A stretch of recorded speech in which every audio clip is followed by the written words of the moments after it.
Welcome to Tudor England, where the approach of darkness meant something entirely different than it does today. Between 1485 and 1603, when the sun set over thatched cottages and manor houses alike, an entire ritual unfolded that shaped how people rested, dreamed, and greeted each new day. Tonight we'll explore the intimate world of Tudor sleep, from the moment twilight descended to the first stirrings of dawn, discovering how your ancestors found rest in an era without electricity, central heating, or any of the modern comforts we take for granted. Now imagine, if you will, yourself standing in a Tudor marketplace on a September afternoon, and the light is already changing. The sun hangs lower than you'd expect for 4 o'clock, casting long shadows across the cobblestones. Around you, merchants are packing up their stalls with increasing urgency, and you realise this isn't just about closing shop. It's about getting home before the darkness arrives in earnest. In Tudor England, nightfall wasn't simply an inconvenience to be conquered with a light switch. It represented a fundamental shift in how life operated. Your body, if you'd lived in this era, would have been attuned to the sun's movements in ways that modern humans have largely forgotten. The pineal gland in your brain, responding to decreasing light, would begin releasing melatonin much earlier than it does today, sometimes as early as mid-afternoon in winter months. The phrase close of day held literal weight. Shops shuttered their windows, families gathered their children from play. Even livestock seemed to understand the approaching transition, making their way toward barns without much prompting. This wasn't fear exactly, though nighttime did carry legitimate concerns about safety and navigation. Rather, it was acceptance of a natural rhythm that governed everything from work schedules to meal times to social gatherings. As you walk through a Tudor town at dusk, you'd notice the sounds changing. The hammering from the blacksmith's forge falls silent. The calls of street vendors fade away. In their place comes a different acoustic landscape, the settling of timber frames as buildings cool, the distant bleating of sheep being penned for the night, and the closer sounds of families moving inside their homes. Someone nearby is bringing in firewood, the logs clunking against each other with that particular hollow sound that means they've been drying all summer. The smell of cooking fires intensifies as you pass houses where supper preparations are underway. Smoke curls from chimneys, a relatively new feature in Tudor times actually, as many older buildings still relied on central hearths with holes in the roof. The aroma tells you what's for dinner in a dozen homes. Pottage made with whatever vegetables came from the garden, perhaps some salted pork if it's a household with means, and bread baking on hearthstones for tomorrow's breakfast. Your own household, assuming you're neither wealthy nor destitute, operates on a predictable schedule.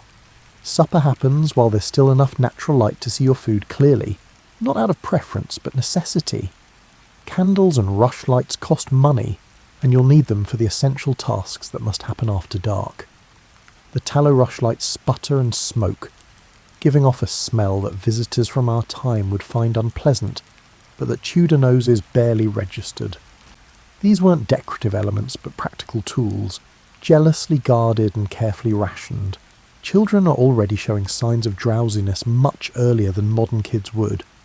Without the stimulation of screens or bright lights, their circadian rhythms follow ancient patterns. You might see a 5-year-old rubbing her eyes at 6 o'clock, ready for bed long before the adults will retire. This isn't considered unusual or problematic. It's simply how children are. The transition from day to night carried a certain comfort despite its challenges. There was predictability in the routine, a sense that you were doing what countless generations before you had done. As darkness settled more completely over the town, you'd begin moving through the rituals that prepare both house and body for sleep. Rituals that were as much about psychological preparation as physical necessity. Chapter 2, the bedchamber itself. Let's step into a typical Tudor bedroom, though typical covers a wide range depending on social status. We'll start with a middling household, prosperous enough to have separate sleeping quarters, but far from the elaborate arrangements of nobility. You climb a narrow wooden staircase, your hand trailing along a wall made of wattle and daub. Woven sticks covered with a mixture of mud, clay, and straw. The texture under your fingers is rough but solid, cool to the touch. At the top, you duck slightly through a doorway built for people who average several inches shorter than modern humans, though not quite as short as myth would have it. The average Tudor man stood around 5'7". The average woman, about 5'2". The bedchamber isn't large. In fact, it strikes you as remarkably small by contemporary standards, perhaps 10 feet by 12 feet, and it serves multiple purposes beyond sleeping. Against one wall stands the bed itself, the room's most valuable piece of furniture, and quite possibly the most expensive item the family owns. This isn't a mattress on a frame from a furniture store. This is a substantial wooden structure built to last generations that will be mentioned specifically in the owner's will. The bed frame rises higher off the floor than you'd expect, roughly 3 feet up. There's practical reasoning here. Elevation provides protection from floor drafts and from the various creatures that might wander across the floorboards at night. The space underneath serves as storage for chests, boxes, and sometimes even a trundle bed that pulls out for children or servants. What catches your attention most is the bed itself, particularly the mattress situation, which operates on a principle of layering that would make perfect sense to anyone who understands insulation. At the base sits a canvas sack stuffed with straw, quite firmly packed. This foundation layer gets replaced seasonally. Fresh straw in autumn brought a particular satisfaction, like the feeling of new rushes on the floor or a newly thatched roof. On top of this lies a second mattress, thinner and stuffed with wool if the household can afford it, or more straw mixed with dried herbs if they can't. The term mattress itself comes from the Arabic word meaning to throw, referring to the cushions thrown on the floor for sleeping. But Tudor beds had evolved well beyond floor cushions, incorporating knowledge from continental craftsmen about comfort and construction. A well-made bed represented a significant investment, perhaps 3 months of wages for a labourer. Bed curtains hang from a wooden frame, and these serve purposes that our modern heated bedrooms don't require. Heavy wool or linen curtains, sometimes lined with additional fabric for winter, create a room within a room. When drawn, they trap body heat and provide genuine privacy in a home where privacy was scarce. The curtains also block drafts that slip through shuttered windows and gaps in walls, making the enclosed space several degrees warmer than the outer room. The curtains aren't purely functional, they carry social meaning too. Their quality and decoration announce status to anyone who enters the room. Wealthy households might have curtains embroidered with family crests or biblical scenes. Middling families might add simple geometric patterns or contrasting coloured trim. Even modest households try to manage something beyond plain, undyed fabric, perhaps adding bands of colour at the edges or simple embroidered flowers near the opening. Bed linens tell another story about Tudor life. If you're fortunate enough to have sheets, they're made of linen, hemp or flax woven into cloth that started out quite rough but softened with repeated washing. Cotton is exotic and expensive, imported from great distances. Silk is for the truly wealthy. Your sheets, assuming you have them rather than sleeping directly on the wool mattress cover, get washed perhaps once a month or every 6 weeks, depending on the season and available water. The pillow under your head contains feathers if you're prosperous, or wool or buckwheat hulls if you're not. Multiple pillows are a luxury. Most people make do with one, and it's not unusual for 2 people sharing a bed to share a single pillow as well. The pillowcase, called a pillow bear, gets washed more frequently than sheets because your face touches it nightly. Blankets and coverlets complete the bedding, and here again we see that principle of layering. A linen sheet goes over the sleeper, then wool blankets, then perhaps a coverlet, a decorative woven or embroidered covering that's as much about display as warmth.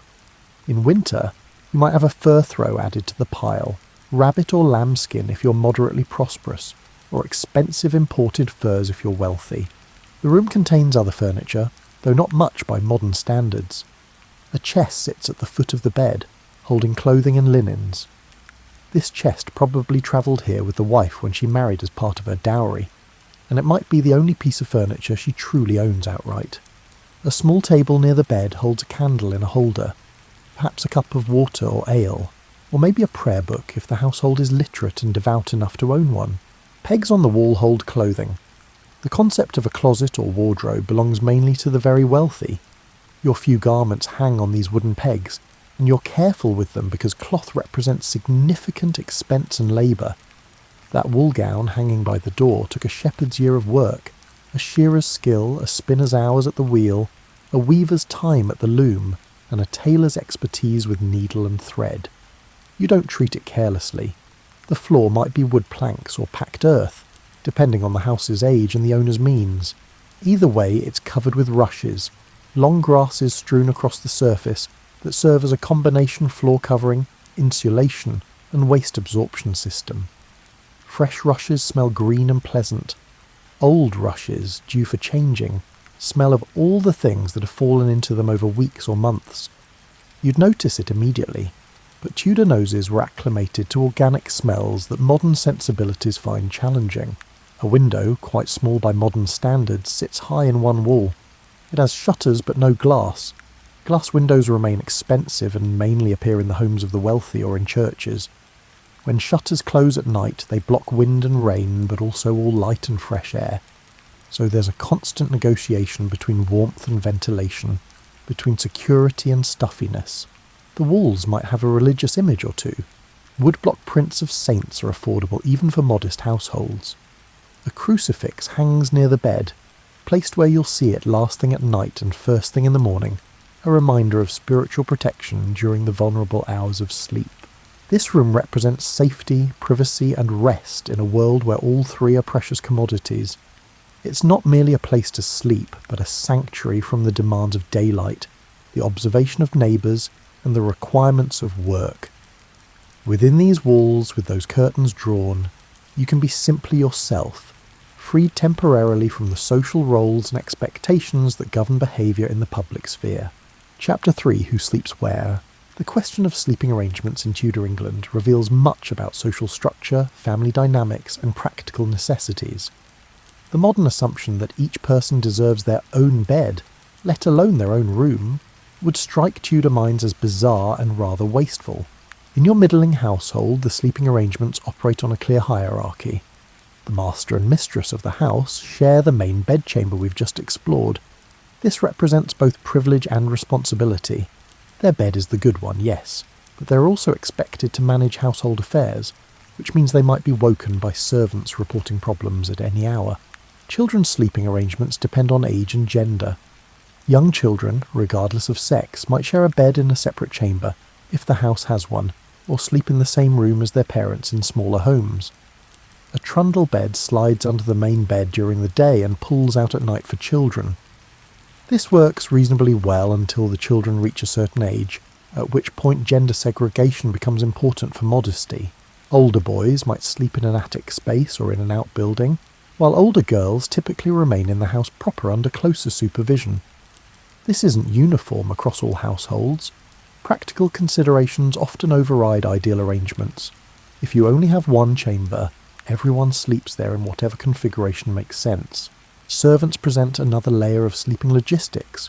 In larger households, servants might have their own quarters, often quite cramped chambers in attics or over outbuildings. In smaller establishments, a serving girl might sleep in the kitchen near the dying fire or at the foot of her mistress's bed, or in the same room with the children she helps tend. Male servants might bed down in stables, workshops, or any available space that offers some shelter. The concept of servants sleeping in the same rooms as their employers strikes modern sensibilities as strange, but Tudor households operated more communally than ours. Privacy was less about physical separation and more about social understanding. You pretended not to notice certain things, and others extended the same courtesy to you. Bed sharing was utterly normal across all social classes. 2 or 3 children commonly shared a bed, and this arrangement continued well into adulthood for unmarried siblings. Adult guests might share beds with household members of the same sex without anyone thinking twice about it. When inns advertised beds, they often meant spaces in beds. You might find yourself sharing with a stranger, though innkeepers tried to pair people of similar apparent status. This proximity didn't generally carry romantic implications. Bed sharing was practical. Beds cost money. Bed linens cost money. Heating multiple rooms cost money. And besides, shared body heat kept everyone warmer. People slept in their undergarments, not naked as many modern people do, which provided a basic layer of modesty. The wealthy had more options, but didn't necessarily choose solitude. A nobleman and his wife might have separate bedchambers, but this was often about creating private spaces for entertaining guests of their own sex rather than avoiding each other. The lady might receive female friends in her chamber during the day, while the gentleman used his for business meetings or entertaining other men. Great households had elaborate sleeping hierarchies. The lord and lady had their private chambers. Yes, but these rooms opened onto others where personal servants slept, ready to assist at a moment's notice. A lady's maid might sleep in a small chamber adjoining her mistress's room, literally on call throughout the night. The gentleman's valet had similar arrangements. Apprentices in merchant or craft households presented their own sleeping puzzle. They were neither family nor exactly servants, occupying an ambiguous middle status. Typically, they slept in the workshop itself or in the chamber above it, their presence serving partly as security against theft. The relationship between master and apprentice included an understanding that the master would provide bed and board, so the apprentice's sleeping arrangements were part of the contract. Babies and very young children often slept in cradles near their parents' bed, close enough that a mother could reach out and rock the cradle without getting up. Some cradles were designed to hook onto the main bed frame, keeping the infant literally within arm's reach. Wet nurses, employed in wealthier families, might sleep with the infant in a separate room, essentially taking over nighttime parenting duties so the mother could rest undisturbed. The danger of overlaying, accidentally smothering an infant while sleeping, was well recognised and genuinely feared. Some parishes kept records of these deaths, and moralists preached against parents bringing babies into their beds, though necessity often overrode caution in cold weather or when a child was sick. As children grew, their sleeping locations tracked their increasing independence and changing roles. A boy approaching apprenticeship age might move out of the family sleeping quarters as preparation for his coming departure from home. A girl approaching marriageable age needed increased supervision, so her sleeping arrangements might actually become less independent, moving closer to parental oversight. Elderly family members presented yet another consideration. Grandparents who could no longer maintain their own households might move in with adult children, requiring adjustments to sleeping arrangements. A grandmother might share a bed with granddaughters, both providing supervision and receiving care. A grandfather might bed down near the fire on the ground floor if climbing stairs became difficult. During plague years or times of illness, sleeping arrangements shifted dramatically. The sick were isolated as much as possible, though isolation in a Tudor house meant something different than it does now, perhaps sleeping alone in a chamber rather than sharing a bed, with the door closed to contain contagious vapours that medical theory blamed for spreading disease. Seasonal variations affected sleeping locations too. In summer, some people moved their sleeping pallets to cooler locations, perhaps a chamber on the north side of the house, or even into gardens for the truly wealthy with secure properties. In winter, everyone contracted into the warmest rooms, accepting crowding in exchange for warmth. All these arrangements operated under unspoken rules about hierarchy, modesty, and mutual respect. You knew where you ranked in the household by where you slept, what you slept on, and whom you slept near. The social order that structured waking life continued into the night, reflected in who got the good mattress, the wool blankets, and the spot farthest from drafty windows. Chapter 4, Preparing for Sleep. The transition from waking life to sleep in Tudor England involved rituals both practical and spiritual, a series of actions that prepared body, home and soul for the vulnerable hours of darkness. Your evening routine begins while some light still remains. First comes the task of securing the house, checking that shutters are fastened, doors are barred, and anything valuable is put away. This isn't paranoia, but prudent caution. Without streetlights or night watches in smaller communities, darkness provides cover for those with bad intentions. You check the fire, making sure it's banked properly for the night. Letting a fire go completely out was a serious inconvenience, requiring you to either restart it from scratch using flint and steel, a time-consuming process, or send someone to a neighbour to fetch live coals in the morning. Most households kept fires burning continuously, sometimes for years, carefully maintained day and night. Banking a fire involves covering the burning coals with ashes to slow combustion while keeping them alive until morning. It's a skill that takes practice to get right. Too much ash and you smother the fire completely. Too little and you burn through your wood stores wastefully.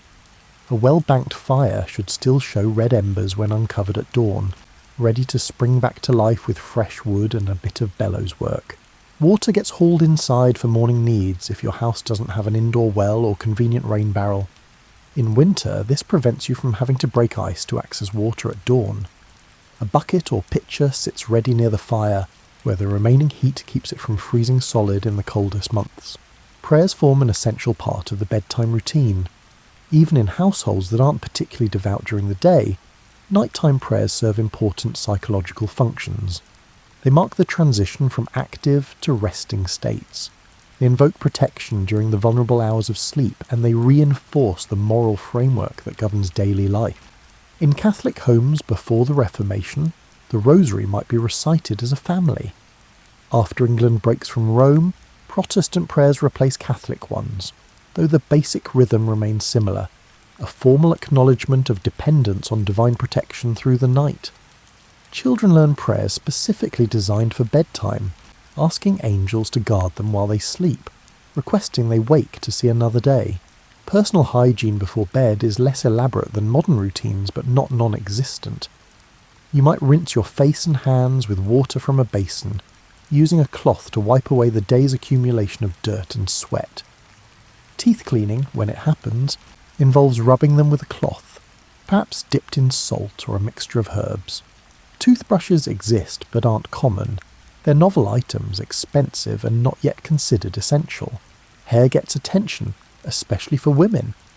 Long hair, worn by most females regardless of age, needs brushing or combing to remove tangles and debris accumulated during the day. This serves practical purposes. Untangling is easier when done daily, and aesthetic ones, as women take pride in maintaining healthy hair even though it remains covered in public. Night clothes in Tudor England aren't what you might imagine. There's no such thing as pyjamas in the modern sense. Instead, you sleep in your undergarments, your shift if you're a woman, your shirt if you're a man. These linen garments, worn under your outer clothes during the day, become nightwear after you remove everything else. They're washed more frequently than outer garments, because they absorb body oils and sweat directly. The wealthy might own specific sleeping shifts made of finer linen, but this is a luxury. Most people make do with the same undergarments day and night, perhaps changing them once or twice a week, more often in summer, less often in winter when washing and drying laundry becomes more challenging. Nightcaps serve important functions. For women, they keep hair contained and clean.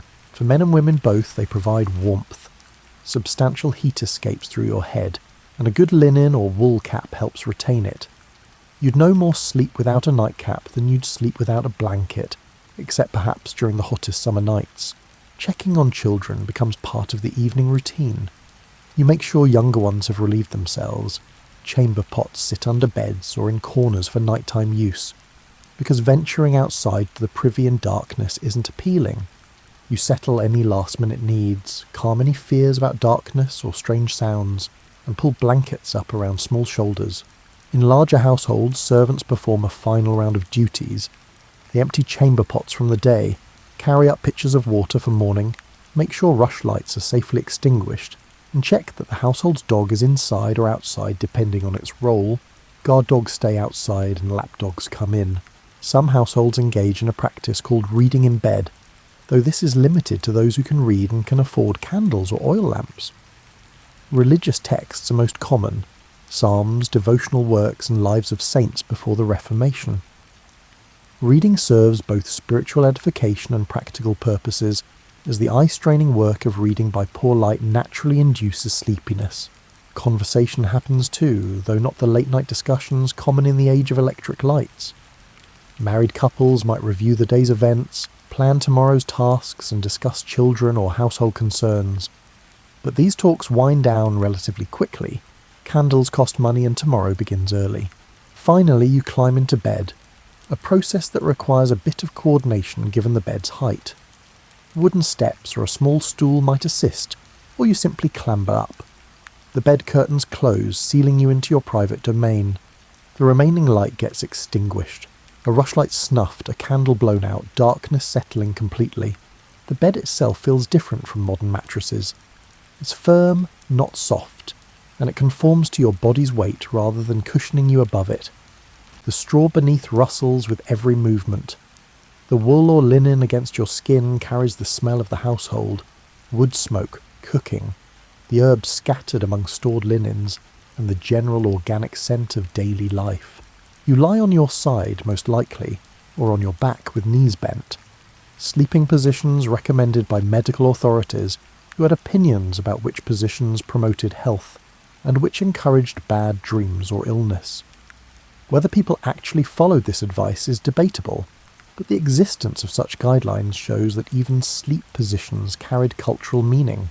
Chapter 5, The Pattern of Two Sleeps. One of the most surprising aspects of Tudor sleep habits, at least to modern minds, is the practice of segmented sleep. What historians call first sleep and second sleep, separated by a quiet waking period in the middle of the night. You fall asleep shortly after full darkness arrives, exhausted from a day of physical labour or household management. That first sleep comes easily, your body surrendering to fatigue, melatonin flooding your system unchecked by artificial light. You sleep deeply, dreamlessly, or with the vivid dreams that accompany the first sleep cycles of the night. Then, somewhere around midnight or 1 in the morning, you wake up. This isn't insomnia or a sleep disorder, it's a natural pattern documented across Europe in this period. Your eyes open in the darkness, and your mind surfaces from sleep into a peculiar state of calm wakefulness. You're not anxious or restless, you're simply awake. This quiet hour or two between sleep served various purposes in Tudor life. Some people used it for prayer or meditation, considering it a spiritually significant time, when the barrier between earthly and divine might be thinner. Prayers during this interval were thought to carry special power, and some religious manuals included prayers specifically designated for the midnight watch. Married couples might use this time for intimate conversation or lovemaking. With children and servants sleeping, with daily pressures suspended, the interval between sleeps offered rare privacy. Medical texts from the period suggest this timing for marital relations, claiming that conception was more likely when the body was relaxed but not fully unconscious. Others simply lie quietly, thinking through problems or making mental plans. Without the distractions of daytime, no one calling your name, no tasks demanding attention, you could process thoughts more clearly. Solutions to problems might emerge during these contemplative hours. Decisions that seemed impossible in daylight might resolve themselves in the calm of midnight waking. Some people got up during this interval, moving through the dark house for practical reasons. You might need the chamber pot. You might check on a sick child or elderly parent. You might tend the fire, adding a log if the night was particularly cold, banking it more thoroughly if you'd wake to find it burning too hot. The wealthy might light a candle and read or write. Diaries from the period sometimes mention thoughts recorded during the night watch. Letters might be composed, accounts reviewed, and poems drafted. Some of the era's literary output probably originated in these quiet midnight hours when creative thoughts flowed freely. You might simply lie there listening to the nighttime soundscape of your house and neighbourhood. In winter you'd hear the wind testing shutters, the creak of timber adjusting to temperature changes, and perhaps the scratch of mice in the walls. In summer, insects chirped outside and birds called occasionally. Some species are more active at night than daylight dwellers realise. The practice of segmented sleep aligned with natural human physiology in ways that modern consolidated sleep often doesn't. Without electric lights to suppress melatonin production, and without the stimulation of screens and entertainment, the body naturally settled into this two-phase pattern. You weren't fighting your biology to maintain it. You were simply following what your body did on its own. This interval rarely lasted more than an hour or two. Gradually you'd feel sleep returning, that gentle tug of drowsiness that signalled your body was ready for the second phase of rest. You'd settle back into your straw mattress, pull the wool blankets closer, and slip into second sleep.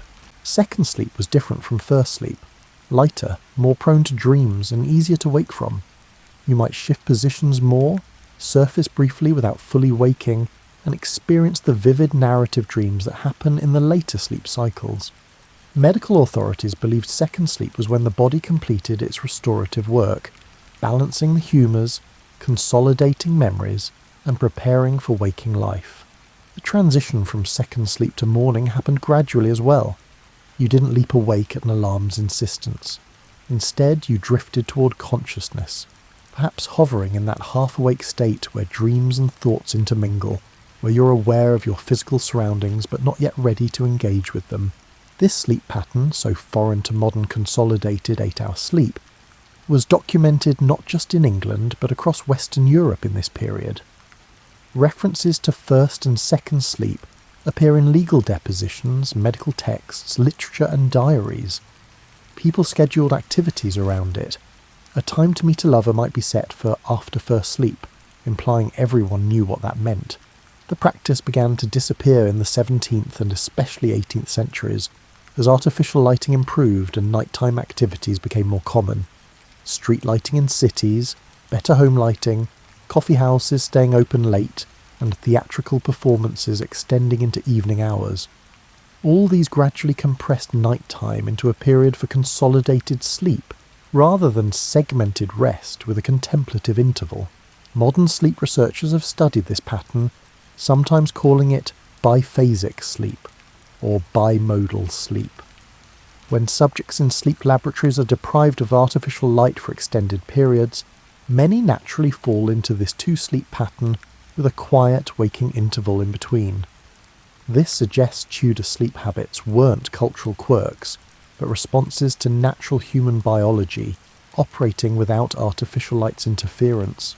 Understanding this pattern helps explain various aspects of Tudor life that might otherwise seem puzzling.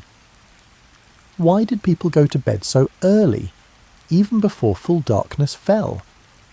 Partly because they'd wake in the middle of the night anyway, so the total time in bed needed to be longer than actual sleep time. Why do period sources describe midnight as a special contemplative time? Because people regularly experienced it in a unique state of consciousness, neither fully asleep nor fully awake in the daytime sense.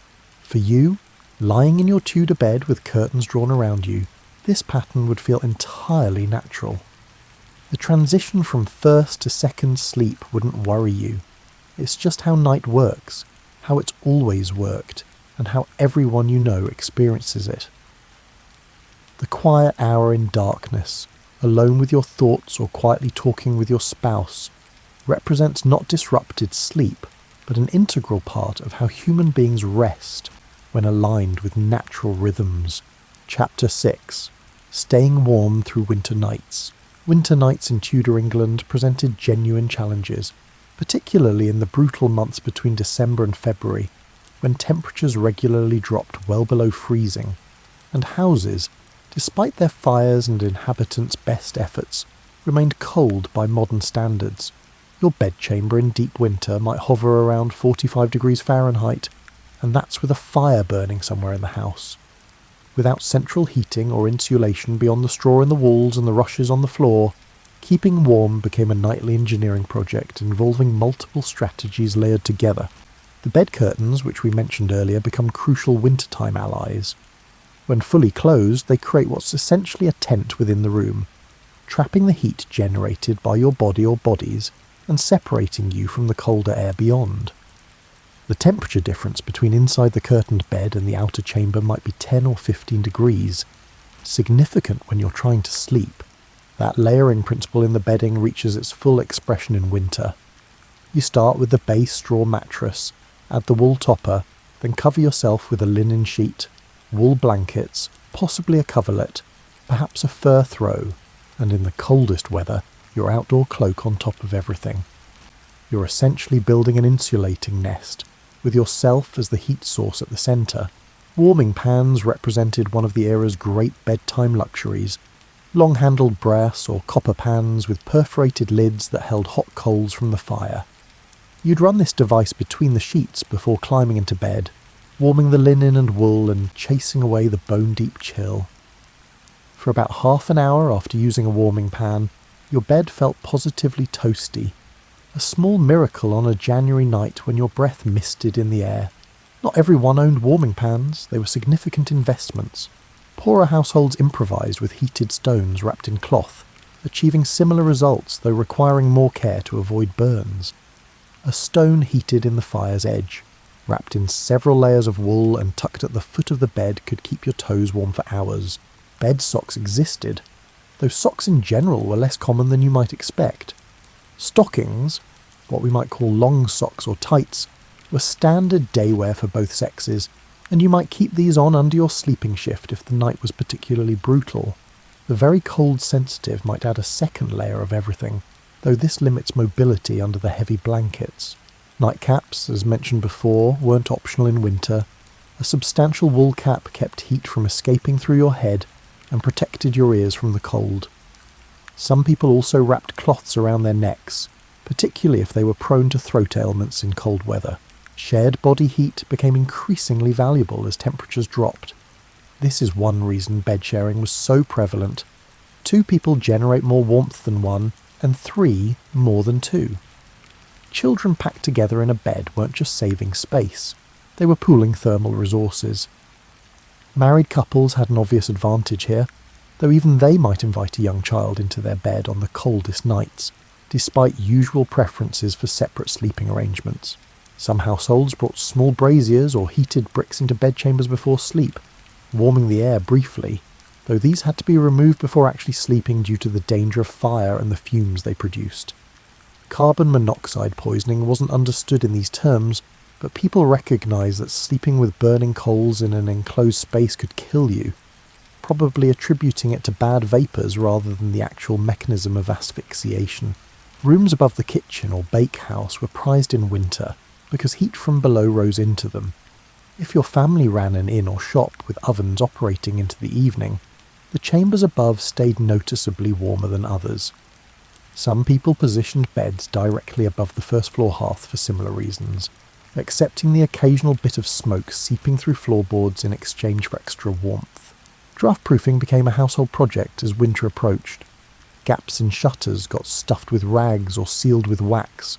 Floors received extra layers of rushes for insulation. Tapestries on walls served decorative purposes, yes, but also created dead air space that reduced heat loss through stone or timber. Even a simple cloth hanging could make a measurable difference. Still, you'd be cold by modern standards. Your nose would be chilly, your face exposed to the air outside the blankets. Getting up in the night to use the chamber pot required genuine courage. Leaving the warm nest meant exposing yourself to frigid air that made your muscles clench and your skin prickle. You'd accomplish your business quickly and dive back under the covers, burrowing in until your body heat warmed everything again. Morning presented the hardest moment, that transition from warm bed to cold room when your body protested vigorously against moving. You'd procrastinate, lingering under the blankets, steeling yourself for the unpleasant but necessary task of getting up and dressing. The first person up had the worst of it. They'd restart the fire and begin warming the house, making it easier for those who followed. Children might wake to frost patterns on the inside of shutters, ice in the washing water, and their breath forming clouds in the air. This wasn't unusual or alarming, it was simply how winter mornings felt. You dressed quickly, layering on garments, moving close to the fire as soon as possible, and beginning the day's work partly to generate body heat through activity. Despite these challenges, Tudor people didn't generally complain about cold the way modern people might. It was expected, normal, and part of the seasonal rhythm of life. You prepared for it, accepted it, and worked with it rather than fighting against it. The return of spring's warmth, when it finally came, felt like a genuine blessing, a relief so profound that people's moods lifted noticeably, with the rising temperatures and lengthening days. Chapter 7. The Soundscape of Night. Lying in your curtained bed in a Tudor night, The sounds surrounding you create an acoustic environment completely different from anything most modern people experience. Let's listen carefully to what you'd hear during those nighttime hours. The house itself provides a constant backdrop of sounds. Timber frames expand and contract with temperature changes, producing creaks, groans, and occasional sharp cracks that might startle you until you learn to recognise them as normal. The thatch on the roof rustles when wind passes over it, a sound like soft scratching or the movement of some large animal, though it's just dried straw shifting against itself. In winter, the wind becomes a dominant presence. It finds every gap in the shutters, producing whistles in different pitches depending on the size of the opening and the wind's strength. It buffets the walls, making the whole structure shudder slightly during the strongest gusts. You can hear it approaching across the landscape, rushing through bare trees before hitting your house, then moving away again into the darkness. Rain on a thatched roof sounds different from rain on modern shingles or tiles, softer, more muffled, like someone pouring dry sand rather than water. Heavy rain creates a steady rushing sound that some people find soothing, a natural white noise that masks other sounds and helps lull you back to second sleep. Animals contribute their voices throughout the night. Mice scurry inside walls, their tiny claws scratching on wood, their squeaks occasionally audible. You accept their presence as inevitable. Keeping a house completely mouse-free is nearly impossible, though you try to prevent them from getting into food stores. Sometimes you hear a thump and a brief struggle as the house cat catches one doing its job.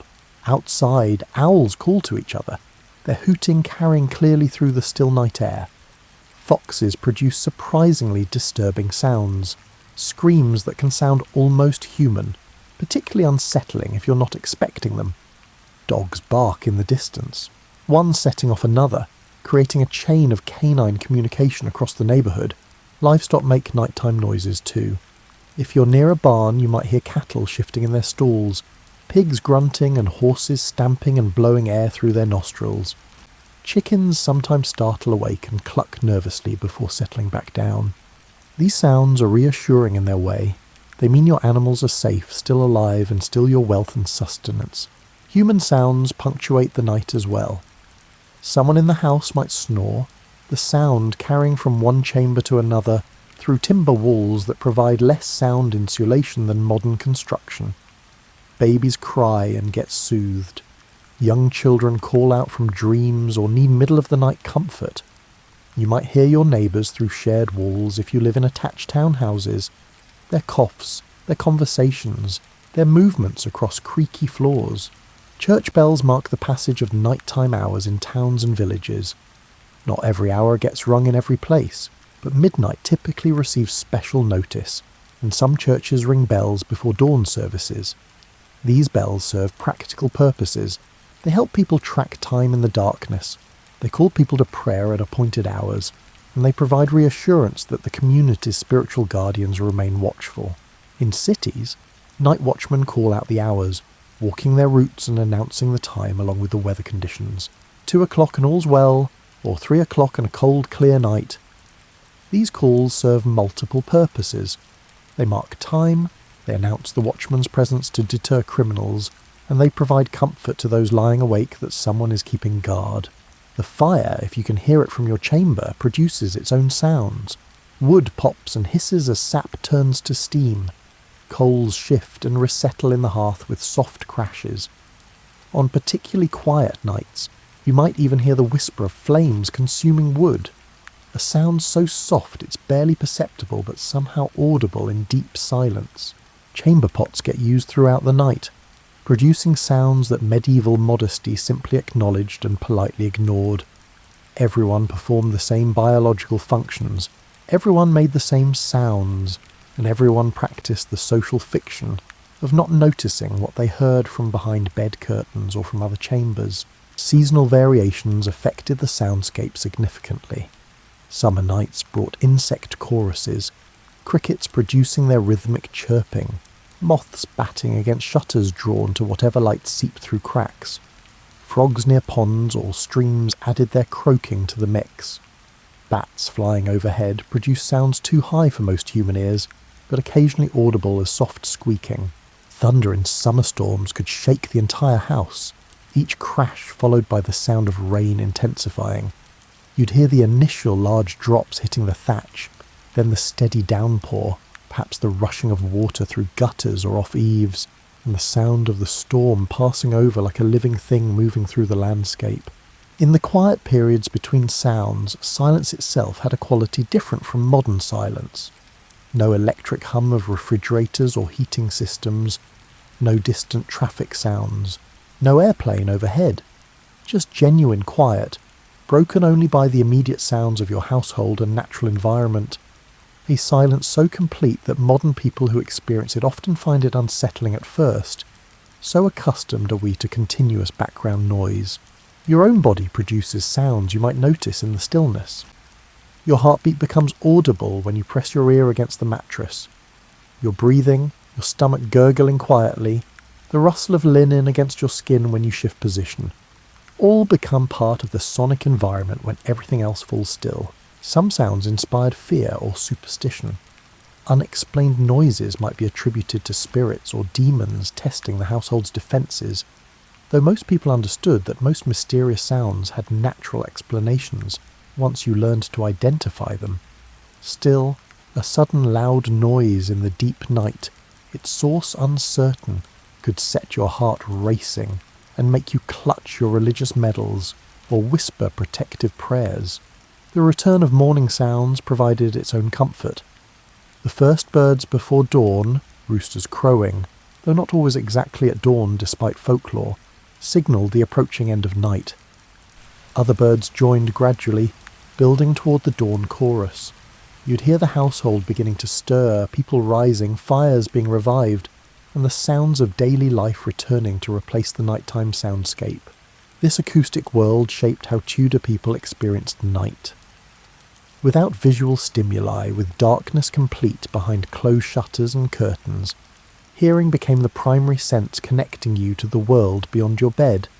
You learned to interpret sounds, to distinguish normal from alarming, to find comfort in expected noises and concern in unexpected ones. The nighttime soundscape, far from being empty silence, was richly textured with information about weather, animals, neighbours, and the house itself. A constant stream of sonic data that Tudor ears processed instinctively throughout the night. Chapter 8. Dawn and Rising. The transition from night to day happened gradually in Tudor England. A slow emergence from sleep and darkness that aligned with the body's natural rhythms far more than modern alarm clock awakenings. You'd become aware of increasing light first, even before fully waking. The blackness behind your closed eyelids shifts to a lighter shade, as dawn brightens the world beyond your shuttered windows. Thin strips of light appear at the edges of shutters, announcing that night's grip is loosening. The household sounds change character. Where night sounds were sporadic and muted, morning brings purposeful activity. The first person up, often a servant or the housewife herself, moves through the house on specific missions. You hear the scrape of implements at the hearth, working to revive the banked fire.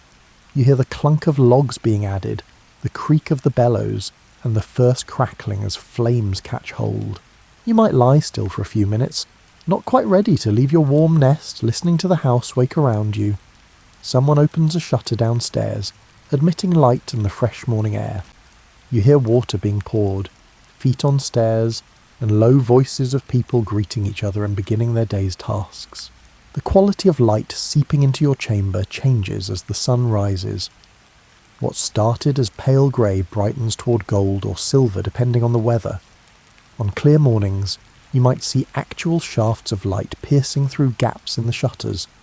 On cloudy days, the illumination remains diffuse but still increases to the point where you can distinguish shapes in the room. Rising requires a certain amount of determination on cold mornings. You have to leave your warm cocoon and expose yourself to air that's cold enough to make your skin prickle immediately. The process happens in stages. First, you sit up under the blankets, preparing yourself. Then you emerge, perhaps wrapping a blanket around your shoulders as you swing your legs over the side of the bed. Your feet hit the floor, cold even through any floor covering or discarded clothing you might step on. You move quickly now, motivated by discomfort, reaching for your outer clothes that hang nearby. Dressing happens rapidly, layering on garments that have been sitting in the cold air all night and feel clammy until your body heat warms them. If you're lucky, someone has brought warm water up for washing. If not, you make do with whatever's in the chamber pitcher, probably cold enough to make you gasp when you splash it on your face. This shock of cold waters does wake you effectively though. No need for coffee when ice-cold water hits your skin. Personal prayers might happen now, a quick devotional practice before the day's demands begin. Kneeling by the bed, you'd run through familiar prayers, perhaps adding specific requests relevant to the day ahead. Safety for a journey, success in business dealings, health for a sick family member, anything weighing on your mind as you face a new day. Emptying chamber pots represents one of the less pleasant morning tasks. Someone, usually a servant if you have one or the housewife if you don't, carries these downstairs and out to the privy or to a spot where the contents will be buried or otherwise disposed of. In cities, chamber pots might be emptied into street gutters, a practice that contributed to urban sanitation problems and unpleasant smells. Hair gets attention, particularly for women. That nightcap comes off, revealing hair that needs brushing or combing before being covered again with a coif or other head covering appropriate for the day's activities. Men might run their fingers through shorter hair and call it done, though some attention to grooming happened even for males. Teeth receive quick attention, a rinse of the mouth with water or ale, perhaps running a cloth over teeth to remove the furry feeling that builds overnight. More thorough cleaning might wait until later if guests are expected, or if you're preparing for a special occasion. Beds don't get made in the modern sense. Instead, they get aired. Blankets thrown back, covers folded over the foot of the bed, allowing air to circulate through the bedding. This prevents mustiness and gives moisture from nighttime breathing and sweating a chance to evaporate. In good weather, you might hang blankets out a window or carry them outside to air in the sun, which freshens them remarkably well.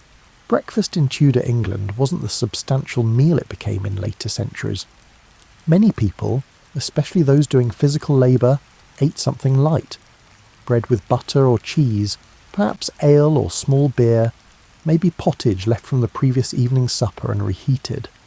The truly wealthy might have more elaborate morning meals, but for most, breaking fast meant exactly that. Breaking the overnight fast with enough food to start the day, not filling yourself completely. Children need waking and helping, especially younger ones. They're not naturally early risers at this period, lacking the school schedules that would later structure childhood mornings. You might need to coax a child from bed, help with dressing, and make sure faces get washed and hair gets combed. The same parental tasks that cross all time periods. As light increases, you can finally open the shutters fully, admitting the morning into the house. The quality of light tells you much about the day ahead. Clear and bright means fair weather is likely. Grey and flat suggests rain, and particular colours of the dawn sky predict wind or storm depending on folk wisdom accumulated over generations. The house begins to fill with the day's activities. If there's a shop or workshop, its preparations begin. If the household revolves around farming, people move toward barns and fields. If you're in a townhouse with a trade to pursue, tools come out, workspaces get arranged, and the business of making a living begins in earnest. You take your place in this daily rhythm, moving from the private world of sleep and bedroom into the public world of work and community. The transition feels natural, aligned with light and sound and the needs of your body. There's no jarring alarm, no sense of being wrenched from sleep before you're ready. Just a gradual emergence that respects biological rhythms, even as it responds to practical necessities. The morning routine, repeated day after day with minor variations for seasons and circumstances, provides structure and comfort. You know what comes next because it's what always comes next. The predictability might seem boring to modern sensibilities that value variety and novelty, but Tudor people generally found security in repetition, in doing what their parents did, what their grandparents did, and what everyone around them does. By the time full daylight arrives, you're dressed, washed, fed, at least minimally, and engaged in the day's first tasks. The night has fully released its hold. Whatever dreams or thoughts occupied those dark hours fade into memory as immediate concerns demand attention. The daily cycle that will eventually lead you back to that same bed begins again, as inevitable and natural as the sun's path across the sky. Chapter 9. The Cultural Meaning of Sleep. Sleep in Tudor England carried meanings that extended far beyond the simple biological need for rest. How you slept, where you slept, what you wore, and what surrounded you while sleeping, all these reflected and reinforced the social order, spiritual beliefs, and philosophical understanding of human nature. At the most basic level, sleep represented vulnerability. While sleeping, you couldn't defend yourself, couldn't maintain social masks, and couldn't control your behaviour or appearance. This made the sleeping chamber a space requiring protection, both physical and spiritual. Prayers before bed weren't just empty ritual, they expressed genuine concern about the helpless hours ahead. The bed itself carried enormous symbolic weight. When you made a will, and most people of any means made wills, you specifically bequeathed your bed, naming it as a valuable asset to be passed to particular heirs. The bed represented security, domesticity, and the private life of the family. To inherit someone's bed meant more than gaining a physical object. It meant taking on a piece of their domestic legacy. Marriage beds held particular significance. The marriage bed was blessed by the church, and the act of being bedded, the ceremonial putting to bed of the new bride and groom, marked the transition to married life. Witnesses might actually accompany the couple to the bedchamber, though they'd leave before consummation occurred. The bed thus served as both symbol and stage for one of life's most important transitions. Deaths occurred in these same beds. Most people died at home, in their own beds, surrounded by family. The bed witnessed your birth if you were born at home, your conception, your wedding night, your children's births, and finally your death. Few pieces of furniture participated so intimately in life's major passages. Social hierarchy expressed itself in sleeping arrangements with remarkable clarity. Servants slept on straw pallets on floors or in attics. Middling folk slept in proper beds with decent mattresses. The wealthy slept in massive poster beds with expensive hangings, feather mattresses, and fine linens. Where you slept and what you slept on announced your status as surely as your clothing did during waking hours. Dreams held significance that modern psychology doesn't quite capture. Tudor people believed dreams could carry messages from God, from angels, from the subconscious mind struggling with waking problems, or sometimes from darker sources. Prophetic dreams, warning dreams, dreams that revealed hidden truths. All these appeared in literature and folk belief. You might consult an almanac or a priest about the meaning of a particularly vivid or disturbing dream. The vulnerability of sleep made people careful about who could observe them sleeping. Servants might see their masters in nightclothes, but this was part of the intimate household relationship, balanced by mutual dependencies and understood boundaries. Strangers seeing you sleep, though, represented a kind of violation. Your guard was down, your face relaxed into its true form, and your body positioned without the careful control you maintained while awake. Medical theory connected sleep to the body's humoral balance. Sleep allowed the digestive system to process food, the body to repair itself, and the brain to clear itself of vapours accumulated during waking hours. Too much sleep made you sluggish and phlegmatic. Too little sleep dried out the body's fluids, leading to choleric irritability. The right amount of sleep, which varied by age, constitution and season, maintained equilibrium. Different phases of life required different amounts of sleep. Babies and young children needed much sleep for proper growth. Adults in their prime needed moderate sleep, enough for health, but not so much it encouraged laziness. Elderly people naturally required less, their bodies winding down toward life's end. These patterns seemed obvious through observation, and folk wisdom aligned reasonably well with what modern sleep science has since confirmed. Seasonal sleep patterns reflected the agricultural calendar. Winter allowed slightly longer sleep periods since less daylight meant fewer work hours. Summer demanded earlier rising to make use of long days, though afternoon rests might compensate. The wealthy, less tied to agricultural rhythms, could maintain more consistent schedules, though even they adjusted somewhat to seasonal light changes. Religious observance intersected with sleep in multiple ways. Monks and nuns arose for night prayers, the night offices that divided sleep into segments different from the lay pattern of first and second sleep. Devout lay people might rise at midnight for private prayers, imitating monastic practice. Religious holidays might involve night vigils or dawn processions that disrupted normal sleep patterns. The language people used about sleep carried moral overtones. To be a slugabed, someone who stayed too long in bed, implied moral failure, laziness, and lack of virtue. The early riser demonstrated industry, godliness, and proper household management. Early to bed and early to rise makes a man healthy, wealthy, and wise captured this attitude, though that specific formulation came slightly later than the Tudor period. Sleep made you equal to everyone else in a way. The nobleman and the peasant both needed sleep, both experienced dreams, and both lay helpless in the dark. This temporary equality perhaps made sleep slightly troubling to social hierarchies. It suggested that beneath the elaborate social structures, all humans shared basic needs and experiences that no amount of wealth or status could eliminate. Literature of the period used sleep as a metaphor and plot device extensively. Shakespeare, writing at the tail end of this era, filled his plays with sleep imagery. The innocent sleep that knits up the ravelled sleeve of care, the sleep of death, and the prophetic dreams that advance plots or reveal characters' inner states. His audiences understood these references immediately because sleep held such cultural weight. The position you slept in supposedly revealed character traits. Sleeping on your back indicated an open, honest nature. Side sleeping showed balance and moderation. Sleeping on your stomach suggested secretiveness or devious tendencies. Whether anyone actually believed this or just found it amusing is hard to say, but the existence of such folklore shows that even unconscious sleeping positions carried meaning. Nightmares required spiritual explanation. The term itself comes from nightmare, a demon or evil spirit that sat on your chest while you slept, causing bad dreams and difficulty breathing.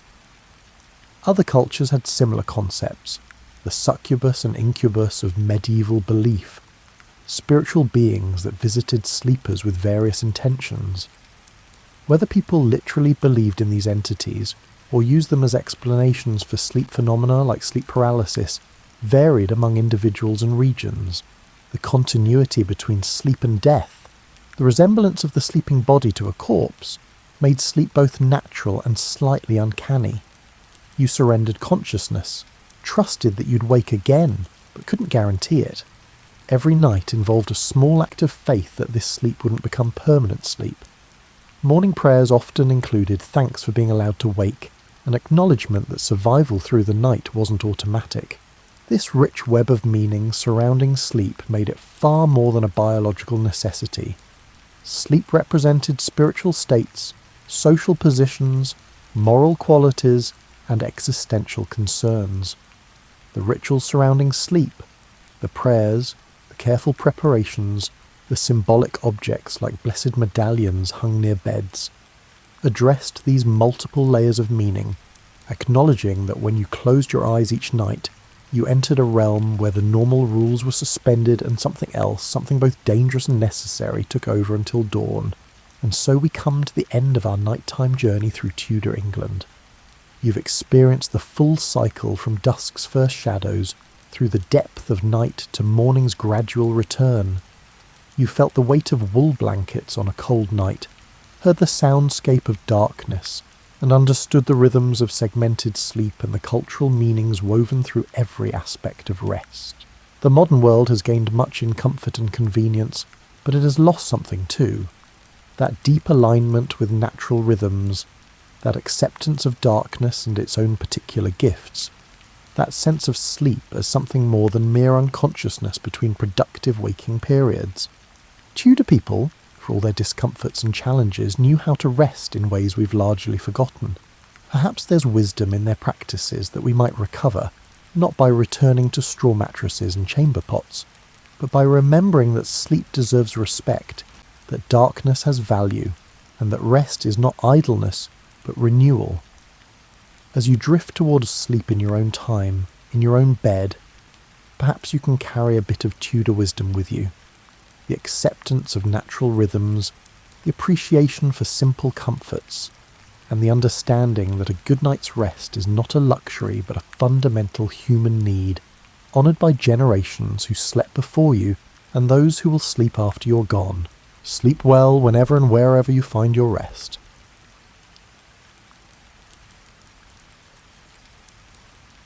Julius Caesar wasn't always the towering figure we picture, draped in a bright red cloak and commanding the world's greatest empire. Before he was that legend, he was simply Gaius Julius, born into a patrician family with fading clout in a Rome that seemed to change every week. In those early days, the city itself wasn't the polished marble wonder of later centuries. With curving streets that spread gossip more quickly than chariots, it was a noisy, crowded centre of ambition and politics. People lived on top of each other in shabby apartments, while aristocrats planned lavish feasts in their villa courtyards, hoping to lure allies for the next election. Gaius Julius was shaped by it all. The noise of street vendors hawking figs and fish, the heated oratory in the forum, and the whispers behind every statue's column. Even as a child, Caesar had a curiosity that led him to corners of Rome others avoided, dimly lit taverns, the muddy banks of the Tiber River, and rows of cramped bookshops where scribes copied scrolls for hours on end. These experiences seasoned him with a knowledge of everyday life that most upper-class Romans rarely bothered with. He'd watch workers at the docks, fascinated by the different languages from traders coming in from the east. It gave him an early taste for the diversity that existed beyond Rome's walls, and no matter how chaotic it got, he never seemed overwhelmed. Instead, he'd carefully absorb how each piece of society functioned and file the information away. In his early teens, while many aristocratic boys took lessons in rhetoric under famed tutors, Caesar did too, but he did more than rehearse speeches from ancient Greek texts. He peppered his teachers with questions about how words could shift emotions. He realizes that to command respect in Rome, you needed to shape minds and hearts, not just bodies on a battlefield. Julius Caesar wasn't always the towering figure we picture, draped in a bright red cloak and commanding the world's greatest empire. Before he was that legend, he was simply Gaius Julius, born into a patrician family with fading clout in a Rome that seemed to change every week. In those early days, the city itself wasn't the polished marble wonder of later centuries. With curving streets that spread gossip more quickly than chariots, it was a noisy, crowded centre of ambition and politics. People lived on top of each other in shabby apartments, while aristocrats planned lavish feasts in their villa courtyards, hoping to lure allies for the next election. Gaius Julius was shaped by it all. The noise of street vendors hawking figs and fish, the heated oratory in the forum, and the whispers behind every statue's column. Even as a child, Caesar had a curiosity that led him to corners of Rome others avoided, dimly lit taverns, the muddy banks of the Tiber River, and rows of cramped bookshops where scribes copied scrolls for hours on end. These experiences seasoned him with a knowledge of everyday life that most upper-class Romans rarely bothered with. He'd watch workers at the docks, fascinated by the different languages from traders coming in from the east. It gave him an early taste for the diversity that existed beyond Rome's walls, and no matter how chaotic it got, he never seemed overwhelmed. Instead, he'd carefully absorb how each piece of society functioned and file the information away. In his early teens, while many aristocratic boys took lessons in rhetoric under famed tutors, Caesar did too, but he did more than rehearse speeches from ancient Greek texts. Eventually, Caesar returned to Rome after Sulla's death, but he'd learned that when power is on the table, trust is a fragile commodity. He had seen men switch loyalties for a promise of gold or turn in a friend to keep their own head. That lesson never left him. Upon coming home, he immediately set about re-establishing his social ties, attending banquets and forging friendships with men who had once eyed him with suspicion. Yet Caesar was adept at reading faces. If he caught even a flicker of duplicity, he dodged that bond elegantly, perhaps with an extravagant greeting followed by a subtle distancing. One could never be too careful in Rome's swirling politics. A remarkable moment came when he took on the role of priest to Jupiter, only to lose it during Sulla's purges. It was a blow, public piety, after all, was a stepping stone for an aspiring politician, but Caesar's resilience was already in full bloom. He picked himself up, found a new path, and ventured into the world of politics from a different angle, securing lesser offices that would eventually open bigger doors. He also began building a personal brand of generosity. Soon people whispered about the banquets he held and the funds he provided for public works. Senators wondered how he managed to gather such deep pockets. It wasn't old family wealth alone. Caesar had a network of supporters, and many believed in him precisely because of his willingness to think outside the conventional lines of patronage and nepotism. By his mid-20s, Caesar had cultivated a reputation for being both bold and adaptable. He hadn't yet reshaped Rome, but the seeds were there. His path wasn't about simple heroics or the typical childhood prophecy that he was destined for greatness. Rather, it was a quieter accumulation of experiences that prepared him for the challenges ahead. Each piece, his exposure to everyday Romans, his brush with danger during Sulla's regime, his love of rhetoric, lined up perfectly to form a foundation. Rome, full of swirling rivalries and unspoken rules, had no idea that this relatively unremarkable young man with a quick tongue and quick mind was about to upend everything. Before he was a seasoned commander or the Colossus striding across the Rubicon, Caesar had an escapade that shaped his perspective on the power more than any lecture in the Senate ever could: his abduction by Cilician pirates in the Aegean Sea. It's a tale rarely told in the mainstream, but it offers a raw glimpse into his character. Caesar was travelling to strengthen his oratory skills under a renowned teacher on the island of Rhodes, something aristocrats often did. But the seas teemed with pirates who thrived on ransom, and it wasn't long before his ship was seized. The pirates who captured him expected a frightened Roman aristocrat. Instead, they encountered a man whose boldness made them question who'd truly been captured. When they demanded a ransom of 20 talents of silver, Caesar reportedly scoffed that they were underselling him. He insisted they ask for 50. The pirates, bemused yet intrigued, took his suggestion. For several weeks, Caesar lived among them, waiting for friends to gather the sum. During that time, he treated them as if he were the one in charge, ordering them to keep quiet when he slept, even reciting poems and speeches and telling them to appreciate the artistry, or else. To the pirates' credit, they indulged him, perhaps wondering if they had accidentally kidnapped a lunatic. He wasn't simply being arrogant, he was displaying confidence and unpredictability. In a precarious situation, fear can be an exploitable weakness. By acting as if he were the authority figure, Caesar forced the pirates to respect him, or at least treat him carefully. When the ransom finally arrived and Caesar was freed, he quickly organised a naval force, hunted those same pirates down, and had them crucified. It was an act of lethal retribution, laced with the cunning that would characterise his later campaigns. The memory of that ransom demanded, and of Caesar's outlandish performance on the pirates' island, helped shape his entire approach to dealing with adversaries, dramatic, strategic, and always with an eye to the outcome. Back in Rome, Caesar resumed his climb, yet he carried a certain swagger now, a sense that his life was fated for something extraordinary. After all, how many young Roman nobles had stared down pirates and lived to spin the tale? At political gatherings, people whispered behind their cups of wine, speculating on whether that story was just Caesar's brand of theatrics or pure truth.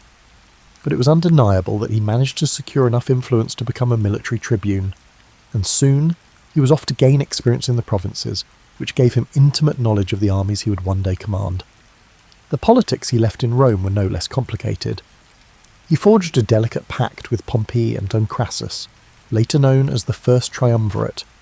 This was not a formal institution, but rather a private handshake that united three men with distinct strengths: Pompey's military prestige, Caesar's wealth, and Caesar's political cunning. People often assume Caesar just lucked into that arrangement, but it was actually the culmination of countless dinners, private agreements, and carefully bartered favours. Caesar knew that if he wanted to climb higher, he needed to bring Rome's big players into his corner, at least temporarily. If that meant moderating his own ambitions in the short run to secure Pompey's trust, he'd do it without blinking. With their support, Caesar aimed for a new goal, a position that would not only confer prestige, but also provide him with the chance to broaden his network and bolster his army with devoted soldiers. The governorship of Hispania Ulterior or Gaul, where fortunes could be made and reputations cemented, seemed ideal. Not only would it allow him to command armies, it would offer a stage to showcase his genius in both administration and warfare. In time, he secured the proconsulship of Gaul. Gaul was vast, populated by diverse tribes, each with its own traditions, alliances and grudges. Where lesser men might see only a frontier to exploit, Caesar saw a chessboard with dozens of moving pieces. He relished the challenge. This was, after all, the man who once calmly dined with kidnappers, gathering legions known for their discipline and grit. He departed north, determined to do more than just play caretaker. He wanted to knit those tribes into Rome's sphere of influence, forging new roads and alliances while showcasing Roman supremacy. Before he launched significant campaigns, Caesar did his homework.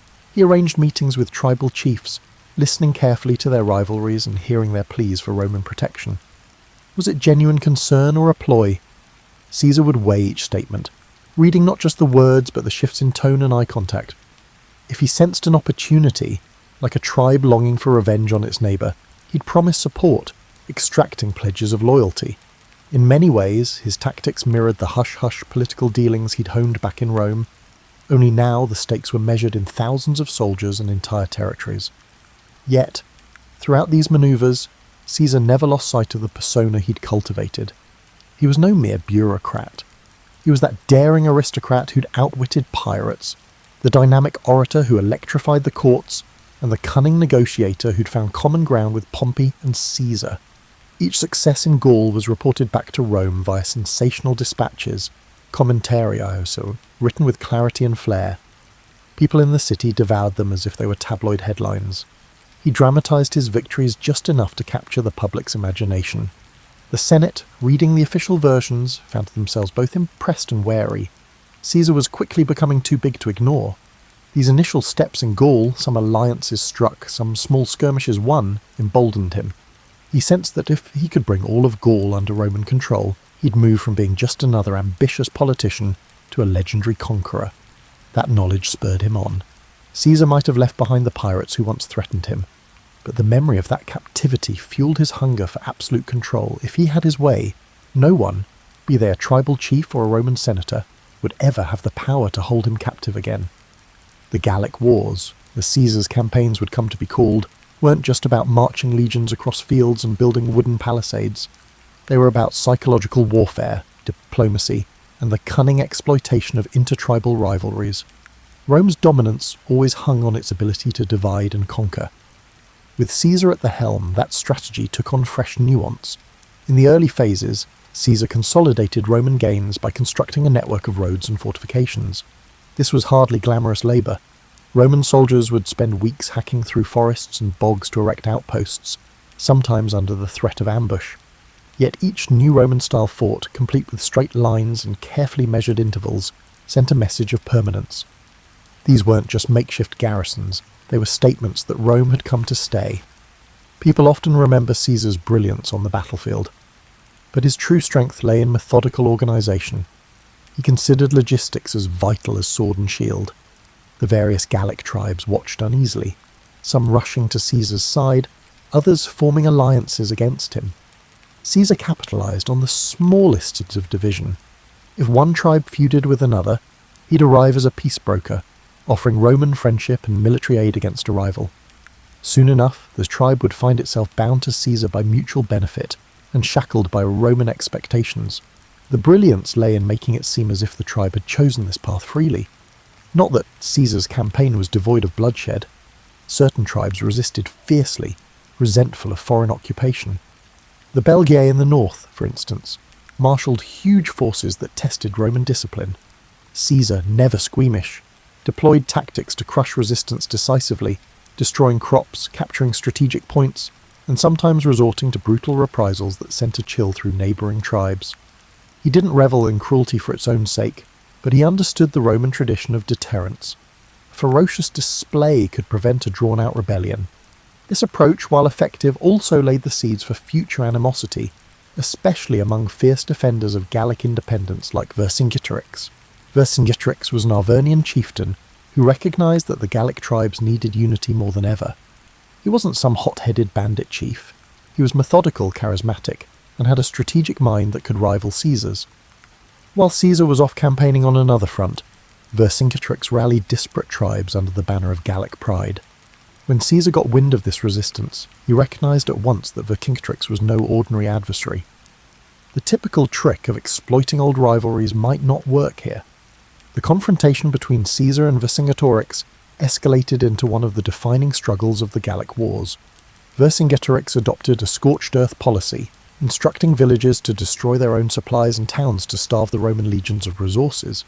It was a grim strategy, burning fields and uprooting harvests, but it slowed Caesar's advance, creating logistical nightmares for Roman soldiers accustomed to living off the land. For a man who prided himself on controlling every variable, Caesar found himself confronting the unpredictable factor of a charismatic local leader who matched him in cunning. Still, Caesar was a master of adaptation.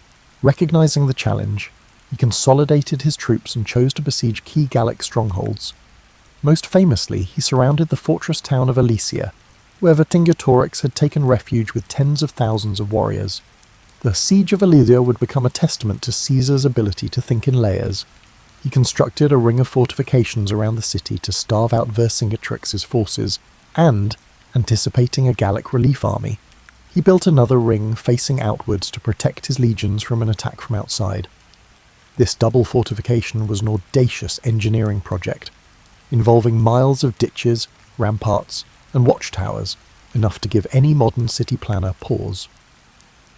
The days wore on under a relentless sun. The besieged Gauls inside Alesia ran short of food. Women and children were turned out of the fortress, hoping for mercy, only to be left stranded between the city walls and the Roman lines. Meanwhile, a massive relief force of various Gallic tribes arrived, attempting to break Caesar's outer defences. During one critical night, it seemed Rome might collapse under the weight of the onslaught. Caesar himself rallied his men, darting from post to post. He knew if Alesia was relieved, Gaul could unite behind Vercingetorix, and Caesar's entire campaign might unravel. Against formidable odds, the Roman lines held. Exhausted from repeated attacks and lacking a coherent strategy, the relief force finally broke. Inside Alesia, with supplies gone, inns and morale shattered, Vercingetorix surrendered. The sight of this defiant Gallic chieftain handing over his weapons underscored the turning point. Rome had asserted its dominance, and Caesar stood at the pinnacle of victory. Yet for all the glory, the end of the siege left many Gauls embittered. Caesar might have pacified the region, but a smouldering resentment would eventually lurk beneath the official peace treaties. When Caesar returned to Rome, he was hailed as a hero. His campaigns in Gaul had quadrupled Rome's domain and filled the Republic's coffers with wealth from newly conquered territories. The Senate awarded him grand triumphs, parades where caged prisoners walked in chains, and the crowd roared with delight. In these processions, Caesar's name became synonymous with military genius and Roman might. Yet the very success that elevated him threatened to unbalance the precarious political framework in Rome. Men like Pompey and Crassus, once his allies, couldn't help but feel overshadowed by the sheer magnitude of Caesar's achievements. The old guard in the Senate grew uneasy. They murmured that Caesar's ambition was too large for the Republic. Even allies wondered if they could remain relevant while Caesar soaked up the glory. Caesar, for his part, believed he had only just begun. His vision extended beyond the spoils of Gaul. He wanted to transform Rome itself, to carve out a position where no single faction or rival could stifle him again. This set the stage for an inevitable clash. Caesar's manoeuvres in Gaul, while triumphant, had also sown suspicion and envy. And suspicion and envy in Rome often led to civil war, assassinations, and chaos. But if Caesar was worried, he hardly showed it. Fresh from the greatest victory of his career, he was welcomed like a conquering hero. He stepped onto the marble streets of Rome with a confidence forged in the crucible of countless battles, the final. The uneasy alliance of Pompey, Crassus, and Caesar, often called the First Triumvirate, had always been a marriage of convenience. Each man saw it as a tool to secure power, but once Caesar's Gallic conquests made him the darling of the masses, resentment began to simmer. Pompey, Rome's previous superstar general, noticed public attention drifting from him to Caesar. Crassus, meanwhile, met a tragic end in an ill-advised campaign against the Parthians, leaving Caesar and Pompey as the two principal contenders for the heart of Rome. An undercurrent of tension now pulsed through the city. Senators whispered in corridors, choosing sides. Pompey cozied up to conservative factions in the Senate who viewed Caesar as a threat to the old republican system. Caesar, still away in Gaul, understood he would need to solidify his position back home soon. The term of his governorship was drawing to a close, and if he returned to Rome merely as a private citizen, his enemies could bring him to trial for various alleged misdeeds and effectively end his political career. His solution?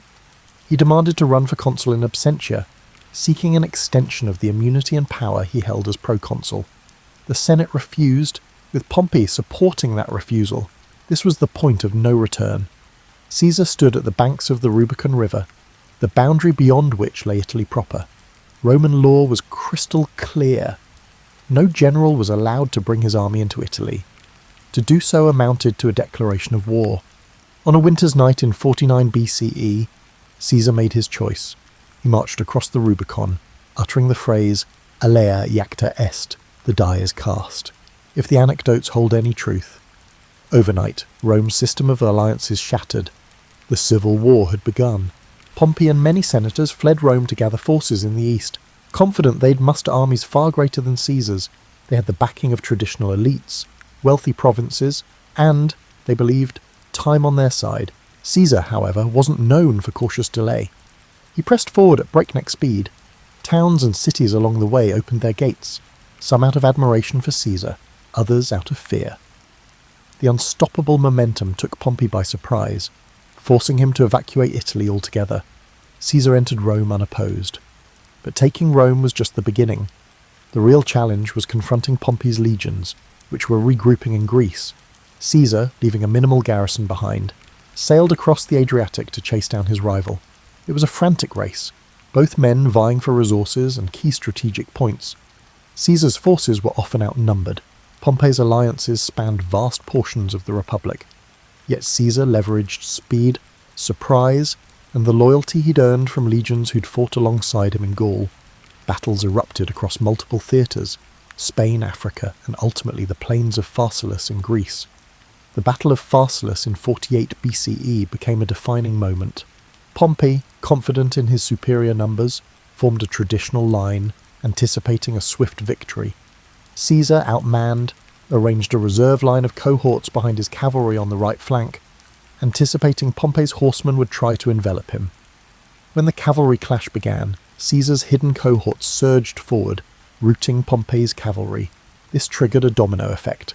Pompey's infantry, once they saw the cavalry in flight, lost cohesion.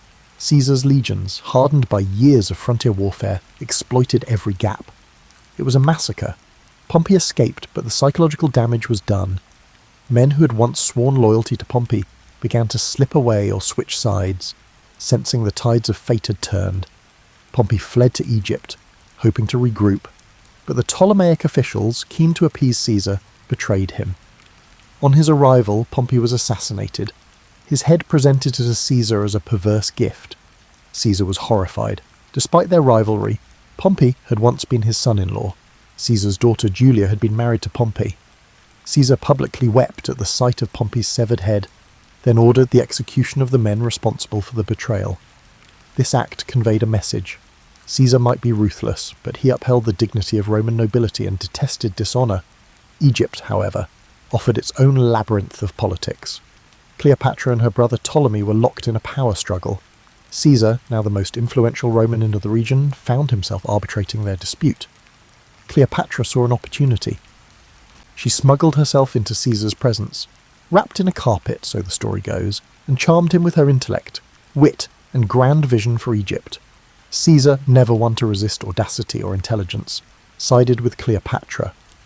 The pair consolidated power in Alexandria, defeating Ptolemy's forces and installing Cleopatra as queen. Their liaison was more than romantic. It was a strategic alliance that gave Caesar access to Egypt's wealth while securing Cleopatra's throne. Rome watched these events with fascination and growing anxiety. Caesar was off forging alliances and fathering a child with a foreign queen, Caesarion, while Italy braced for whatever came next. Though Pompey was dead, segments of the Roman Republic still resisted Caesar's rule. Caesar marched on, quelling resistance in Asia Minor with such speed that he famously declared, "Veni, vidi, vici, I came, I saw, I conquered." Then he headed to Africa, clashing with remaining Pompeian forces and eventually subduing them. By 45 BCE, Caesar stood unchallenged as Rome's paramount leader. The Senate, most of whose members owed him their lives or careers, filled his hands with powers that stretched the limits of Rome's traditions. He was named dictator for 10 years, eventually dictator for life. Some called it a tyranny. Caesar, for his part, claimed he was trying to restore order. He enacted sweeping reforms, revising the calendar into the Julian model, restructuring debts, expanding the Senate, granting citizenship to loyal allies in distant provinces, and planning massive building projects that aimed to beautify the city. He also introduced social measures, like distributing land to veterans. In these moves, Caesar walked a tightrope, consolidating power, while giving just enough to the masses and Senate to keep them largely compliant. But something in the Roman psyche chafed at one-man rule. Rome prided itself on hating kings. Their entire identity was built around a republic, even if that republic was often manipulated by the powerful. Caesar's acceptance of lavish honours and his centralisation of power made some worry that he sought to crown himself. Others found him dangerously modern, someone who might change Rome beyond recognition. And behind Caesar's unstoppable force lay a silent question. Was the Republic just a stage for one man's ambition, or could it endure? When Caesar finally returned to Rome in triumph, the city was abuzz with rumours and festivals. Though war still simmered in the distant corners of the Republic, Caesar's personal magnetism and the promise of stability temporarily silenced most discontent. He orchestrated spectacular public games and feasts, showering the populace with free grain. Statues and monuments sprang up in his honour. Yet beneath the gleaming facade, the core of Roman tradition, those unwritten rules guarding the Republic from monarchy, felt under siege. One example of Caesar's larger-than-life persona was his attempt to reshape the calendar, which was no small matter in Rome. The old lunar calendar had become hopelessly misaligned with the seasons, creating confusion in festivals and civic life. Caesar, advised by astronomers including Sosigenes of Alexandria, introduced the Julian calendar, a solar-based system with a leap year cycle. This was a major administrative reform that didn't just tidy up dates. It demonstrated Caesar's willingness to override centuries of practice if he believed he had a better way. People marvelled at the clarity the new calendar offered, but they also sensed that if Caesar could reorder time itself, what else might he feel entitled to reorder? He poured money into construction. Under Caesar's direction, new buildings, temples, and public spaces sprouted, symbolising a Rome reborn. The Forum grew more magnificent. He commissioned grand projects that not only beautified the city but gave work to thousands of labourers, elevating Caesar's popularity among the common folk. At the same time, he expanded the Senate from roughly 600 to as many as 900 members, adding allies from the provinces and diluting the power of the old aristocratic families. Some saw this as an inclusive move broadening representation within the Roman state. Others viewed it as an egregious power play, a way for Caesar to stack the Senate with loyalists who owed their positions to him alone. All these changes stirred the question, was Caesar still just a leading citizen, or was he inching toward kingship? Rome had a cultural aversion to the very word rex, king. Generations were taught that their ancestors had exiled the last Roman king and vowed never to kneel before another. So when statues of Caesar began appearing in public places, crowned with diadems, some citizens felt a chill. Caesar claimed these were tokens of respect from admirers, not declarations of monarchy, but doubts lingered. At a public festival, Marcus Antonius, a favoured lieutenant, attempted to place a diadem on Caesar's head. Caesar dramatically refused, stating, "Only Jupiter is king of the Romans." But the crowd's reaction was mixed. Some cheered his refusal, others suspected a theatrical performance designed to test public opinion on a monarchy. The dissonance grew sharper as Caesar took on the title dictator for life. In theory, a dictator in Roman history was an emergency measure, appointed for 6 months in times of dire threat, and then required to relinquish power. By extending this temporary position indefinitely, Caesar strained the very definitions of Roman governance. His supporters insisted Rome needed strong leadership given all the unrest, but his critics argued that Caesar was snuffing out the Republican flame. The seeds of conspiracy began to sprout. Senators who longed for a return to the old order, such as Gaius Cassius Longinus and Marcus Junius Brutus, started meeting discreetly. Brutus stood out. He descended from Lucius Junius Brutus. the fabled founder of the Republic who drove out the ancient kings. Caesar had shown Brutus remarkable favour, even rumoured to have paternal affection for him.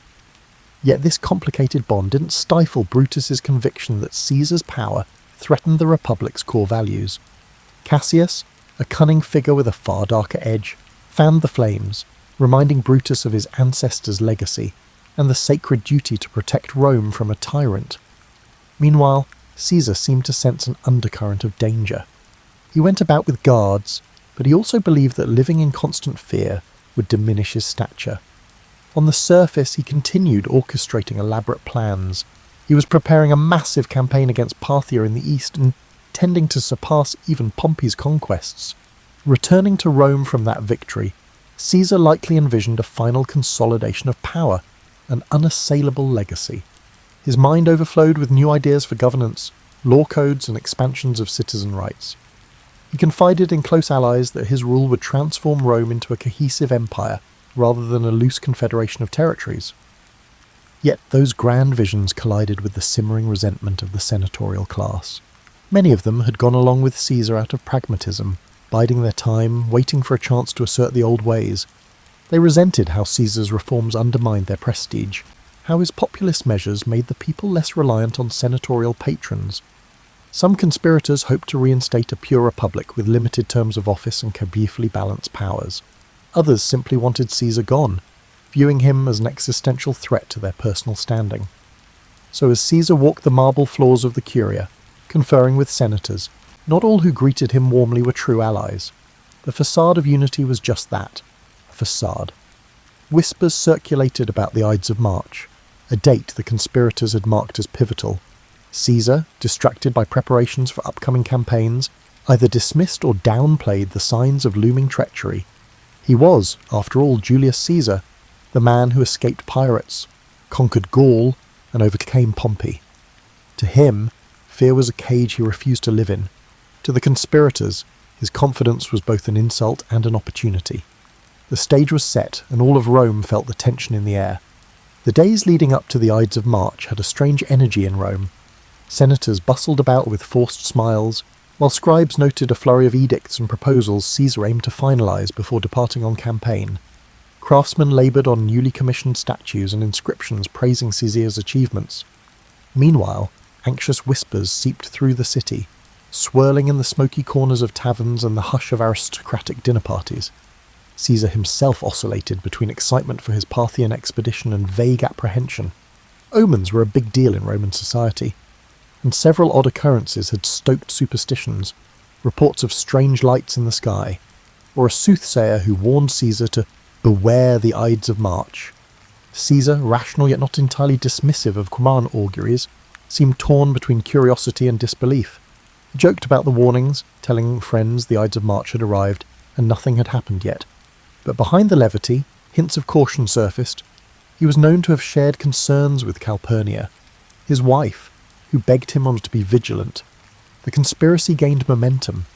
Cassius worked tirelessly, approaching senators who felt displaced by Caesar's sweeping reforms or who bore personal grudges. Persuading Brutus had been the linchpin.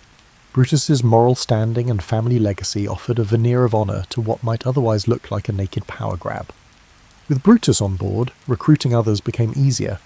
Each conspirator had different reasons. Some claimed to fight for the Republic's freedom, others sought personal gain or revenge, yet they united under a single, dramatic resolution: Caesar must be removed.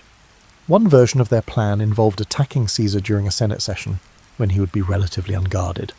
In theory, the presence of so many senators served as a public shield. Caesar wouldn't expect a mass attack in the heart of Roman governance. The conspirators also believed that once the deed was done, they could proclaim themselves defenders of liberty, summoning the people to restore republican ideals. Despite the risk, none could deny the plan's audacious simplicity. The Senate meeting on the Ides of March beckoned like a grim appointment. The morning of the Ides arrived. Calpurnia, shaken by nightmares, implored Caesar not to go. Some historians claim she dreamed of a statue of Caesar spouting blood, or of him lying slain in her arms. Moved by her distress, Caesar initially decided to stay home, possibly rescheduling the Senate session. That alone could have altered history. But the conspirators panicked when they heard Caesar might not come. They dispatched Decimus Brutus, no relation to Marcus Brutus, but another close ally, to persuade Caesar. Decimus feigned concern that Caesar would insult the Senate by his absence, diminishing his standing right before his grand campaign. So, despite Calpurnia's pleas, Caesar relented. He donned his ceremonial toga and left for the Curia. Inside the Senate meeting, the atmosphere was thick with tension, though it started off with formalities. Caesar took his seat. A group of conspirators approached, pretending to ask a favour on behalf of a political exile. They surrounded him as if to press their case more passionately. Then, as the story goes, at a signal, daggers appeared. The first strike came from Casca, and others joined. Accounts vary. Some say Caesar tried to defend himself, others that he was too overwhelmed. He was stabbed multiple times, the final blow from Brutus, prompting Caesar's legendary and possibly apocryphal utterance, "Et tu, Brute?" In moments, it was over. Caesar lay dead at the foot of Pompey's statue, a cruel twist of fate for the man who had once wept for Pompey's demise. The senators, spattered with blood, proclaimed they had liberated Rome from tyranny. They expected the city to greet them as heroes, yet the immediate reaction was shock, not jubilation. Citizens fled the Curia, unsure whether more violence would follow. The conspirators had planned for Caesar's death, but they hadn't planned for the emotional vacuum it would create among the Roman populace. The question remained, had they truly saved the Republic, or just unleashed chaos? Brutus and Cassius tried to calm the city with speeches, invoking the memory of their ancestor Lucius Junius Brutus, who banished Rome's last king centuries before. They insisted they had restored the Republic, but the people had witnessed Caesar's generosity, his banquets, land distributions, public games. Many commoners revered him. Anger and sorrow brewed in the streets. Word spread of the savage butchery in the Senate. Far from celebrating the conspirators, many citizens demanded vengeance. Mark Antony, who had not participated in the conspiracy, seized this public sentiment. He delivered a funeral oration for Caesar that became legendary. Antony spoke with passion, displaying Caesar's blood-stained toga, stirring the crowd into a frenzy against the conspirators. Some historians say Caesar's body was burned in the forum itself, with the flames fed by citizens who tossed in furniture and items as offerings. The conspirators, realizing the tide had turned, fled the city. Outrage soared, and the once proud Senate found itself overshadowed by the populist fury that Caesar had so skillfully harnessed in life. Thus, the killing that was intended to save the Republic actually accelerated its decline. Power soon consolidated not around a restored Senate, but around new strongmen, Mark Antony, Octavian, Caesar's young heir and adopted son, and others who would jockey for command in the following years. In death, Caesar had transcended mortality to become an icon, some would say a martyr, while the vision of a renewed republic, ironically, slipped further away. The aftermath of Caesar's assassination was as turbulent as any period Rome had ever seen. The city, already tense from years of civil conflict, discovered that removing one towering figure didn't automatically restore the old republic. Instead, a new power vacuum emerged, quickly filled by those with the ambition and resources to claim it. Mark Antony, Caesar's closest lieutenant, was first on the scene, leveraging his connection to the slain dictator to rally the masses, but Caesar had named a surprise heir in his will, Gaius Octavius, better known as Octavian, his grandnephew. Only 19 years old, Octavian carried Caesar's name, and soon enough, Caesar's legions would rally around him too.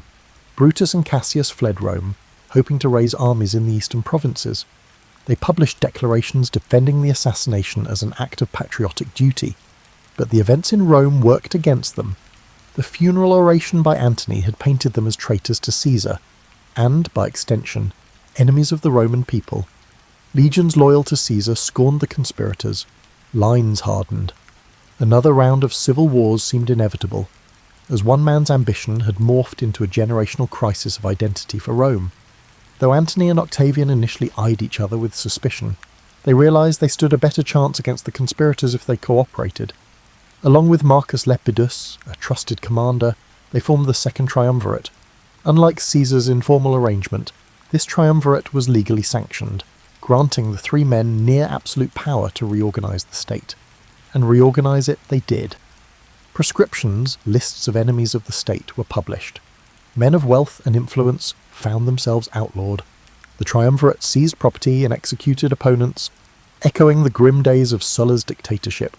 The conspirators, meanwhile, mustered forces in the east, culminating in the climactic Battle of Philippi in 42 BCE. Brutus and Cassius were defeated, and they chose suicide over capture. If Caesar's murderers hoped for a renaissance of republican ideals, they had gravely miscalculated. Rome was now torn between competing strongmen. After Philippi, tensions rose between Antony and Octavian. Antony headed east, forming an alliance, and famously a romance, with Cleopatra in Egypt. Octavian solidified his base in Rome, ensuring the Senate recognized him as the principal heir to Caesar's legacy. By 31 BCE, the rivalry exploded into another civil war, culminating in the naval battle of Actium. Octavian prevailed. Antony and Cleopatra fled and later took their own lives, and the stage was set for Octavian to become Augustus, the first Roman emperor. The Republic, in its old form, was gone. And what of Caesar's legacy? His name, Caesar, would become synonymous with rulership itself. From Kaiser in German to Tsar in Russian, leaders in distant lands would adopt the moniker as a badge of imperial might. His reforms, especially the Julian calendar, outlived him by centuries, influencing how millions of people mark time. His writings, particularly the commentaries on the Gallic and Civil Wars, remained essential reading for generations of statesmen and generals, admired for their clarity and rhetorical brilliance. In a strange twist, the Senate that once feared him voted to deify Caesar after his death, proclaiming him Divus Julius. Shrines and temples to the divine Julius sprang up, turning him into a figure of worship. This posthumous deification gave Octavian an added aura of legitimacy. He was now Divi Filius, the son of a god. One might argue it was the final irony. The same institution that bristled at his ambition now raised him to divine status. This transformation reflected the contradictory nature of Roman politics, practical to the core, yet steeped in superstition and reverence for signs and wonders. Public memory of Caesar remained divided. Many admired him for championing the lower classes, taking decisive action to end Rome's internal strife, and extending Roman influence abroad. Others condemned him as the man who shattered the Republic's checks and balances, making a single-man rule inevitable. Over time, historians, playwrights, and orators distilled his story into dramatic beats. The brilliant general, the cunning politician, the betrayed friend. Those wanting a moral lesson found ample material. Some used him as a warning against unchecked ambition, others as an example of visionary leadership undone by a petty jealousy.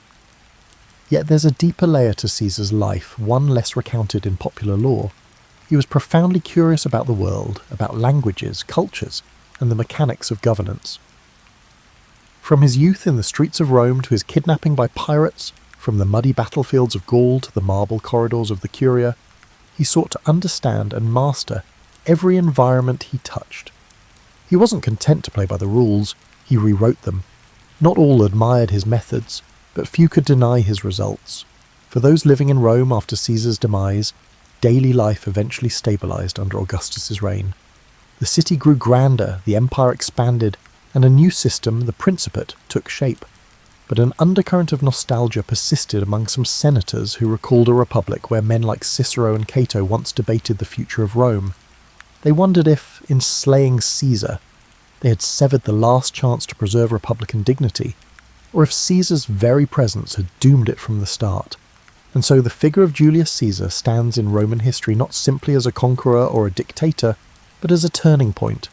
He harnessed ambition, popular support, and raw military skill to reshape the world's greatest republic.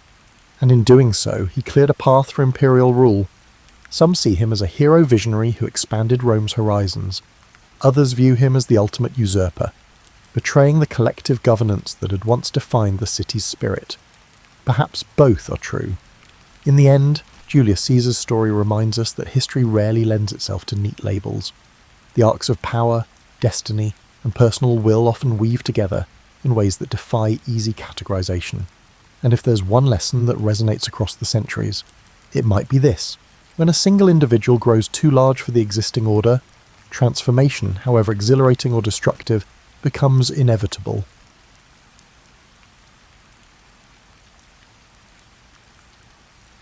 Imagine being in a very old Japanese forest, the kind that used to cover these islands long before anyone thought to build anything.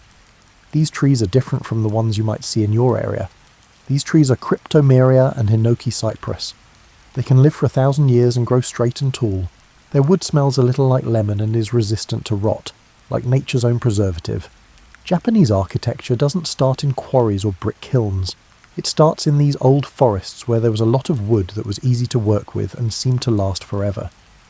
Building with stone makes things last, whether you want them to or not. Stone says, "I will be here long after you're gone, unchanged and unmoved." Wood, on the other hand, says something else. Wood says, "I used to be alive, and in a way, I still am." The first people who lived in Japan knew that the islands they lived on were always moving, and this would affect how they built things for thousands of years. Earthquakes shook the ground too often, making buildings made of solid stone into death traps. It seemed like the earth itself liked movement over stillness and flexibility over rigidity.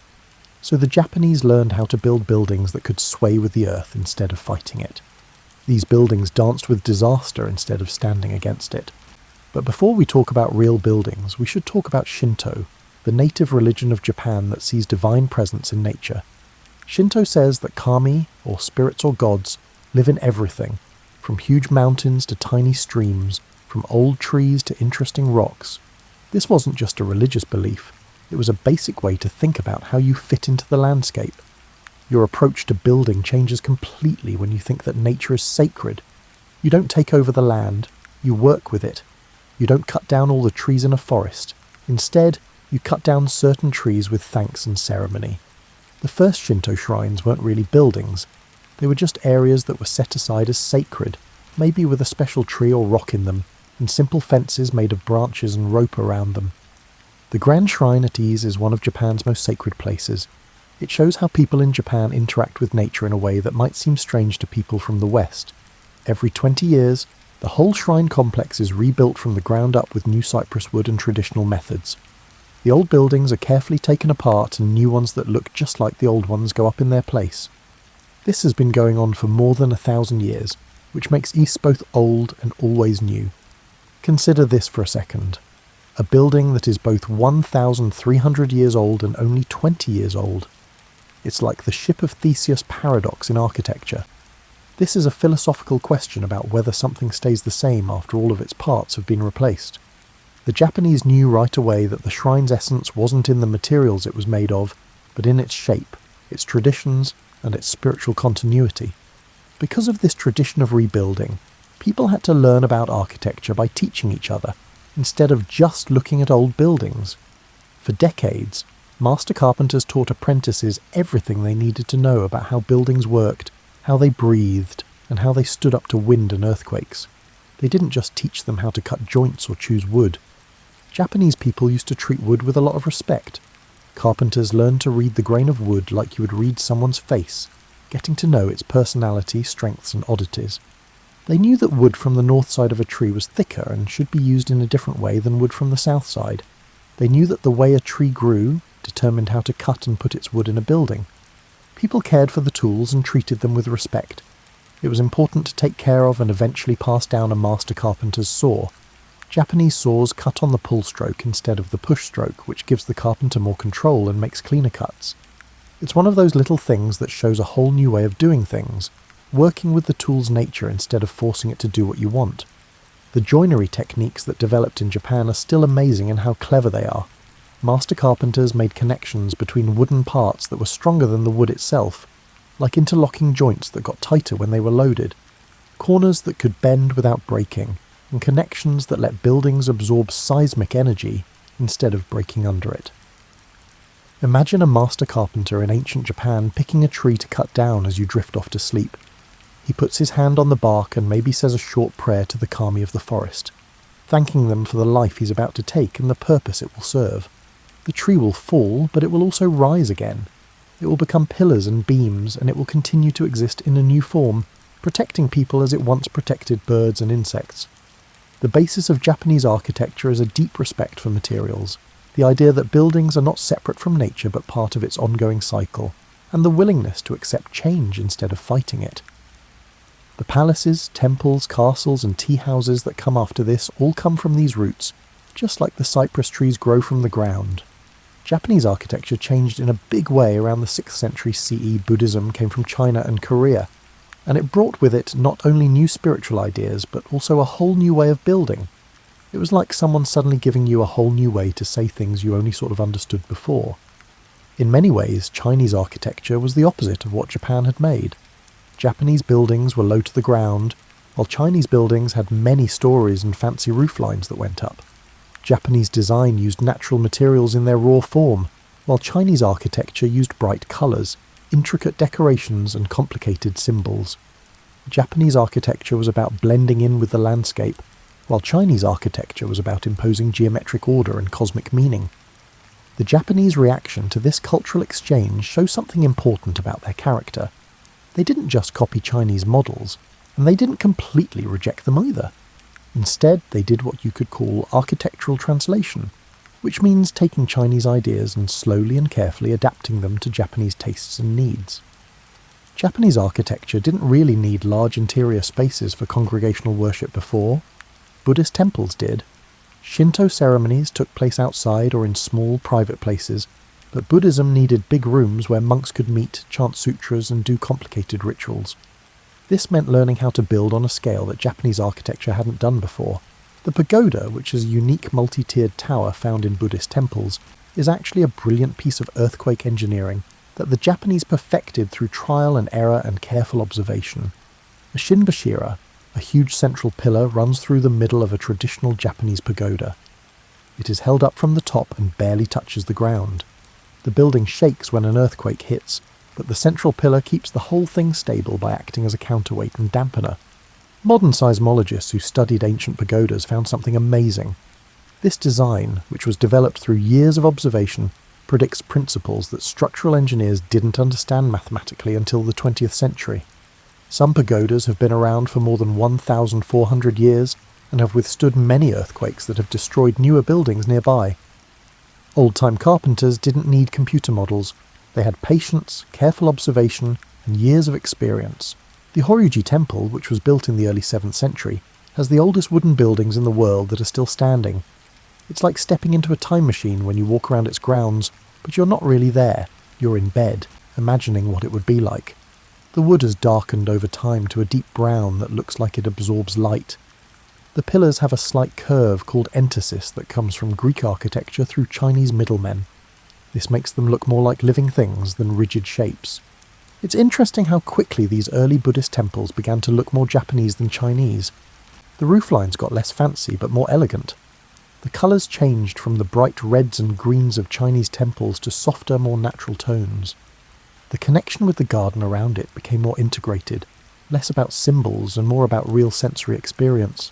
Buddhist architecture also brought new skilled workers to Japan. Tile makers who could make the unique curved roof tiles that directed rainwater.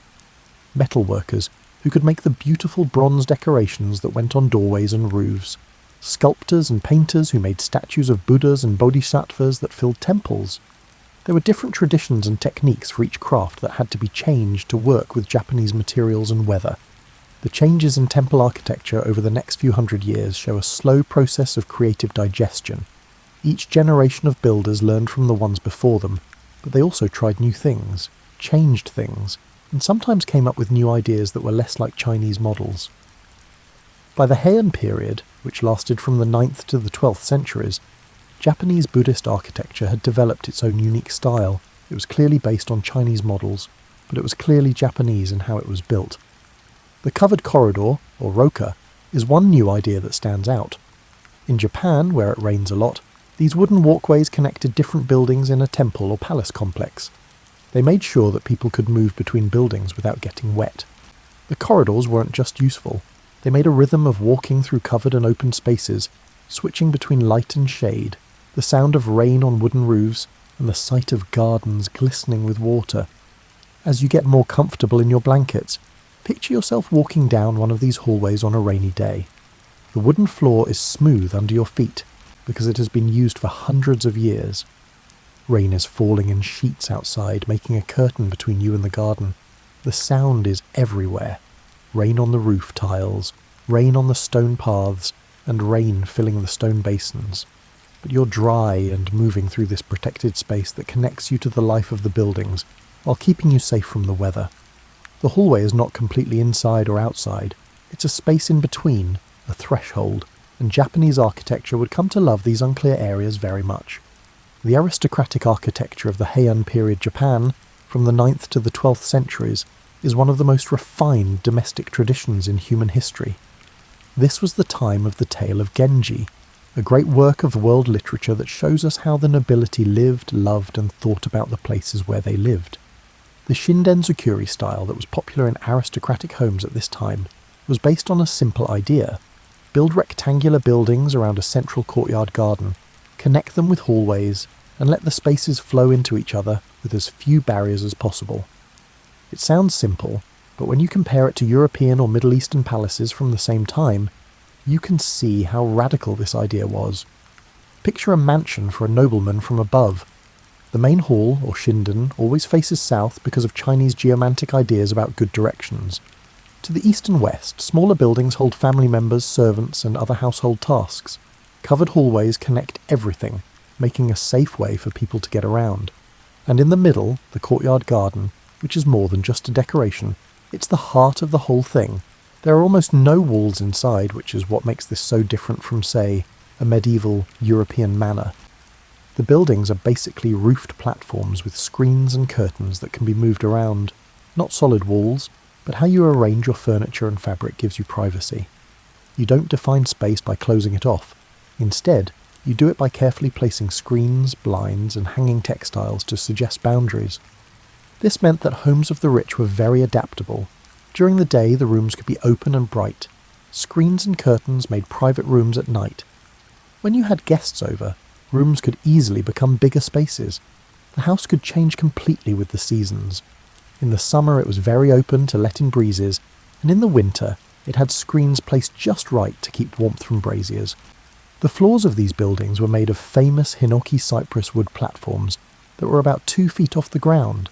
It wasn't just about height, it was also about making a separate space from the ground below. You took off your shoes before stepping up onto these platforms. This was a sign that you were moving from the outside world to the more refined space of the home. The space under the floor also let air flow, which is important in Japan's humid climate, and kept moisture from the ground from rotting wooden buildings. During the Heian period, tatami mats, which are rectangular floor mats covered in rushes, were not yet common. They were expensive things that were only put where people sat. Eventually they grew so big that they covered whole floors, and their standard size became a way to measure things. Rooms were described by how many tatami they had. People still use the terms 6-mat rooms and 8-mat rooms to describe Japanese apartments today. This is a tradition that goes back hundreds of years. If you're used to walls being walls and doors staying closed, the way the inside and outside of these palaces work together might make you feel uneasy. On nice days, the wooden shutters that surrounded the buildings could be lifted and stored, which meant that an entire wall could be taken down and the rooms could be opened directly to the garden. The aristocrats didn't just look at their gardens, they were always able to see and hear them. You might not expect this openness to mean a different way of thinking about privacy. Because anyone could see into rooms, privacy was kept by using layers of semi-transparent fabrics, cultural rules about where you could look, and the careful placement of screens and furniture. The privacy of the architecture was not physical but social, and it was enforced by manners instead of locks. You should meditate on the gardens you can see from these palaces. They weren't botanical collections or vegetable gardens. They were carefully planned landscapes that brought nature close to people. You could change the course of a stream so that it flows through the garden, with carefully chosen stones lining the way. People picked trees based on how they looked in different seasons, like cherry blossoms in the spring and maples in the fall. Islands in fake ponds stood for cosmic ideas or famous places from Chinese poetry. Walking through these gardens meant reading between the lines and finding hidden meanings. That arrangement of rocks could be a reference to a famous Chinese landscape. That tree might remind people of a poem they all knew. The gardens were like 3-dimensional books that only educated people could fully enjoy. You could enjoy them sensually, which you could do, but you were also supposed to understand their cultural and philosophical meanings. The idea of ma, which is often translated as negative space, or interval, was very important to how these buildings and gardens worked. Ma isn't just empty space, it's space that gets meaning from the things around it. The empty space between the buildings wasn't wasted space, it was the organising principle that made the buildings work together. The space between stones on a garden path wasn't empty, it was full of hope. As you drift off to sleep, imagine yourself as a Heian nobleman or woman, relaxing on the raised wooden floor of your home. The wooden shutters are gone now that it's spring, and your room is completely open to the garden. The cherry blossoms are falling like snow in the light breeze. Like Heian nobles did all the time, you're writing poetry to try to capture the bittersweet beauty of these flowers that bloom and die in just a few days. The architecture around you isn't separate from the natural world. It's a carefully framed stage for seeing how nature changes all the time. Japanese history took a violent turn after hundreds of years of living in elegant palaces. Feudal lords fought all the time in the Middle Ages, and suddenly architecture had to deal with a problem it had never had to deal with before: how to build beautiful buildings that could also survive a military attack. The Japanese castle is an interesting mix of useful military engineering and artistic ambition. These weren't just rough fortifications meant to keep people out. They were also signs of power, displays of wealth, and architectural feats that just happened to be good places to defend. Let's begin with the most important rule: height. Japanese castles made good use of the land by building them on hills or mountains whenever they could. The main tower, or tenshu, would rise from the highest point, making a layered defence that attackers would have to fight through multiple fortified zones, going up before they could reach the keep. It's like playing chess in 3 dimensions, but the board is tilted to the defender's advantage. The stone bases of these castles are examples of engineering that still impress people today. Without mortar, huge stones, some of which weighed tons, were put together to make walls that were 30 to 40 feet high and curved slightly outward so that they couldn't be climbed. These walls were not only strong, but they were also beautiful. The different colours and textures of the stone made abstract patterns that changed with the weather and light. When using rough natural stones, the method for making these stone bases is called Nozurazumi. When using more processed stones, it is called Uchikomi Hagi. The best castles used a method in which each stone was carefully chosen and shaped to fit perfectly with the ones next to it. The walls were so well fitted that you couldn't slip a knife blade between the stones. It was like high-level craftsmanship in architecture, where practical needs turned into chances for virtuoso display. The wooden castle buildings themselves, like towers, gates, living quarters and storehouses, rose above these stone foundations. This is where the unique style of Japanese castle architecture really shone through. Japanese castles were mostly wooden buildings with stone pedestals underneath, while European castles were made of solid stone throughout. The towers could be 4, 5, or even 7 stories tall, with each story being a little smaller than the one below it. This made the towers look like wedding cakes with a tapered profile. But here's where it gets interesting. The floors inside don't match the stories you see from the outside. A 5-story tower might really have 7 floors inside, or a 3-story building might look like it has 5 floors inside. This wasn't just to confuse enemies, it was smart engineering that let the defensive floors have lower ceilings, while still looking great from the outside. The beautiful white plastered walls of Himeji Castle, also known as the White Heron Castle, make it the best example of Japanese castle architecture. It feels like you're in a 3-dimensional maze with defensive passages that were made by someone who really didn't want you to get to the centre. Paths make turns at strange angles. Doorways are set up so that attackers have to put themselves in dangerous situations. There are traps on the floors. Every choice made in architecture has 2 purposes: to look good and to kill. The defensive features of castles are very clever. Sama, or small windows, were put in place so that defenders could shoot arrows or guns without being shot back. Defenders on the upper floors could attack anyone who got past the lower defences through drop-down hatches in the ceilings. People could pour boiling oil or water on attackers through holes in the walls. The decorative curved roof lines also had a purpose. They made it harder to judge distances and aim accurately. Japanese castles always looked good, even though they were very useful for military purposes. The white plaster walls did more than just reflect heat and keep fire from spreading. They also made a striking contrast with the dark wood and grey stone, making castles visible from miles away, and turning them into landmarks that stood out in the landscape. The ornate roof decorations, which usually had fierce animal designs, protected the building from lightning and showed the lord's power. The inside of the castle's living quarters showed that even warlords cared about how things looked.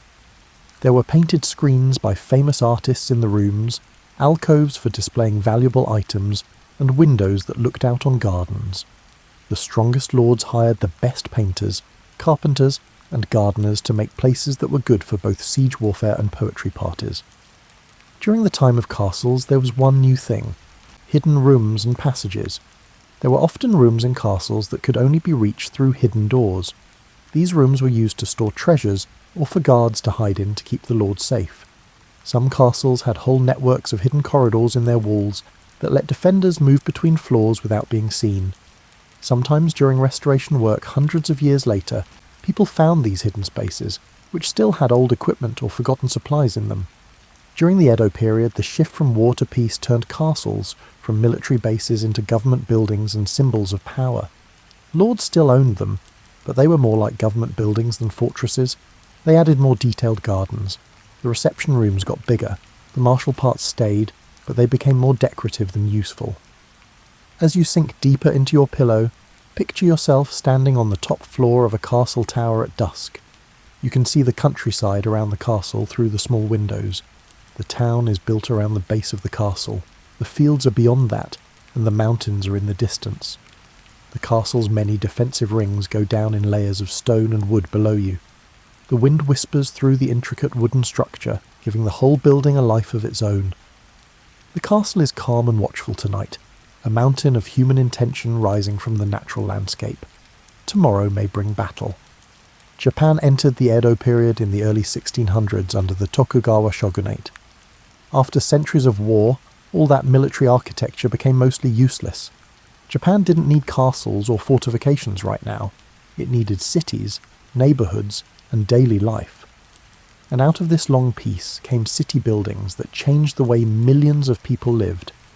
In just a few decades, Edo, which would later become Tokyo, grew from a small castle town to one of the biggest cities in the world. By the early 1700s, it was home to more than 1 million people, making it bigger than London or Paris. Rethinking everything about how cities are built and planned was necessary to handle that many people living in wooden buildings in a city that caught fire often. The typical townhouse or machiya from the Edo period had ideas about how to live in a city that still affect Japanese architecture today. These buildings were long and narrow, usually only 15 to 20 feet wide and going back from the street for 60 feet or more. Property taxes were based on how much of the street front there was, so people built deep and narrow to save money. The buildings that came out were like caves in the city, with dark areas in the middle and light coming in through the front door and back garden. The front of a machiya was a shop or workshop, a semi-public space where the household's business and street life came together. A few steps up from the street level marked the start of the buildings inside. You could do business in this threshold zone without actually entering the house. As with many other parts of Japanese architecture, the line between public and private wasn't a straight line, but a gradual change. The building stretched toward the back behind the shop area. It was divided into rooms by sliding fusuma panels that were covered in thick paper or fabric. These rooms had many uses. During the day, they were living spaces, and at night, futons were put out for sleeping. There wasn't much furniture, and it was often easy to move. A low table for eating that could be moved out of the way. Chests for storage that could be stacked or moved around. The space itself could be changed in any way, depending on the time of day or year. A small courtyard garden at the very back of the machiya let in light and air to the building's deepest parts. These gardens were very small, sometimes only 8 or 10 feet square, but they were very important for making the long, narrow buildings livable.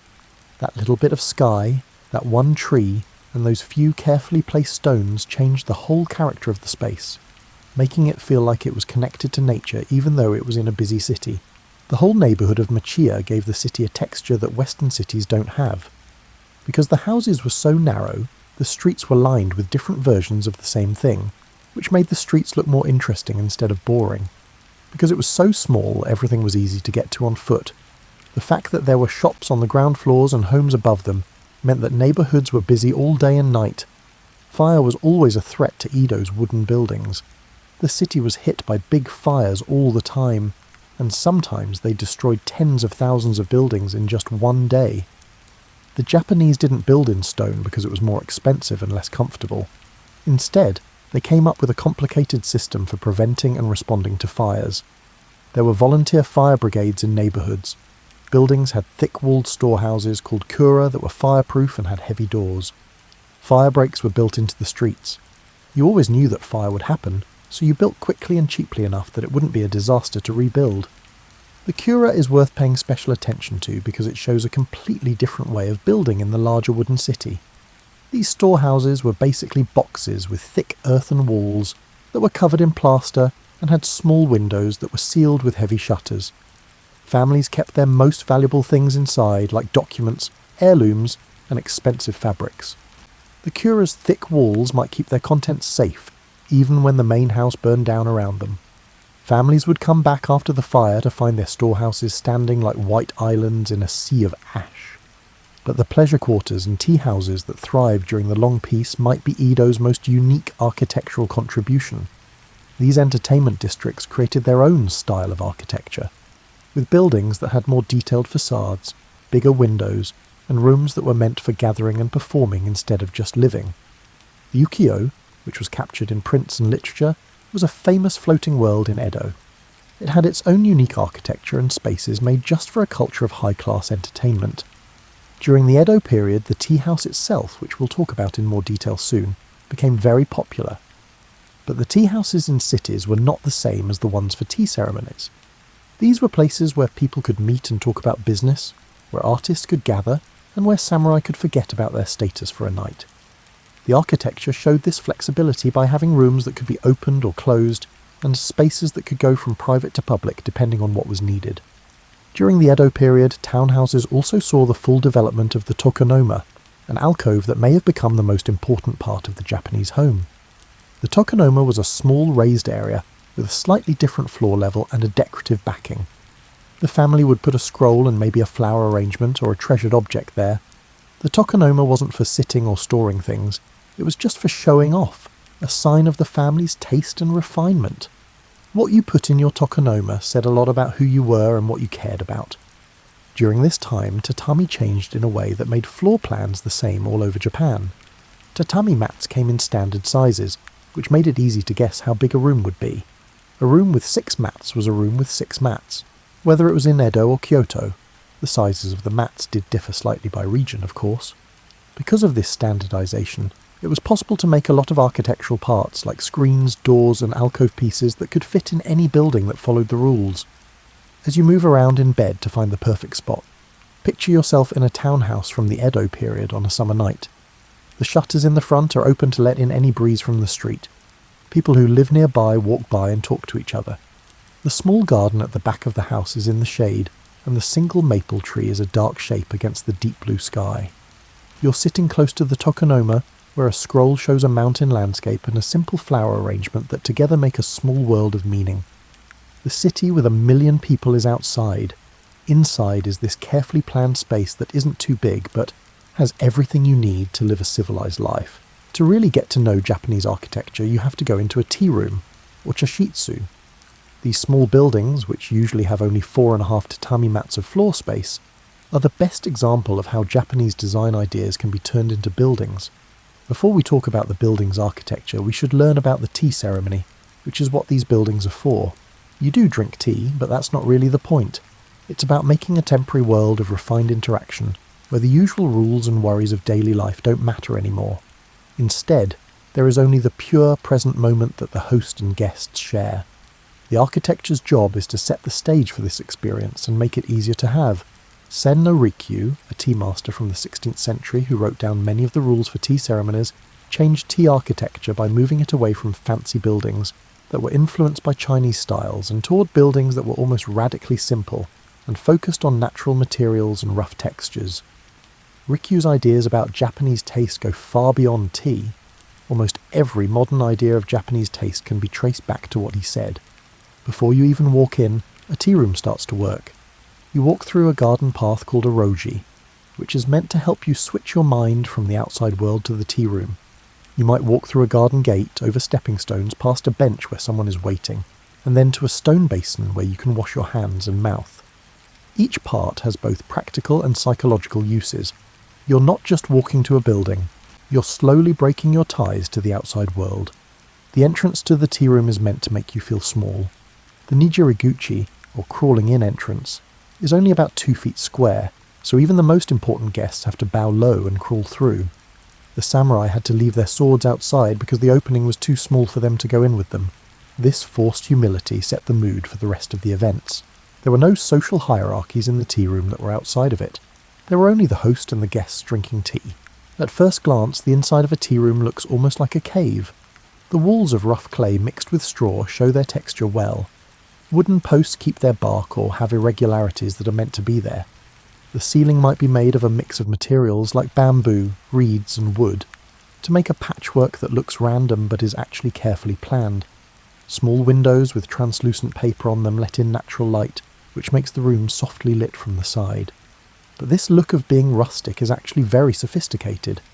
Every part has been chosen with great care. There were hundreds of pieces to choose from, and that one with the bark still on it was chosen. We looked at its slight curve, its unique texture, and how light hits its surface, and we decided that all of these things were just right for this spot. The rough texture of the walls may look random, but it creates a specific visual effect that master plasterers spend years learning to make. The tokonoma is the main organising principle of the tea room, and it is even more important here than in residential architecture. There is a scroll in the alcove that was chosen just for this gathering. It could be a piece of calligraphy or a landscape painting. The scroll is more than just a decoration. It sets the spiritual tone for the whole tea party. When guests come in, they look at the tokonoma right away and read the scroll to find out what this gathering is all about. Everything in a tea room is there to help with tea. The hearth that is sunk into the ground is where the water is heated, and it is set up so that the host can perform the ceremony while sitting down. The door that the host uses to get in is separate from the door that the guests use to get in, so the host can bring in tea supplies without bothering the guests. The windows are placed just right so that the tea bowl gets the right amount of light at the most important times during the ceremony. Nothing is random. Every size, material and surface has been thought about. Tea rooms' aesthetic ideas slowly spread to all of Japanese architecture. The idea of wabi, which means finding beauty in simple things and materials, changed how people thought about designing homes. People liked worn wood and weathered stone because of the idea of sabi, which means appreciating the patina of age and the marks of use. Japanese architecture became known for using natural materials in their natural state without paint or other decorations. Tea rooms also perfected the idea of shake, or borrowed scenery, which is when a building is designed to include views of the landscape around it, as part of its interior space. A window that is carefully placed might frame a certain tree in the garden, making that tree a part of the room's design. The room's character changes when the tree blooms or changes colour with the seasons. The line between architecture and landscape becomes less clear and more temporary. The famous Taian tea room, which was designed by Rikyu himself and is still standing, is only 9 feet by 9 feet. In this small space, all of Japanese aesthetic philosophy is shown. The rough clay walls, the carefully uneven posts, the small window that looks out onto a perfectly framed garden view, and the tokonoma with its subtle proportions all work together to make a space that feels both humble and deep, rustic and refined, and temporary and eternal. Later tea masters built on Rikyu's work and made different styles of tea rooms that looked at different parts of tea room design. Some added more windows to let in more light. Some people tried out different materials or proportions, but they all stuck to the main idea. A tea room should be its own world, a place where beauty becomes a way to connect with the divine. The way tea rooms were designed had an effect on the way other types of buildings were built. The Sukiya style that came from tea architecture used its ideas in house design, such as using natural materials, making rooms that are the right size for people instead of grand displays, and paying close attention to texture and light. Exposed wooden ceilings, alcoves for display, and sliding paper screens are all things that are now thought of as typically Japanese. They all come from tea room architecture. As you get ready to sleep, picture yourself in a tea room at dusk. The rain is falling outside, making a soft sound on the roof. You can barely see the garden through the small window. The stones and moss are getting darker because of the moisture. The host just made tea with careful, practiced movements. The tea bowl is in front of you, and its rough surface feels warm in your hands. In this small space, the whole universe has shrunk to this moment. The taste of tea, the sound of rain, and the way the light is fading. The room has everything it needs and nothing it doesn't. In its own quiet way, it's perfect. Japan had been closed off from the rest of the world for over 200 years, but in the middle of the 19th century it opened up. The meeting changed Japanese architecture in ways that were both exciting and confusing. Suddenly, a building style that had developed over hundreds of years to reflect certain cultural values and deal with certain problems had to learn how to use completely different architectural languages from Europe and America. People who were used to wooden buildings with paper screens and sliding doors must have thought that the first Western-style buildings in Japan were very strange. Buildings made of stone or brick with glass windows, multiple stories with stairs inside, rooms that were only for one thing, and furniture that couldn't be moved or changed, all showed a very different idea of what buildings were and how people should live in them. The Meiji government wanted Japan to become a modern nation-state, so they actively promoted Western architecture as part of that process. They hired architects from other countries to design government buildings, banks, train stations and other buildings that needed to look modern and strong. These buildings intentionally copied Western styles, like Victorian Gothic, Renaissance Revival and French Baroque. Sometimes they did this in a way that was so mixed up that it was hard to tell where one style ended and another began. It must have been strange to walk through central Tokyo during the Meiji period.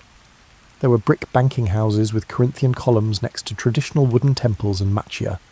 Buddhist temples had roofs that curved, while government buildings had roofs that sloped down like European roofs. There was an architectural clash without synthesis, with different building styles living in the same city, but not yet learning how to talk to each other. Japanese architects who had studied in Europe and America had an interesting problem to solve: how to make modern Japanese architecture that used Western building technology, but still stayed true to traditional aesthetic values. Architects would spend the next 100 years thinking about this question, and it may still have an effect on Japanese architecture today. One of the first things people did was add Japanese decorative elements to Western building styles. You could have a brick building with European proportions and a Japanese-style tiled roof, or a stone building with towers that looked like pagodas. These hybrids often looked strange, like someone wearing a business suit with traditional sandals. Each part was fine on its own, but together they were uncomfortable. Tokyo Station, which was finished in 1914, is a good example of the architectural goals of this time. The station was a huge red brick building with European Renaissance style, including domes, arches, and detailed brickwork. It was designed by Tatsuno Kingo, who had studied in London. It was supposed to show that Japan had become a modern country, with infrastructure that could compete with any Western power, but you could see that Japanese sensibilities were at work in the way it was built and the way it looked. But the changes that were happening in residential architecture were more interesting than the big public buildings. Middle-class Japanese homes started to mix Western and Japanese styles, making hybrid spaces that showed how lifestyles were changing while still keeping traditional comforts. A house might have one Western-style room with chairs, tables, and hardwood floors. This room was usually used for business or to welcome guests. The rest of the house would be traditional Japanese with tatami mats and sliding screens. This wasn't just about how things looked or how they were worn. Different kinds of activities really worked better in different kinds of buildings. If you wore Western clothes, you wanted chairs and tables that were Western heights. But when they were at home, a lot of Japanese people liked to take off their tight Western clothes, put on a yukata or kimono, and sit on tatami the old-fashioned way. You could live in both modes because you had both kinds of spaces.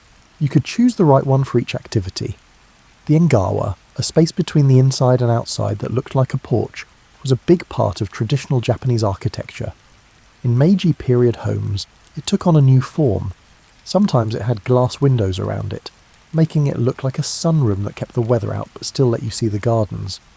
This change showed how traditional building parts could change to use new materials and technologies while still doing their main job. Japanese architects who were studying abroad started to notice something interesting. While they were learning how to build in the West, Western architects were becoming interested in Japanese design. People were amazed by the Japanese pavilions at international exhibitions. Western architects and designers started to collect Japanese prints, study Japanese gardens, and use Japanese design ideas in their own work. Japan wasn't just getting architectural ideas, it was also giving them. This back and forth would eventually lead to more complex syntheses. Frank Lloyd Wright's Imperial Hotel in Tokyo, built in the 1920s, tried to mix Western ideas about space with Japanese ideas about beauty and attention to materials. Wright wasn't Japanese, but his ideas for architecture showed how to honour both traditions without having to choose between them. The terrible Great Kanto earthquake of 1923 destroyed much of Tokyo and Yokohama, but it also opened up new opportunities. Rebuilding the city made it possible to use modern building methods on a larger scale, such as reinforced concrete, steel framing and modern utilities. But it also made people think about what traditional architecture had lost and what should be kept. Some architects started to talk about a more careful way to modernise. They didn't want to just copy Western styles or keep traditional architecture the same to protect it. Instead, they wanted an architecture that used modern materials and building methods, but still understood and respected traditional Japanese ideas about space. This wasn't just about making things look nice on the outside. It was about deeper ideas like how buildings fit into the landscape, how spaces could be flexible and changeable, and how to use natural materials and light in creative ways.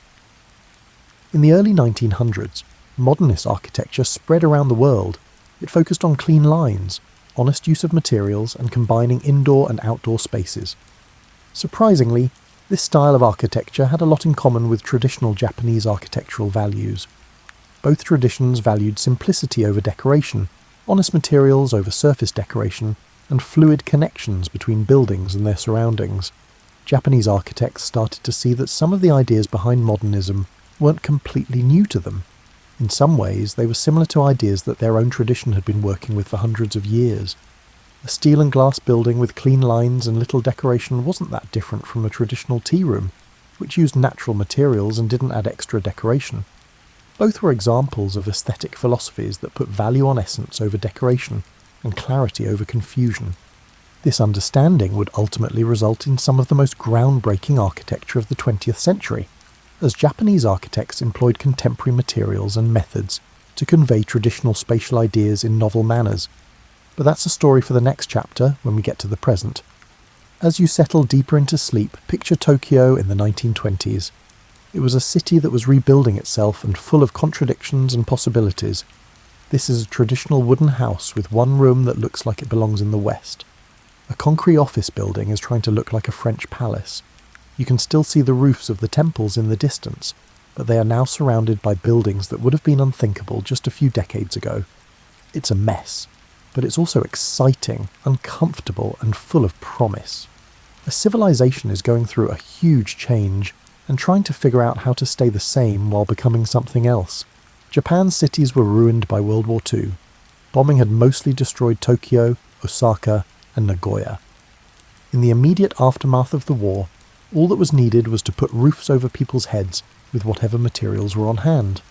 When people were living in temporary shacks and old military buildings, architectural philosophy seemed like a luxury. But even in this dire situation, some architectural elements remained the same. People still took off their shoes before going into homes. They still liked to sit on the floor when they could. The basic ideas about space in Japanese architecture, flexibility, connection to nature, and the importance of threshold spaces stayed the same, even though the buildings themselves were rough and temporary. As Japan's economy got better and then exploded in the 1950s and 1960s, a group of amazing architects came along who would change how people thought about modern architecture. These architects had grown up with traditional Japanese buildings and learned about Western architectural principles. Now, they had to make buildings that were right for modern Japan. Their ideas would change architecture all over the world. Kenzo Tang could be the most well-known person from this generation. His buildings were a mix of the brutal honesty of modernist concrete construction and ideas about space that came from traditional Japanese architecture. The Hiroshima Peace Memorial Museum, finished in 1955, raised its main structure on pillars, which made a covered space underneath that was like the open ground floors of traditional storehouses and let light and air flow through the building. Tang's work showed that modern materials like reinforced concrete could show traditional Japanese ideas about space, like the mixing of inside and outside, the use of modular structural grids, and the focus on horizontal rather than vertical lines. His buildings looked very modern, but their layout and relationship to the site and landscape made them feel Japanese in some way. The metabolist movement, which started in the 1960s, had an even more radical idea. These architects saw cities as living things that could grow and change, with residential units that could be added to permanent infrastructure. Most of their biggest dreams never came true, but their ideas about flexibility and adaptability took traditional Japanese ideas about reconfigurable space and applied them to cities and technology. The Nakagin Capsule Tower by Kisho Kurokawa, which was finished in 1972, was an example of metabolist ideas in architecture. The building was made up of prefabricated modules, which were basically small apartments that were attached to concrete cores. This was done so that capsules could be moved around or replaced as needed. It looked like science fiction, but it was based on the traditional Japanese idea that buildings are made up of parts that can be rearranged instead of being permanent monuments. At the same time, residential architecture was changing in less obvious ways. After the war, Japanese homes started to have more Western features, like real kitchens with running water, bathrooms with tubs and showers, and central heating. But the way things were arranged in space often stayed very Japanese. A lot of homes still had at least one traditional tatami room with sliding fusuma panels, a tokonoma alcove, and a door that led to a small garden. This wasn't just nostalgia or conservatism, it was a real preference for being able to move around and connect with traditional styles. At night, a tatami room could be a bedroom. During the day, it could be a living room. For special meals, it could be a dining room, and for guests, it could be a space. The Western-style rooms with furniture that couldn't be moved around couldn't do this. Some architects started to look into how they could use modern materials and building methods to express traditional ideas. Tadao Ando, who became famous in the 1970s, built buildings out of smooth concrete, glass and steel that still had a traditional Japanese feel to them. His buildings have enclosed courtyards, carefully framed natural light, and a peaceful quality that reminds one of temple and tea-room architecture. Ando's Church of the Light, which was finished in 1989, is a great example of this combination. It's a small concrete chapel with a cross that shines. The cross was made by taking away things, not adding them. The wall has a cross-shaped opening that lets light in. The room is very simple and serious, but it also has a lot of spiritual energy. It looks modern, but it also feels like it comes from the same design tradition that made tea rooms hundreds of years ago. The idea of ma, which we talked about earlier as charged empty space, was used in a new way in modern Japanese architecture. Architects designed buildings with holes and gaps that weren't just empty space. They were important parts of the design. These empty spaces made the rhythm of the buildings, let light and air in, and gave people a place to rest their eyes and think. The connection between architecture and nature, which is so important to Japanese culture, continued in new ways. Architects couldn't always make traditional gardens, especially in cities with a lot of people, but they found ways to add natural elements, like a single tree in a courtyard, a water feature, or even just views of the sky that were carefully framed. These gestures recognized the human necessity for a connection with nature, even within entirely urban environments. Small urban homes became a very interesting type of architecture. Because land was so expensive in Japanese cities, many residential lots were very small, less than 50 square meters in some cases. Architects who had to work with these limits came up with new ways to make spaces more livable, by adding light, air, and sometimes surprising spatial experiences. These small homes often had courtyards inside, skylights, spaces on more than one level, and smart ways to store things. These small houses kept the traditional Japanese way of building homes, which was to make rich spatial experiences within small physical limits. A traditional tea room showed that you don't need a lot of room to make a whole world.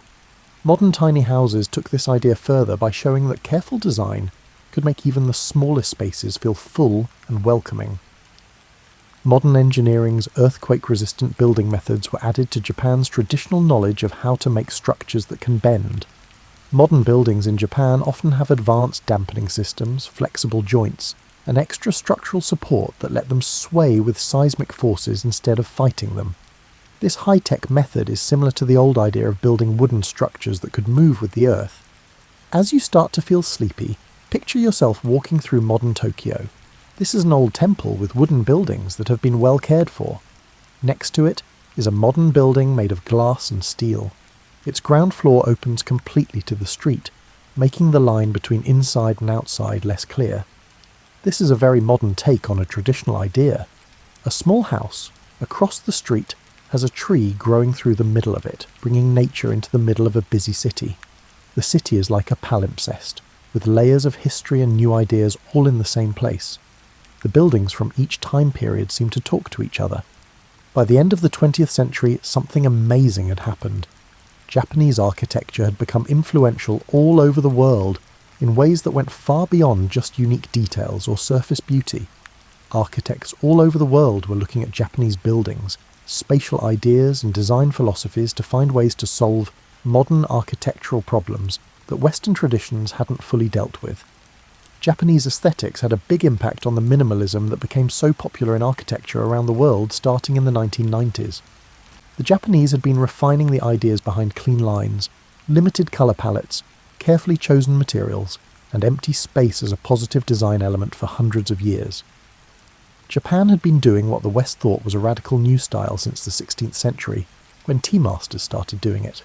The open floor plans that are now popular in Western homes are similar to the ideas that Japanese homes have had for hundreds of years. Japanese architecture had these ideas long before they became popular in other parts of the world, that spaces could be flexible and serve more than one purpose, that rooms could flow into each other instead of being separated by walls, and that a home should adapt to the needs of its occupants instead of forcing them to adapt to fixed rooms. The focus on natural materials that are honestly displayed, rather than painted over or hidden behind decorations, became a defining feature of modern high-end architecture around the world. Architects started leaving concrete unpainted so that the wood structure showed through, and they used stone in ways that showed off its natural beauty. This method wasn't taken directly from Japan, but the Japanese architectural tradition of honest material expression did have an effect on how architects around the world thought about materials and surfaces.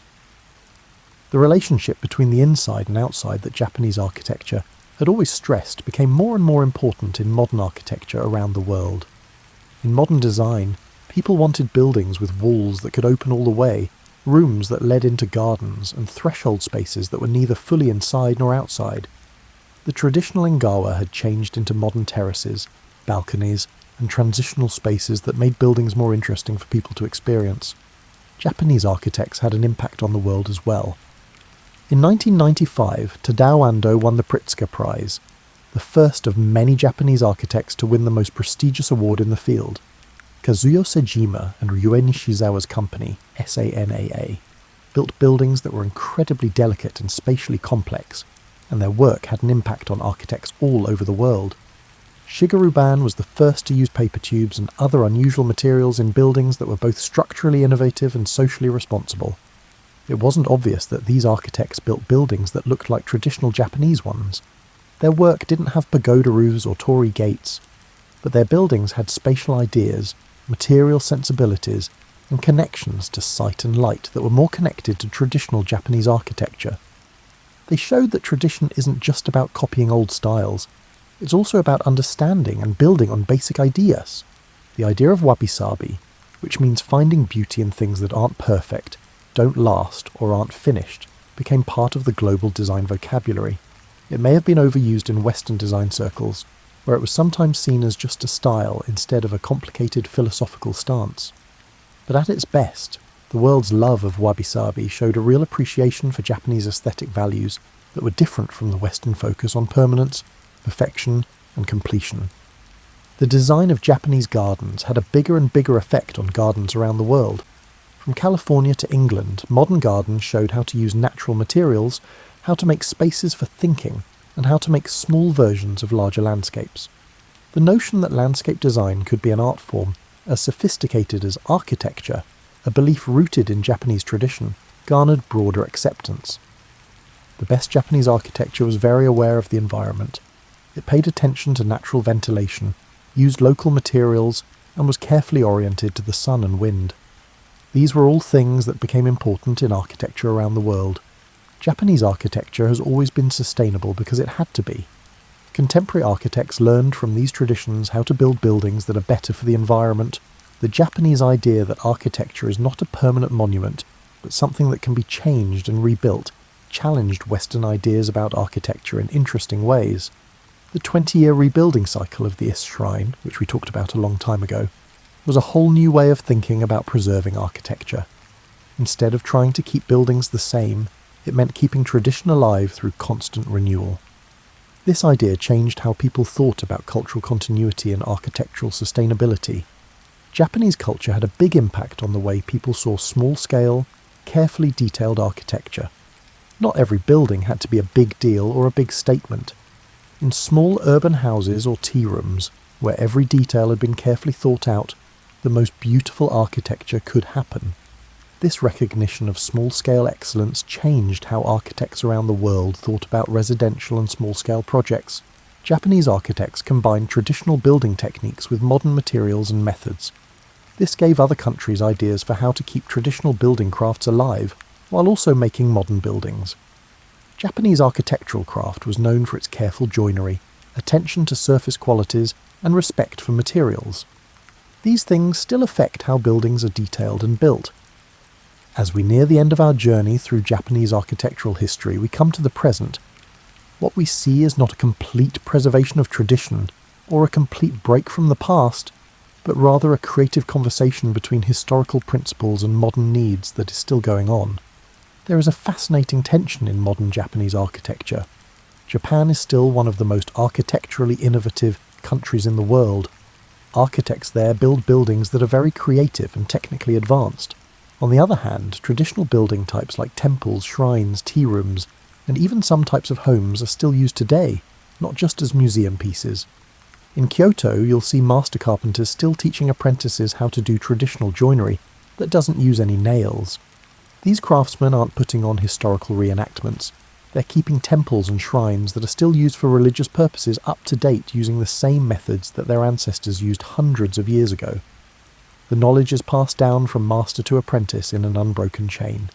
Each generation learns not from books but by working with tools and materials. There are definitely problems with these old crafts. Fewer young people want to spend years learning how to do temple carpentry or thatched roofing.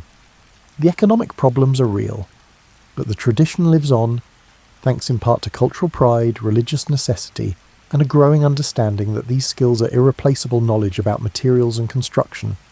At the same time, modern Japanese architects are still pushing the limits.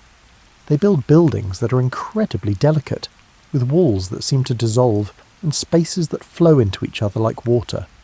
They try out new materials and technologies while still keeping in touch with old ideas about space. Su Fujimoto is one of the younger architects.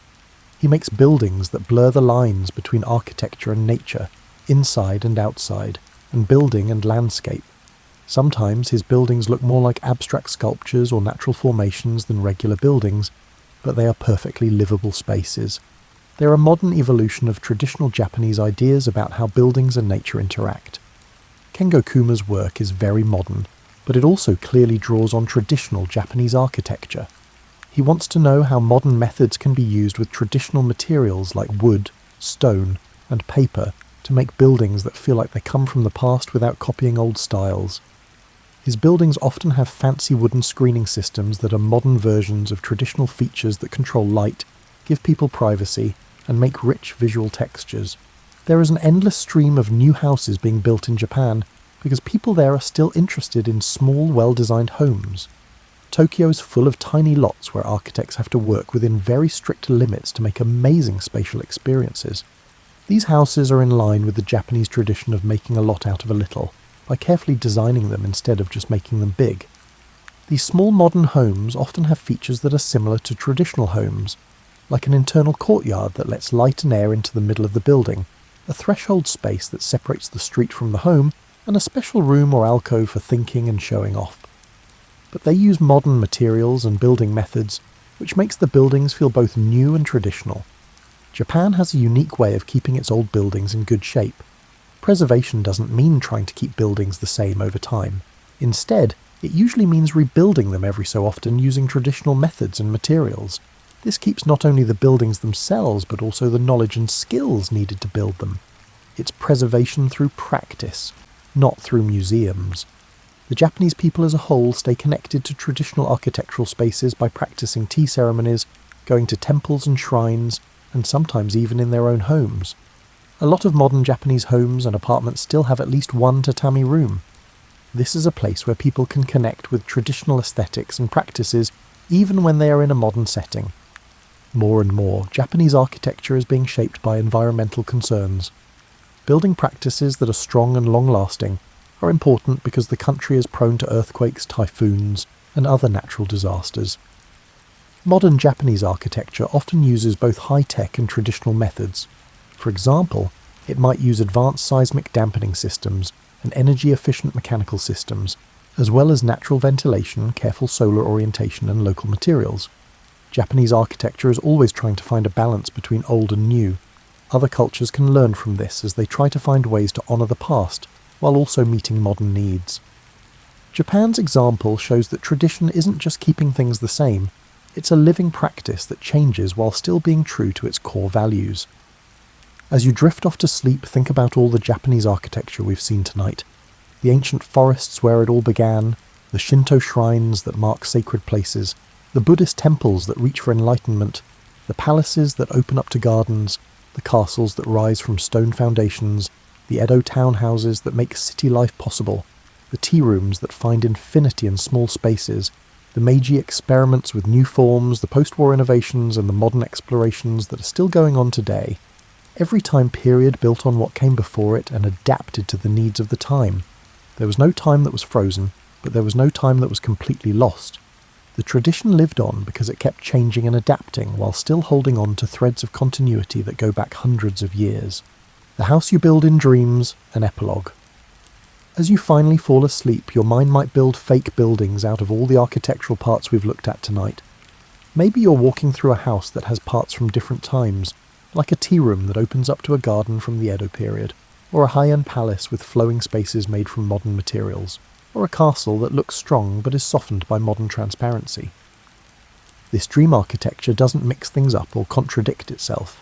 It's completely fine because Japanese architecture has always been about bringing together different influences and needs into a cohesive whole that serves human life while respecting deeper, aesthetic and philosophical ideas.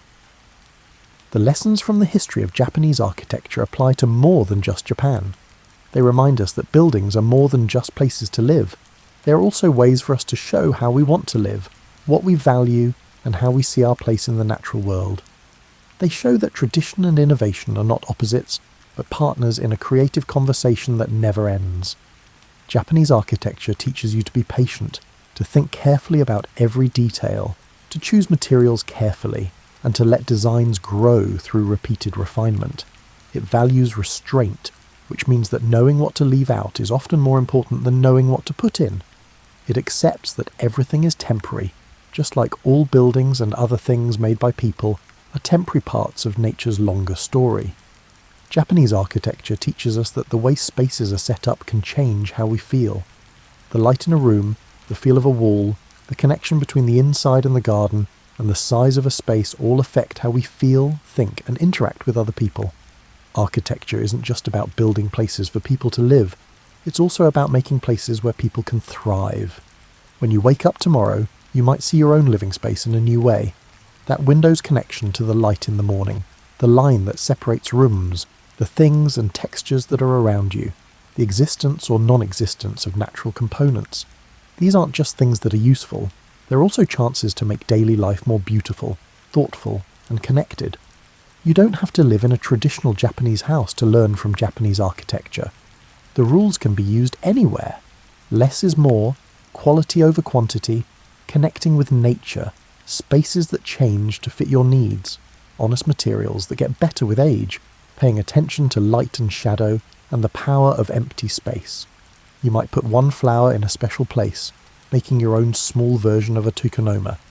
You might move things around in a room to let in more natural light. You might just stop and take in the architectural details of the places you live in every day. These little things keep the tradition alive in your own way. It's not just about buildings in far-off places or things that happened in the past that make up the history of Japanese architecture. It's a living tradition that keeps changing, and you take part in it every time you think carefully about the places you make and live in. The master carpenters of ancient Japan, the tea masters refining aesthetic principles, and the modern architects looking for new ways to build all contribute to an ongoing discussion about how people should live on the planet. As sleep takes over, let your last conscious thoughts rest in a place of perfect peace. You know how you sometimes catch yourself embellishing a story just a little bit? Perhaps you incorporate a subtle detail to enhance its appeal during dinner parties. Well, imagine if your entire profession was built on doing exactly that, except instead of impressing your neighbours, you were fooling entire kingdoms and occasionally starting wars by accident. Welcome to the wonderfully weird world of medieval and Renaissance map-making, where lying wasn't just acceptable, it was practically a job requirement. Picture yourself settling into a comfortable chair by the fireplace, maybe with a cup of something warm, while we explore one of history's most charming professional scams. Upon reflection, that's precisely the truth of the situation. For centuries, the most respected cartographers in Europe were essentially running elaborate cons, and everyone just went along with it because, frankly, nobody knew any better. You see, back in the day, and we're talking roughly from the 12th century all the way up to the 1600s, making maps was less about accuracy and more about filling up all that space on parchment. Imagine you're a map maker in, say, 1347. You have a beautiful piece of vellum laid out on your desk, and you possess a clear understanding of the Mediterranean's appearance, as sailors have navigated its waters for centuries. You can draw Italy with your eyes closed, and the coastline of Spain holds no mysteries. But then you get to the edges. The vast unknown awaits you. And here's where things get intriguing, because you can't just leave blank spaces. That would be admitting ignorance. Medieval professionals had about as much tolerance for admitting they didn't know something as your average teenager today. So what do? You make stuff up, and not just little stuff. We're talking about entire continents, mythical islands, and creatures that would make Hollywood monster designers weep with envy. The best part? Everyone expected you to do this. It wasn't considered fraud, it was considered filling in the gaps with your best educated guess, even if your education came entirely from tavern stories and fever dreams. Take the Hereford Mappa Mundi, created around 1300. This thing is gorgeous, a work of art that happens to also be a map. But if you tried to use it for navigation, you'd probably end up somewhere in the Atlantic having a chilly, very wet conversation with some very confused fish. The mapmaker included everything from the Garden of Eden, helpfully located in Asia, to various monsters scattered around Africa, because apparently medieval cartographers believed that the further you got from Europe, the more likely you were to run into something with too many heads. The funny thing is, these weren't mistakes in the way we think of them today. These were deliberate creative choices.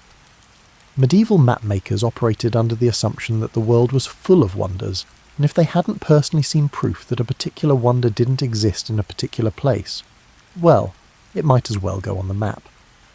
It was really an optimistic lie. The kind of fibbing that says, sure, there might be a unicorn over there, why not? And the customers loved it. Kings and wealthy merchants didn't want boring, accurate maps. They wanted maps that told stories, maps that confirmed everything they'd heard about the exotic edges of the world. A map lacking monsters was devoid of imagination, which diminished its purpose. The quest wasn't just about filling space, though. In a world where information travelled slowly, and often became thoroughly mangled, medieval map-makers operated.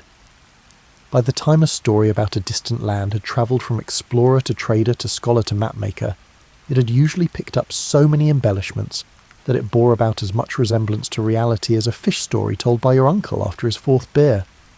So as you drift off tonight, remember that somewhere in history there's a mapmaker who drew a perfectly lovely island that never existed, populated it with creatures that never lived, and convinced half of Europe that it was a real place worth visiting. And honestly, the world was probably somewhat more interesting for it. Now you might be wondering how exactly one goes about lying professionally on maps without getting fired, exiled, or fed to whatever monsters you've been drawing in the margins. The answer is surprisingly simple. You don't call it lying. You call it interpretation of available sources or synthesis of traveller accounts. It's all about the marketing, really. Medieval and Renaissance map makers had the technique down to an art form.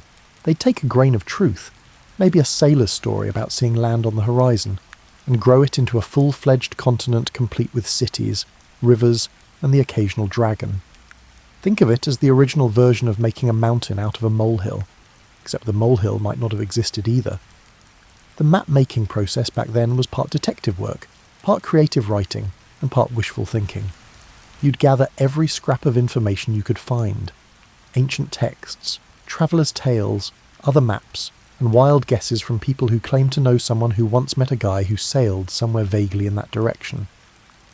Subsequently, you would arrange all the gathered information on your workbench and endeavour to make sense of it, fully aware that a significant portion was likely inaccurate and the remainder was certainly dubious. But the best part is that everyone knew how the system worked and accepted it. If everyone was aware of the joke, it wouldn't be considered fraud. King's commissioning maps weren't expecting GPS-level accuracy. They wanted something impressive to hang on the castle wall, something that would make visiting dignitaries go ooh and ah, and maybe feel a little intimidated by the vast scope of their host's geographical knowledge. The true experts devised their own nuanced strategies to mitigate their risks. They'd include little notes in Latin that, roughly translated, meant things like, "This information comes from sources of questionable reliability," or, "Here there might be dragons, but honestly, who knows?" These disclaimers were usually written in tiny script and tucked away in corners where nobody would notice them unless they were specifically looking. One of the most famous examples of organised cartographic creativity was the island of Brazil. Not Brazil, the country. It's spelled differently and actually exists. No, we're talking about Brazil with an S, a mythical island that appeared on maps of the North Atlantic for over 500 years. It showed up on different maps in different locations, sometimes round, sometimes crescent-shaped, sometimes accompanied by smaller islands, sometimes flying solo. Mapmakers continued to include it because their peers had done so, and they felt it was important to respect established precedent. The island had a whole mythology built around it. Some claimed it was shrouded in mist and only appeared every 7 years. Others said it was inhabited by an advanced civilization that had mastered invisibility, which was certainly a convenient explanation for why nobody could ever find the place. Sailors occasionally claimed to have spotted it in the distance, but somehow it always vanished before they could get close enough to land. It's interesting how the situation unfolded. What makes this story even more amusing is that people kept mounting expeditions to find Brazil well into the 18th century. Real money changed hands. Real ships set sail. Real sailors spent real weeks searching empty ocean for an island that existed only in the collective imagination of the European map-making community. It resembled a centuries-long game of concealment, with no one bothering to acknowledge that one of the participants was purely fictional. The mapmakers themselves often seemed to understand that they were in the entertainment business as much as the information business. Their maps were gorgeous works of art, filled with elaborate compass roses, decorative borders, and sea monsters that looked like they'd been designed by someone who really enjoyed their work. These maps served not only as functional documents, but also as conversation pieces, status symbols, and windows into a world that blended elements of reality and fantasy. And you know what? Maybe that wasn't such a negative thing. In an age when most people never travelled more than a few miles from where they were born, these maps offered glimpses of a larger world filled with possibilities. While most of those possibilities were entirely fictional, they ignited the imagination in a manner that purely accurate maps might not have. Sometimes an occasional creative embellishment makes life more interesting, even if it occasionally leads to disappointment when you actually try to visit the places that sounded so wonderful on paper. If you've ever wondered what happens when an entire profession decides to collectively believe in something that doesn't exist, the story of Antillia is a perfect case study. This island, which never was, never could be, and never should have been, managed to appear on maps for over 200 years, complete with detailed coastlines, inland cities, and enough backstory to fill a novel. The legend went something like this. Way back in 711 AD, when the Moors conquered Spain, 7 bishops fled across the Atlantic with their congregations and founded 7 cities on a mysterious island. These bishops, being resourceful types, supposedly built a thriving Christian civilization complete with gold mines, pearl fisheries, and excellent defensive capabilities that kept them safe from both Moorish invasion and whatever sea monsters happened to be in the neighbourhood. Now, you'd think that an island large enough to support 7 cities and their surrounding farmlands would be pretty hard to miss. You'd be right, but that didn't stop mapmakers from dutifully including Antillia on chart after chart, usually placing it somewhere in the Atlantic west of Portugal and Spain. The island migrated around a bit from map to map. Apparently even imaginary islands were subject to continental drift. The really impressive part was how detailed these depictions became over time. What started as a simple blob labelled Antillia gradually evolved into carefully drawn coastlines with bays, peninsulas and river mouths. Mapmakers added the 7 cities, each with its name and approximate location.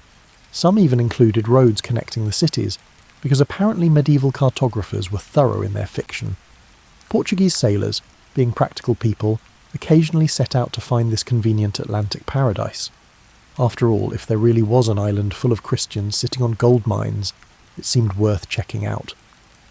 These expeditions had a remarkable talent for almost finding Antillia. Sailors would return with stories of seeing land in the distance, or finding beaches covered with mysterious sand, or encountering unusually tame birds that must have come from some nearby civilization. No one ever succeeded in landing on Antillia, but they achieved a tantalizingly close approach. The best part of these near discoveries was how they reinforced the island's existence in everyone's minds. If sailors were consistently almost finding Antillia, that was practically proof that it was out there somewhere. The fact that almost and actually are completely different things didn't seem to bother anyone much. It was the geographical equivalent of my girlfriend lives in Canada. Technically unprovable, but not technically impossible either. Christopher Columbus knew about Antillia. In fact, some historians think his calculations about the distance to Asia were partly based on the assumption that he could stop for supplies at this mythical island on the way. Imagine his surprise when he kept sailing west and found a completely different set of continents instead. However, it is likely that accidentally discovering the Americas while searching for a fictional island is one of the more significant mistakes in human history. What's fascinating is how long Antillia persisted even after explorers started finding actual islands in the Atlantic. Once explorers discovered and mapped the Azores, Antillia simply relocated further west. When the Caribbean islands were found, Antillia relocated again. It was like a geographical game of musical chairs, with the mythical island always managing to find a new empty spot on the map where it could theoretically exist. The island finally started disappearing from maps in the late 16th century, not because anyone proved it didn't exist, but because mapmakers were running out of empty ocean to put it in. The Atlantic was getting crowded with real islands, and there wasn't room for imaginary ones anymore. It was a practical decision rather than a philosophical one. Antillia didn't die because people stopped believing in it. It died because reality was taking up too much space. But even today, you can find the remnants of this centuries-long geographical fiction.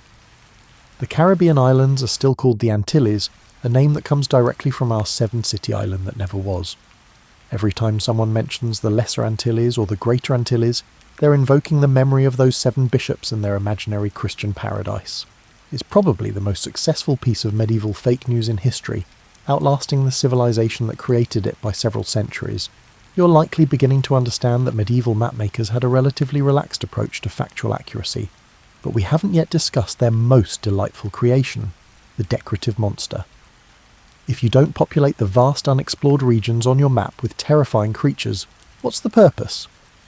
The decoration wasn't just random doodling during slow afternoons at the cartography shop. Monster placement required meticulous consideration of geography, mythology, and customer expectations. You couldn't simply place a dragon anywhere and consider the task complete. Different regions called for different types of fantastic fauna, and a professional mapmaker needed to know the difference between a good spot for a sea serpent and a prime location for a man-eating plant.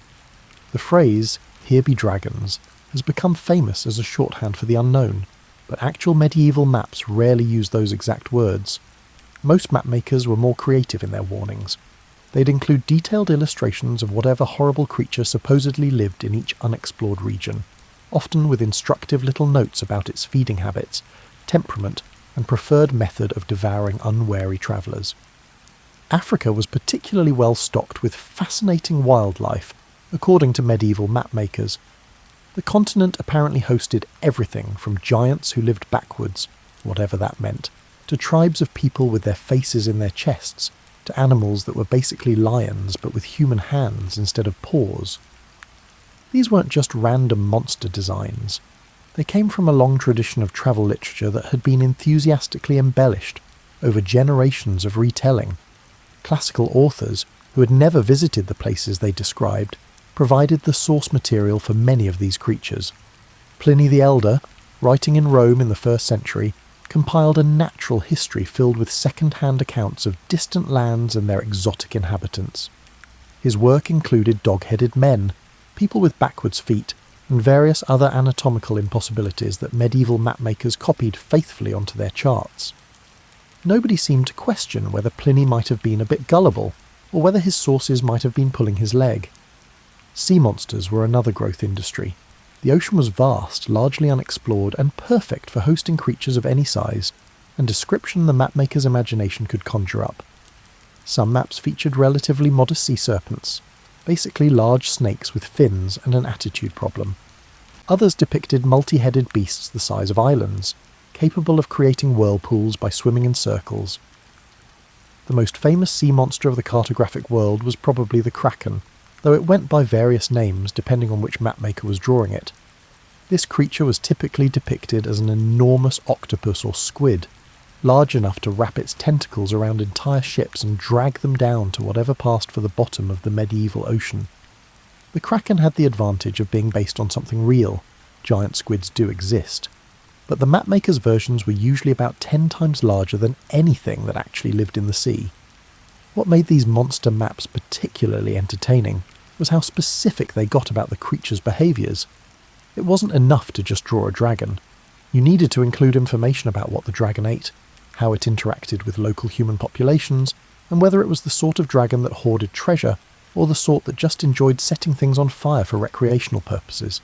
Some maps included detailed notes about seasonal migration patterns for various monsters, as if these were real animals that someone had been carefully studying for years. The economics of monster maps were pretty straightforward. Customers wanted their money's worth, and a map covered with blank spaces didn't look like money well spent. Filling those spaces with carefully researched mythological creatures showed that the mapmaker had really done their homework, even if their homework consisted entirely of making things up. A map with good monster coverage looked authoritative, comprehensive, and worth displaying prominently in your castle's main hall. The funny thing is, some of these imaginary creatures were more thoroughly documented than real animals that lived in places mapmakers could actually visit. You could find incredibly detailed descriptions of griffins and their nesting habits, but good luck finding accurate information about, say, regular European birds that any mapmaker could have observed by walking outside their workshop. Running a successful map-making business in medieval times required a delicate balance between giving customers what they expected and avoiding the kind of spectacular failures that might damage your professional reputation. It was similar to fortune-telling, but instead of foretelling the future, you were describing places that might or might not exist, in locations that were probably completely wrong. The most successful mapmakers developed what we might call the strategic hedge, ways of including exciting exotic content, while subtly protecting themselves from accusations of outright fabrication. They'd copy information from other respected maps, which provided a kind of professional cover. If your map turned out to be wildly inaccurate, you could always point to your sources and suggest that any errors were inherited rather than invented. This process led to one of the most amusing aspects of medieval cartography, the perpetuation of mistakes through what amounted to professional courtesy. If a respected mapmaker included a particular island or monster or impossible river on their chart, other mapmakers would often include the same feature, even if it didn't make much geographical sense.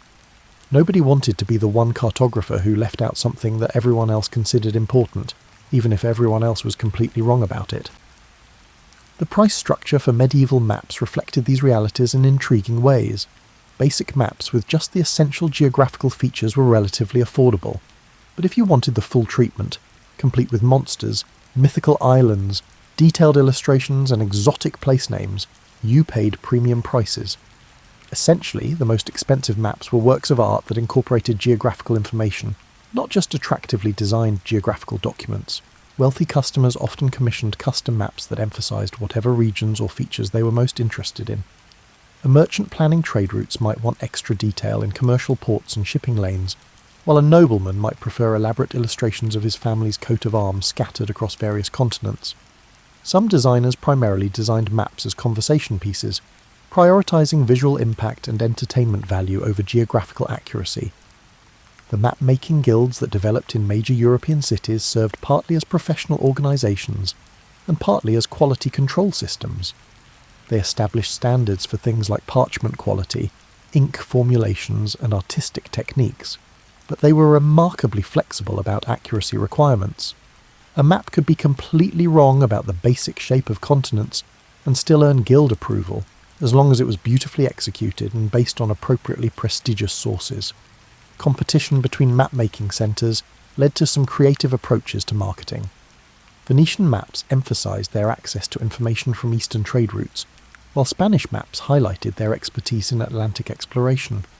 Eventually, English cartographers promoted their developing expertise in northern waters, while Portuguese map-makers asserted that they had unique knowledge of African coastlines. Each regional map-making tradition developed its own signature style of educated guessing. The rise of printing in the 15th century democratised map distribution, but didn't necessarily improve map accuracy. If anything, printing made it easier for mistakes to spread quickly and widely. A single inaccurate printed map could influence hundreds of other maps, creating cascading errors that persisted for generations. The same technology that should have made corrections easier actually made widespread misinformation more durable. Customer feedback was rarely immediate enough to affect map-making practices significantly. If you bought a map that turned out to be wrong about the location of a particular island, you probably wouldn't discover the error for years, if ever. You might think you made navigation errors instead of the map being wrong. This built-in delay between creation and verification meant that map makers could maintain successful careers based on information that was consistently, spectacularly wrong. The most successful map makers learned to manage customer expectations without explicitly admitting the limitations of their knowledge. They developed a professional vocabulary full of terms that sounded authoritative, while actually meaning your guess is as accurate as mine. Phrases like, according to the most reliable sources, and, as reported by experienced navigators, could cover a multitude of uncertainties without technically constituting fraud. Change came slowly to the world of map-making, partly because the old system worked so well for everyone involved. Customers got beautiful, entertaining maps full of wonderful possibilities. Map makers got to exercise their creativity while earning steady livings. Sailors got convenient excuses for failed voyages. After all, if the monsters didn't attack you, those tricky currents around the mythical islands probably would. But eventually, reality started intruding on this comfortable arrangement. The problem began with Portuguese sailors in the 15th century, who had the annoying habit of actually visiting the places they were supposed to visit, and then coming back with inconveniently accurate reports about what they'd found there. Instead of respectfully confirming the established geographical wisdom, these explorers kept insisting that coastlines were shaped differently than the map suggested, that certain islands didn't exist, and that the monsters were surprisingly absent from areas where they were supposed to be abundant. Vasco da Gama's voyage around Africa was particularly troublesome for traditional map makers. Here was someone who had actually sailed around the entire continent, mapped its actual coastline, and returned with detailed information about what was really there. This kind of first-hand knowledge was deeply inconvenient for cartographers who had spent decades perfecting their artistic interpretations of African geography based on centuries-old second-hand accounts. The Spanish exploration of the Americas created similar problems. Columbus and his successors consistently found new continents in areas where established maps depicted empty oceans, yet they lacked the taste to return tangible evidence of their discoveries. Gold, exotic plants, and indigenous people were much harder to argue with than theoretical discussions about what might exist in distant waters. The Protestant Reformation introduced an unexpected twist to the situation. Medieval maps had often included religious elements, the Garden of Eden, various biblical locations, and Christian symbolism integrated with geographical features. As religious authority became more contested in some parts of Europe, the theological aspects of traditional map-making came under scrutiny along with everything else. Some reformers argued that mixing religious doctrine with geographical information was inappropriate, which eliminated one of the traditional justifications for including speculative content on maps. The invention of more accurate navigation instruments gradually raised the standards for what constituted acceptable geographical information. When sailors could determine their latitude with reasonable precision, maps that placed familiar locations hundreds of miles from their actual positions became problematic. The magnetic compass, the astrolabe, and eventually more sophisticated tools made it harder for mapmakers to hide behind the excuse that navigation was inherently uncertain. Competition from explorers turned cartographers put additional pressure on traditional mapmakers.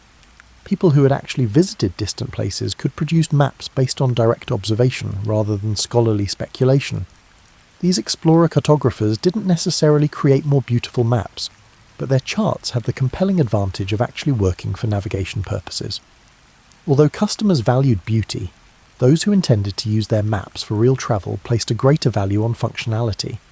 The printing industry's development created both problems and opportunities for mapmakers. On one hand, the ability to produce printed maps more quickly and cheaply than hand-drawn ones opened up new markets and increased the availability of geographical information. On the other hand, printing made it easier to compare maps from different sources, which highlighted inconsistencies and errors that might have gone unnoticed when each map was a unique manuscript. Scientific method was perhaps the most serious long-term threat to creative cartography. As scholars began emphasizing direct observation, reproducible experiments, and systematic skepticism about received wisdom, the traditional approach to map-making looked increasingly unscientific. Maps based on centuries-old texts and theoretical speculation didn't fit well with the new emphasis on empirical evidence and logical analysis. The transition wasn't immediate or complete. Even as more accurate information became available, many mapmakers continued including traditional elements alongside newer, more reliable content. Some maps from the 16th and 17th centuries show an almost schizophrenic split between carefully surveyed coastlines and mythical interior features, as if the cartographers couldn't quite bring themselves to abandon the old ways entirely. As you settle in for the end of our journey through the wonderfully deceptive world of medieval map-making, it's worth considering what we lost when cartography became a science instead of an art form. Yes, modern maps are infinitely more accurate, infinitely more useful, and infinitely less likely to send you sailing off the edge of the world or into the waiting tentacles of a hungry kraken. But they're also infinitely less likely to spark your imagination or make you wonder what might be waiting just beyond the next horizon. The golden age of creative cartography officially ended sometime in the 18th century, when the combination of better instruments, systematic exploration, and scientific rigour made it impossible to maintain the old traditions of educated guessing and artistic interpretation. The last mythical islands disappeared from authoritative maps. The sea monsters were relegated to decorative corners, and the vast blank spaces labelled terra incognita gradually filled with disappointingly real geographical features. But the influence of those centuries of cartographic creativity lingered in unexpected ways. The age of exploration was partly motivated by maps that showed a world filled with wonderful possibilities, islands of gold, passages to the Orient, and lands inhabited by exotic peoples and fantastic creatures. If the maps of Columbus's time had accurately depicted the vast empty ocean he would actually encounter, would he have sailed west? If generations of optimistic cartographers hadn't inflated the potential rewards, would the great voyages of discovery have seemed worth the risk and expense? The mythology created by medieval mapmakers became embedded in European culture in ways that outlasted the maps themselves. Stories about Antillia influenced Spanish expectations about the Americas. Legends of Prester John's Christian kingdom shaped Portuguese exploration of Africa and Asia. The idea that the world's edges were populated by monsters and marvels became part of the European imagination, creating a sense that exploration was not just about trade routes and territorial expansion, but about discovering wonders that would justify the greatest risks. It took centuries for some of the most persistent geographical myths to completely vanish. The Northwest Passage, a hypothetical northern route connecting the Atlantic and Pacific Oceans, appeared on maps for over 400 years before explorers finally confirmed that it didn't exist in any practical sense. Despite repeated evidence to the contrary, many maps depicted California as an island well into the 18th century. These weren't simple mistakes. They were examples of wishful thinking so powerful that it overrode contradictory evidence for generations. The decorative elements of medieval maps evolved into the artistic traditions that still influence cartographic design today. Modern maps may not include dragons or sea serpents, but they still use artistic techniques developed by mapmakers who understood that geographical documents needed to be visually appealing as well as informative. The elaborate compass roses, decorative borders, and careful attention to topography that characterize the best contemporary maps can be traced directly back to medieval cartographers who knew that presentation mattered as much as content. Most importantly, the medieval map-making tradition serves as a reminder of the complex relationship between information and truth. Those old cartographers weren't deliberately trying to deceive anyone. They were doing their best to synthesize limited, contradictory information into useful documents for their customers. They filled gaps in their knowledge with educated guesses, traditional stories, and reasonable assumptions that turned out to be wrong. In that sense, they weren't so different from modern experts who extrapolate from incomplete data and make predictions about complex systems they don't fully understand. The next time you use GPS to navigate to some place you've never been before, spare a thought for the generations of mapmakers who tackle the same basic problem with much less reliable information and much more creative solutions. They may have gotten the details wrong, but they got the spirit right. The world is a big, mysterious, wonderful place, full of possibilities we haven't discovered yet and wonders we can't quite imagine. And if you ever find yourself in a situation where you need to fill in some gaps in your knowledge with your best educated guess, remember that you're following in a long and honourable tradition. Just be careful not to include any dragons in the margins. These days, people tend to check those details. Sweet dreams, and may your maps, whether geographical, professional or personal, lead you to discoveries that are at least as wonderful as the ones you imagined along the way.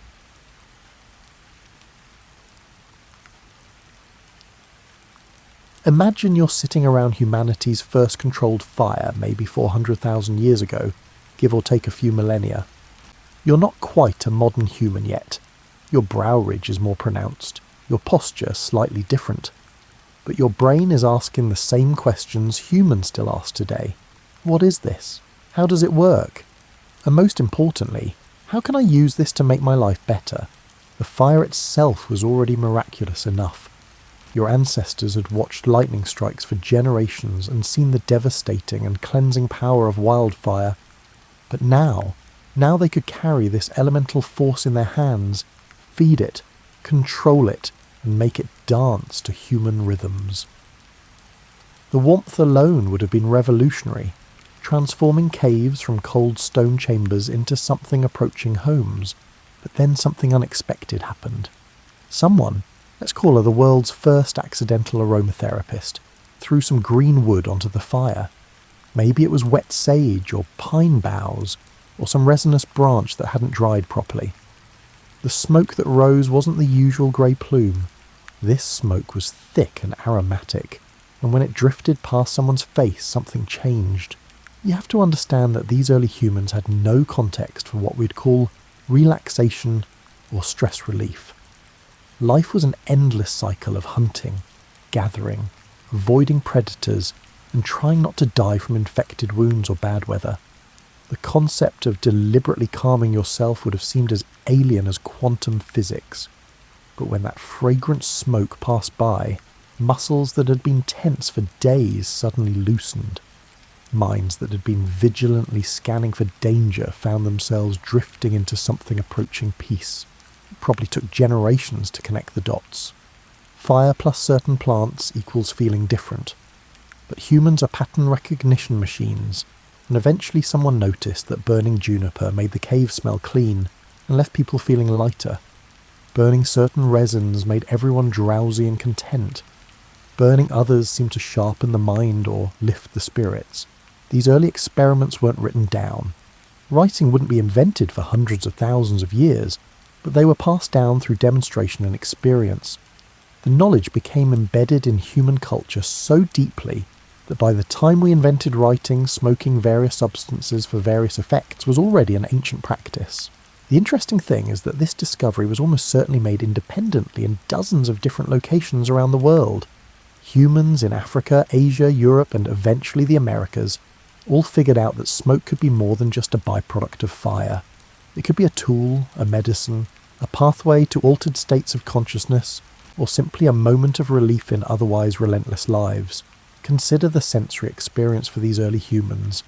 They lived in a world that was simultaneously more vivid and more limited than ours. No artificial lights meant that fire was the only thing holding back absolute darkness. No processed foods meant every meal was an adventure in wild flavours. And no air pollution meant that the smell of burning herbs was a profound departure from the normal sense of earth, animals, and unwashed humans. When aromatic smoke filled a cave, it transformed the space entirely. The flickering firelight would make the smoke visible as it rose and swirled, creating patterns that human eyes, evolved to spot predators and prey, couldn't help but follow. The smell would announce itself immediately, overwhelming the cave's normal odours with something intentional and controlled. And the taste, because smell and taste are intimately connected, would linger on the tongue, a reminder that this moment was different from normal moments.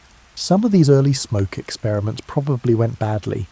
Certain plants, when burned, produced toxic fumes that caused nausea, headaches, or worse. There must have been countless trial and error incidents that ended with everyone stumbling out of a cave, gasping for fresh air and wondering why their ancestors had recommended burning that particular plant. But the successes, those plants that produced pleasant, calming or consciousness-altering smoke, those got remembered and repeated. By the time humans were anatomically modern, roughly 300,000 years ago, the knowledge of smoke and its effects was already an established part of human culture. Archaeological evidence shows that even Neanderthals, our close cousins who died out around 40,000 years ago, used aromatic plants deliberately. We've found traces of medicinal herbs in their teeth, suggesting they were either eating them or breathing their smoke for therapeutic purposes. This wasn't superstition or primitive ignorance.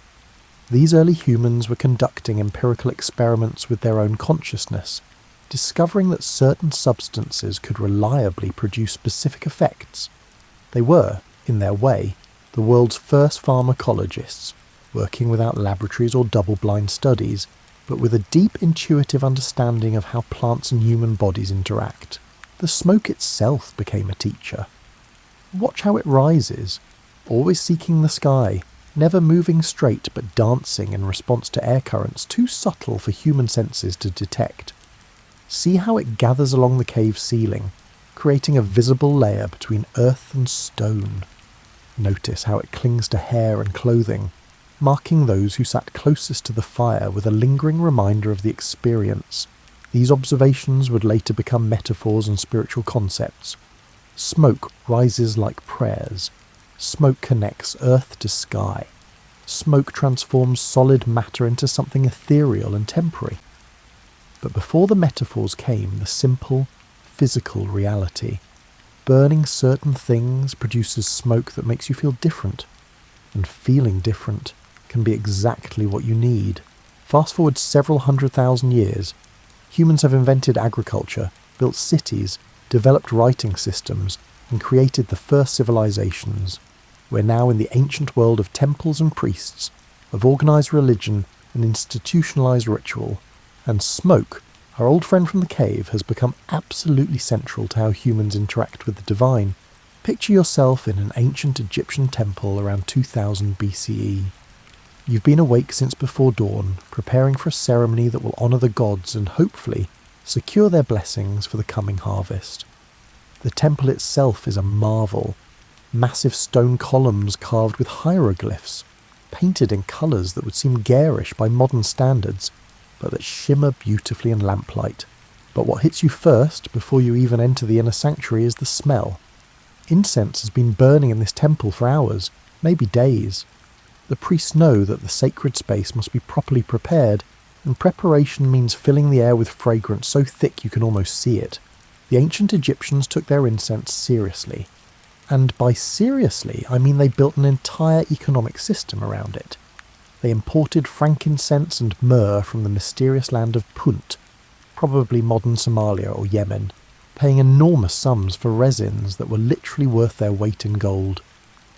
The famous reliefs at Deir el-Bahari show Queen Hatshepsut's expedition to Punt, bringing back living myrrh trees like botanical trophies. Why this obsession with aromatic smoke?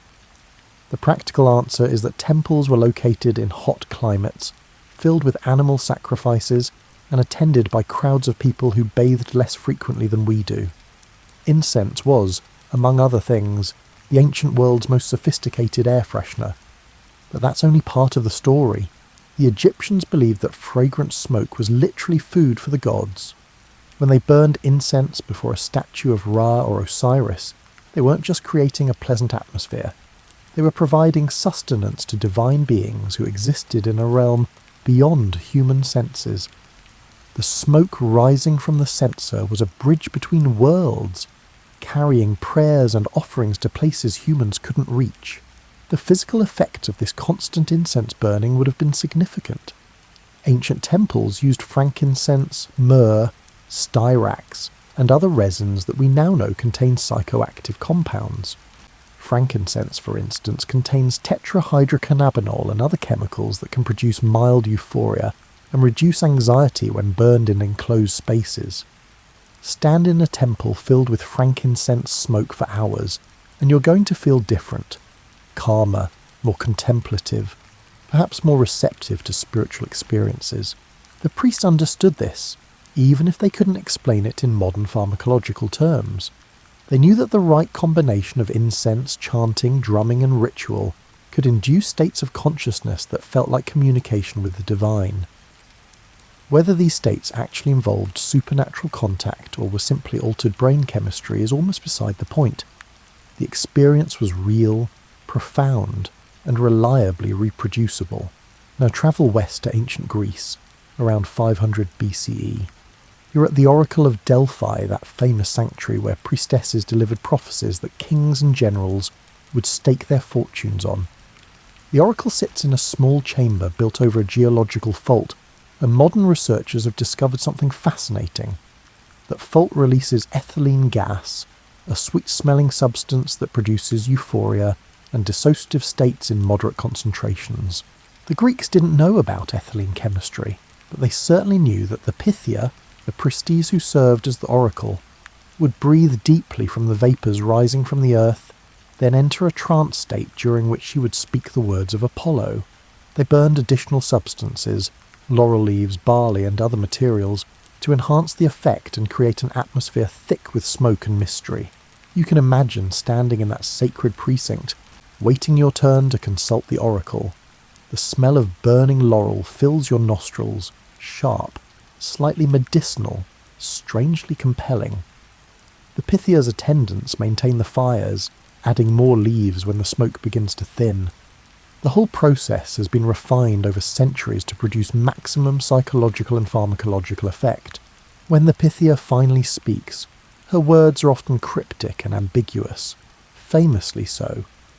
But in that smoke-filled chamber, with your own consciousness slightly altered by the atmospheric compounds you've been breathing, those ambiguous words seem pregnant with meaning. Your mind makes connections, sees patterns, and finds significance that might not survive exposure to clear air and sober reflection. The Romans, practical as always, took incense culture and industrialised it. They imported so much frankincense and myrrh that the trade routes carrying these materials became some of the most important economic arteries of the ancient world.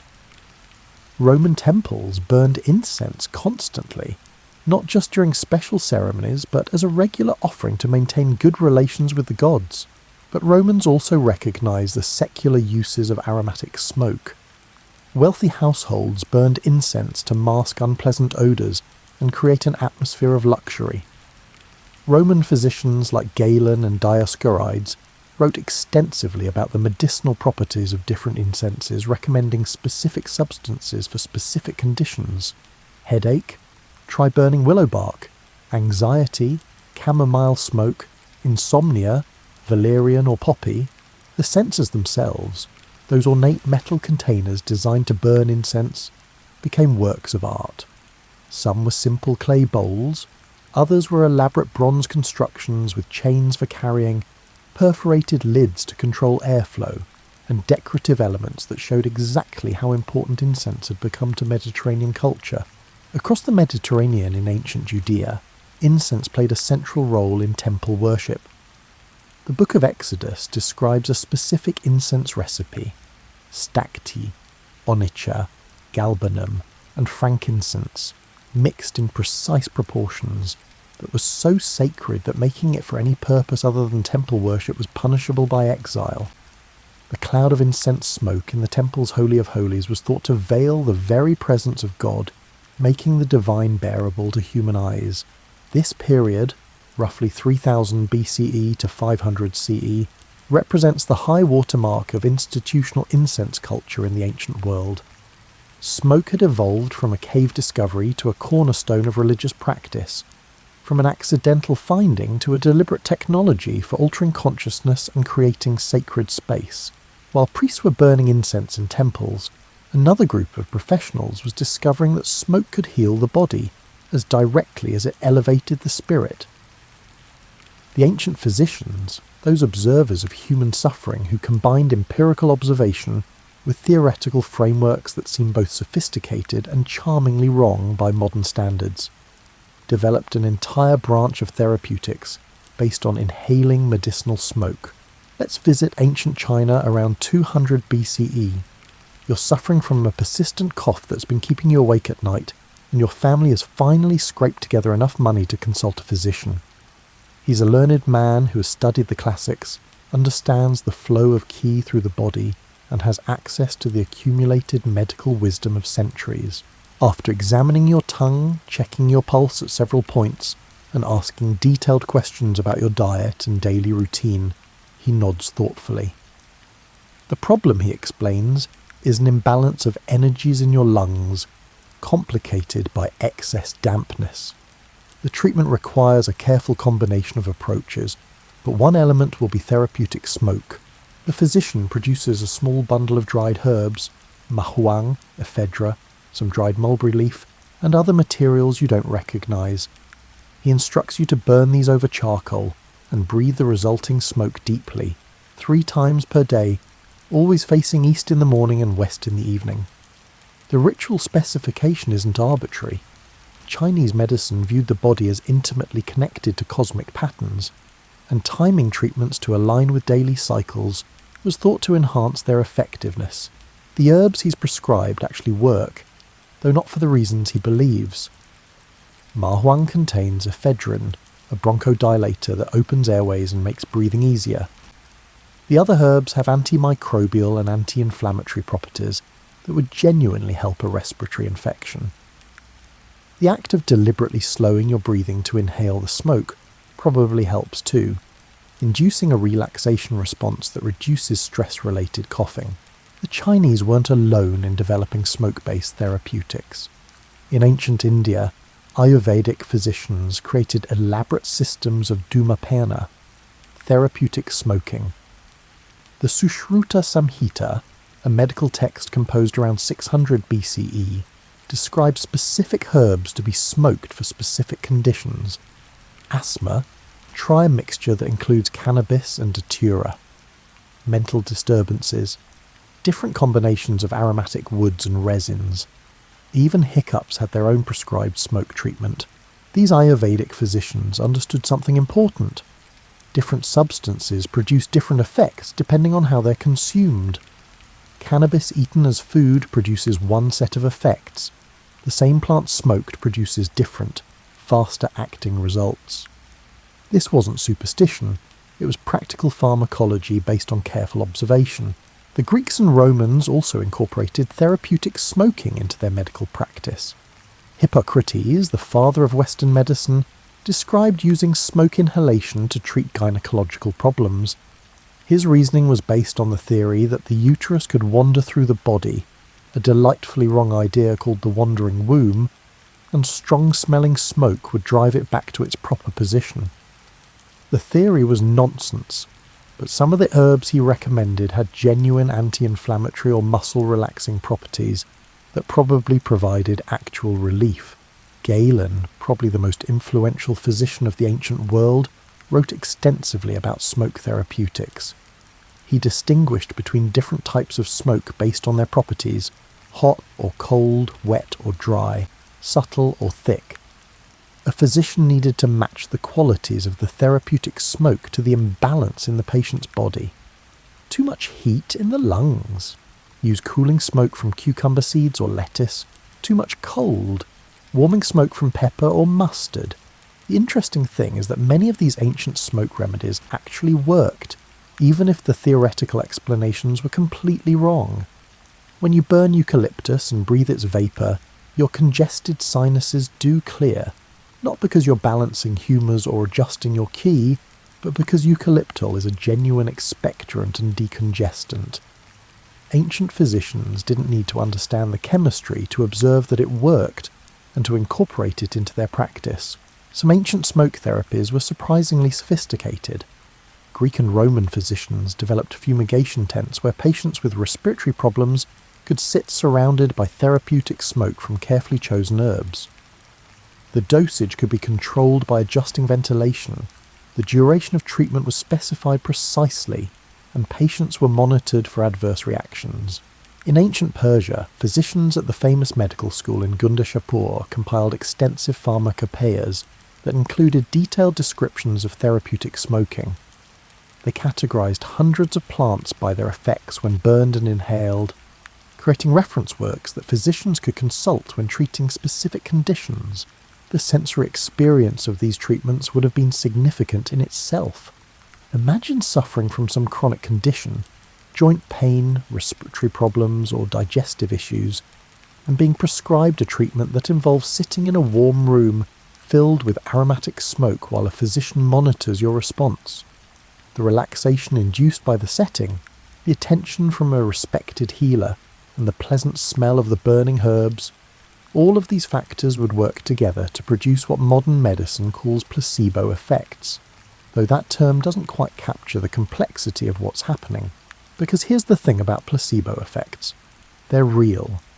When your brain believes healing is occurring, it triggers physiological processes that promote actual healing. Stress hormones decrease, immune function improves, pain perception changes.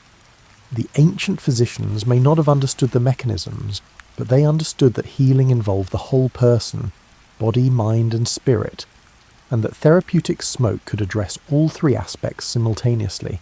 While physicians were refining therapeutic smoke into a medical art and priests were perfecting incense rituals, merchants were creating networks that would carry aromatic substances across continents and oceans. These trade routes, particularly the famous Silk Road and the maritime spice routes, didn't just transport goods. They carried knowledge, practices, and entire cultural traditions around smoke and its uses. Picture yourself as a merchant in a caravan travelling the Silk Road around 200 CE. You've been on the road for months, moving slowly from oasis to oasis across the heart of Asia. Your camels are loaded with various goods, but the most valuable items are small, light, and incredibly expensive. Resins, herbs, and aromatic woods that will eventually be burned in temples, palaces, and wealthy homes across the known world. The economics of the incense trade were fascinating and sometimes absurd. Frankincense and myrrh, harvested from trees in southern Arabia and the Horn of Africa, could increase in value by a factor of 50 or more by the time they reached Rome or Shangan. Merchants could become wealthy from a single successful caravan, though they could also lose everything to bandits, sandstorms, or simple miscalculations about market demand. But these merchants were carrying more than commodities. At each stop along the route, they shared information about how different cultures used aromatic smoke. A Buddhist technique for burning incense learned in India might be combined with Chinese theories about herbal properties and Persian aesthetic preferences to create something entirely new. The Silk Road was like a massive, slow-motion cultural blender, mixing practices and beliefs about smoke into increasingly complex combinations. Consider sandalwood, that aromatic wood from India that has been prized for thousands of years. In its homeland, sandalwood was primarily a religious substance, burned in Hindu and Buddhist temples to purify space and honour the divine. But as it travelled along trade routes, it acquired new uses and meanings. Chinese Buddhists adopted sandalwood incense but integrated it with Taoist practices and Confucian aesthetics. Japanese culture eventually transformed incense appreciation into kodo, literally the way of incense, a ceremonial art form as refined as tea ceremony. Islamic cultures incorporated sandalwood into their own devotional practices, while developing new combinations with rose, oud, and other aromatics. Christian churches began using it as an alternative to frankincense. The same substance, moving through different cultural contexts, became multiple different things while remaining itself. This is one of smoke's interesting properties. It's concrete enough to be a definite substance with specific effects, but ephemeral enough to acquire whatever symbolic meanings humans want to project onto it. The maritime spice routes that connected the Indian Ocean world were equally important for spreading smoke culture. Arab traders sailing from East Africa to India to Southeast Asia carried not just cinnamon, cloves and pepper, but also knowledge about aromatics and their uses. An Indonesian method for processing benzoin resin might be combined with Indian Ayurvedic theories and Arab perfumery techniques to create new products and practices. Some of these aromatic substances travelled astonishing distances. Camphor from Borneo found its way to Chinese temples and European apothecaries. Aloes wood from Southeast Asia became prized in Middle Eastern palaces. Dragon's blood resin from the Socotra Islands off Yemen travelled to China, India, Rome, and eventually medieval Europe.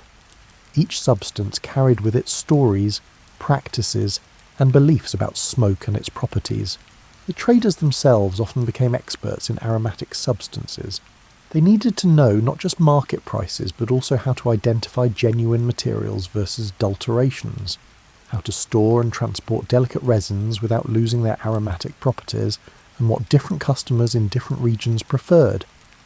A successful incense merchant was part chemist, part cultural anthropologist, and part logistics expert.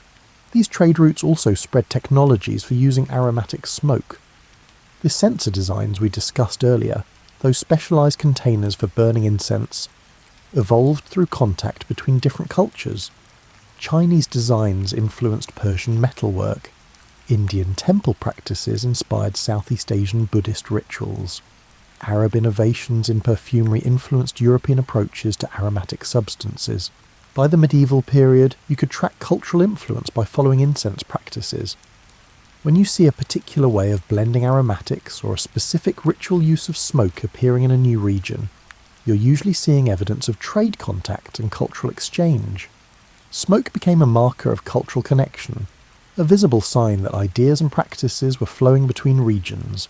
The economic importance of the incense trade also shaped political relationships. Control over frankincense and myrrh-producing regions was contested by various powers throughout ancient history. The Romans even launched military expeditions into Arabia, partly to try to control incense supplies and reduce the enormous costs they were paying to Arabian merchants. The expeditions failed. Desert warfare is hard, but the attempt shows just how valuable these aromatic substances had become. What's remarkable is that this vast, complex trade system existed primarily to serve human desires for pleasant smells and altered consciousness. Yes, some aromatic substances had important medicinal uses, and yes, incense played crucial roles in religious practices. But at its core, the incense trade existed because humans across cultures agreed that filling the air with fragrant smoke was worth enormous effort and expense. This tells us something about human priorities. We're not purely practical creatures focused only on immediate survival needs. We're also aesthetic beings who value beauty, pleasure, and experiences that transport us beyond ordinary consciousness.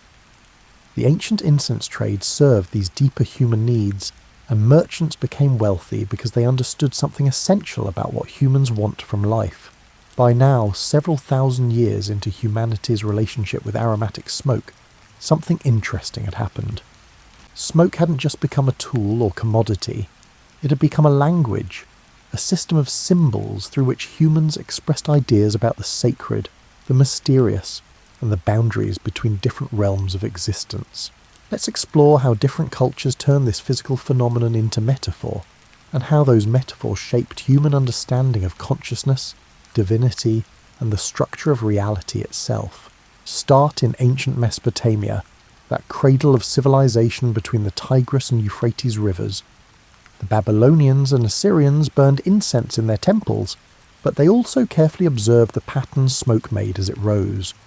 Specialized priests, Baru they were called, practiced divination by smoke, reading messages from the gods in how incense smoke curled, drifted, or suddenly changed direction.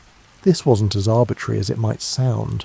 Smoke is exquisitely sensitive to air currents, temperature gradients, and subtle environmental factors that human senses can't directly detect. The Baru were essentially using smoke as a visualization tool for invisible atmospheric conditions, then interpreting these patterns according to complex symbolic systems that had been refined over generations. They were wrong about the god sending messages, but right that smoke reveals information about the environment that would otherwise be hidden. The symbolism was clear. Smoke connects the visible and invisible, the known and unknown. It emerges from the solid matter of incense or herbs, transforms into something ethereal, and disappears into air, travelling perhaps to realms beyond human perception. This made smoke a perfect metaphor for the soul's journey after death, for prayers seeking divine attention, and for any movement between material and spiritual realms. In ancient China, smoke took on different but related meanings. Taoist philosophers watched incense smoke rising in temples and saw lessons about the nature of reality. The smoke follows its nature, they noted. It doesn't try to be anything other than what it is, doesn't resist its own transformation from visible to invisible, and doesn't cling to any particular form or place. This made smoke a teaching tool about wu wei, effortless action, and about accepting change rather than fighting it. Chinese poets wrote extensively about incense smoke, using it as a metaphor for everything from romantic longing to political frustration to the transience of life itself. Li Bai, one of China's greatest poets, wrote about smoke from his incense burner twisting like dragon shapes, connecting his writing desk to the realm of immortals. The smoke wasn't just decoration, it was a visual representation of the connection between mundane reality and transcendent experience that poetry sought to capture. In India, smoke symbolism became deeply embedded in both Hindu and Buddhist practice. The Sanskrit word dhuma, smoke, appears in countless religious texts, usually associated with transformation, purification, and the transition between states. When a Hindu cremation releases smoke into the sky, that smoke represents the deceased's essence beginning its journey to whatever comes next. When Buddhist monks burn incense, the rising smoke visualizes the rise of merit from good actions, the dispersion of negative karma, and the movement of consciousness toward enlightenment. The Buddha himself apparently used smoke as a teaching metaphor. In various sutras, he compared clinging to impermanent things to trying to grasp smoke. The harder you squeeze, the faster it escapes, and you're left with nothing but perhaps a lingering smell on your hands. The lesson was about non-attachment, about recognizing that everything like smoke is temporary and cannot be possessed. Native American cultures developed their own rich smoke symbolism, though we should be careful here about generalizing across hundreds of distinct cultures. Many groups use smoke from sacred plants, tobacco, sage, sweetgrass, in ways that combined practical purposes with deep symbolic meaning.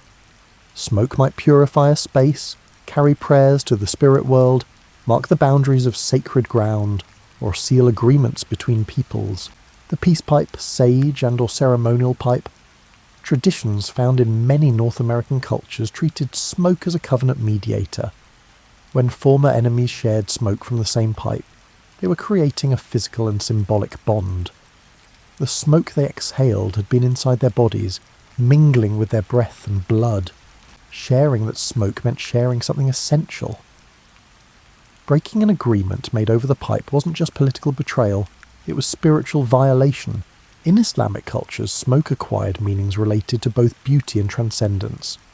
Persian poetry frequently mentioned incense smoke as a symbol of devotion, longing, and the attempt to reach beyond material limitations.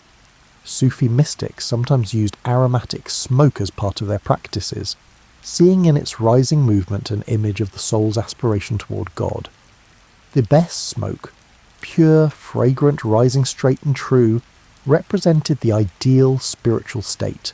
Medieval European Christianity inherited its smoke symbolism partly from Jewish temple traditions and partly from broader Mediterranean cultures. The smoke of incense in a cathedral represented prayers rising to heaven, but it also had more practical symbolic functions.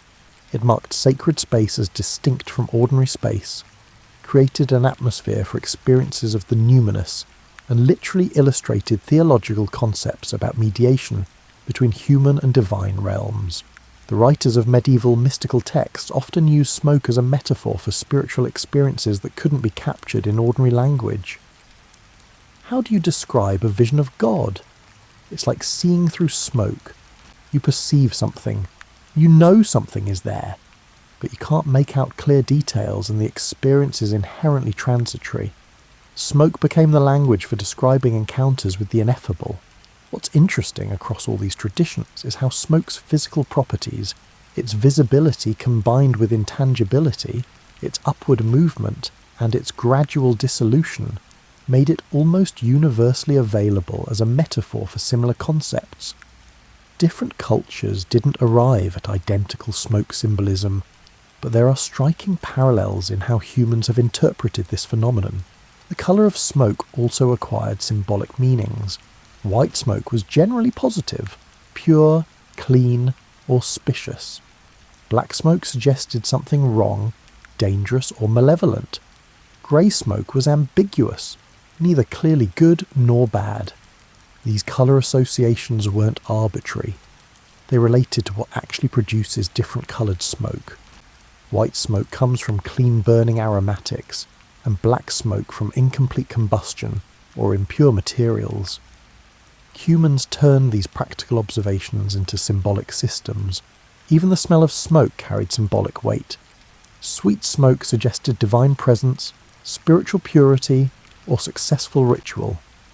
Acrid smoke indicated something gone wrong, either in the physical preparation of materials or, metaphorically, in the spiritual state of the people involved. Smell, that most primal and emotionally evocative of senses, became a way of evaluating the quality and success of smoke-based practices. While temples filled with incense smoke and physicians prescribed therapeutic fumigations, another tradition was developing, one more personal, more intimate, and more focused on individual consciousness than collective ritual. This was the tradition of smoking from pipes, a practice that would eventually circle the globe and become one of humanity's most widespread ways of altering consciousness. The earliest pipes we know about come from various places and probably represent independent invention rather than diffusion from a single source. Ancient peoples in Africa, Asia, and the Americas all developed pipe technologies, though they used them for different substances and invested them with different meanings. Let's start in the Americas, where tobacco was first domesticated and smoking first became a complex cultural practice. Long before Europeans arrived, indigenous peoples throughout North and South America were cultivating tobacco and developing elaborate technologies and rituals around smoking it. But here's something that often gets misunderstood. These weren't casual recreational practices.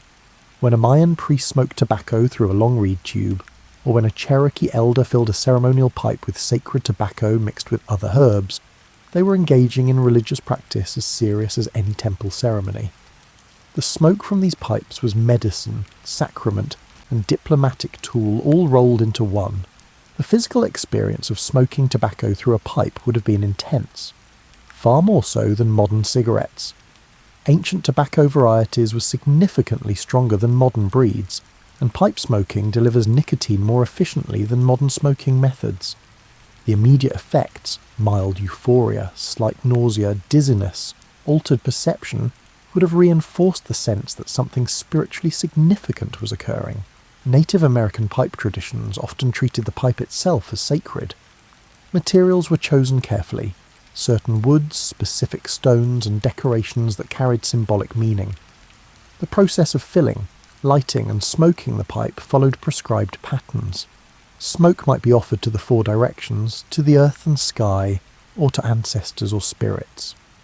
The entire practice was choreographed to create an experience that was simultaneously physical, the nicotine effects, social, pipes were often smoked communally, and spiritual, the ceremonial context provided meaning. In Asia, different pipe traditions developed around different substances. Chinese and Southeast Asian opium pipes represented a fascinating case study in how substance, technology, and culture interact. Opium smoking, which became widespread in China during the 17th and 18th centuries, required specialized equipment and technique. The pipes were often works of art. bamboo stems with ceramic bowls, sometimes decorated with intricate carvings or inlays. The opium smoking ritual was elaborate. The opium had to be prepared, cooked, cleaned, formed into pills. The pipe had to be held at the correct angle over a lamp. The smoker had to know exactly how to heat the opium pill and when to inhale. Done correctly, the process produced a distinctive sweet smell and a wave of relaxation that opium users described as like floating on a warm sea. We should note here that opium addiction became a severe social problem in 19th century China, with devastating consequences for individuals and society. But understanding the appeal requires acknowledging the sensory and psychological attractions of the practice, the ritual, the taste, the immediate relief from pain or anxiety, and cleaned, and the temporary escape from difficult lives. In the Middle East and Central Asia, water pipes, hookahs or nargilas, evolved as a way to smoke tobacco and other substances with some of the harshness filtered out. The hookah represents sophisticated engineering. Smoke is drawn through water, which cools it and removes some irritants, then through a long tube to the smoker's mouth. Multiple people can smoke from the same hookah simultaneously, making it a social technology as much as a drug delivery system. Hookah smoking in traditional Middle Eastern culture was a leisurely practice associated with coffee houses, intellectual discussion, and unhurried socializing. You didn't just smoke a hookah, you spent an evening at a hookah lounge talking philosophy or politics or everyday concerns with friends while sharing flavoured tobacco smoke that tasted of apple, rose, or other aromatics. The practice created a specific kind of social space, slightly removed from ordinary time, where conversation could wander and people could relax. European and American pipe smoking traditions, which developed primarily in the 16th through 19th centuries, created their own cultures around the practice. Clay pipes, then briar pipes, became technologies of contemplation. The ritual of choosing a tobacco blend, filling the pipe properly, lighting it with care and maintaining the burn through strategic puffing. These actions required attention and provided structure for thinking. Many scholars, writers, and artists described pipe smoking as an aid to concentration and creativity. The gentle stimulation from nicotine, combined with the meditative quality of the ritual and the pleasant taste of good tobacco, created conditions that many found conducive to intellectual work. This wasn't just justification for a habit. There's evidence that moderate nicotine intake can enhance certain cognitive functions, particularly sustained attention. The pipe itself became a symbol in European and American culture of masculinity, intellectuality, leisure, or contemplation, depending on context. Sherlock Holmes's pipe suggested his analytical mind. Father Christmas's pipe represented jolly contentment. The pipe-smoking professor became such a cultural archetype that even people who never smoked recognized the stereotype. What united all these different pipe traditions, from Amazonian tobacco to Asian opium to European briar pipes, was the intimate, personal quality of the experience. Unlike temple incense that filled a large space for many people, unlike physicians' fumigations administered as treatment, pipe smoking was about individual consciousness, personal ritual, and chosen moments of altered awareness. The pipe created a small, immediate relationship between a person and smoke. You controlled every aspect: what you smoked, when you smoked, and how much you smoked. The smoke filled your mouth, touched your tongue, and entered your lungs, or in some traditions was only taken into the mouth. It was yours in a way that communal smoke wasn't. This personal quality made pipes attractive for contemplation, for marking transitions between activities, and for creating small islands of ritual in otherwise unstructured time. You could smoke a pipe while thinking through a problem, while grieving a loss, while celebrating a success, or while simply watching the sunset. The smoke became a companion to your thoughts, a physical manifestation of the moment you were inhabiting. Different cultures developed different etiquettes around pipe smoking. In some Native American traditions, interrupting someone who was smoking would be deeply disrespectful. The act demanded its own time and space. In Victorian England, pipe smoking was gendered male and confined to specific rooms or times, creating a whole architecture of social rules about where and when smoke was appropriate. In Middle Eastern coffee houses, hookah smoking was communal and conversational. The pipe passed between friends as freely as words. The sensory experience of pipe smoking varied enormously, depending on what was being smoked and how. Tobacco could be sweet or harsh, smooth or biting, aromatic or plain. Opium produced a distinctive smell that became associated with relaxation and escape.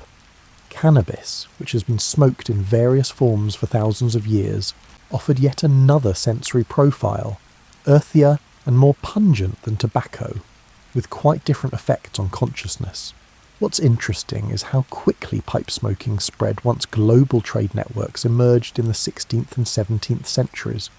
Tobacco, which was completely unknown outside the Americas before 1492, had reached every inhabited continent within a century of European contact with the New World. Pipes appeared in Africa, Asia, Europe and Oceania with remarkable speed, suggesting that the practice answered some widespread human need or desire. This rapid spread wasn't just about nicotine addiction, though that certainly played a role. It was also about the appeal of a personal ritual that could create moments of calm in increasingly complex, connected and demanding societies. As the world modernised, as traditional rhythms of agricultural life gave way to urban industrial time, the pipe offered a portable, personal technology for creating small moments of peace.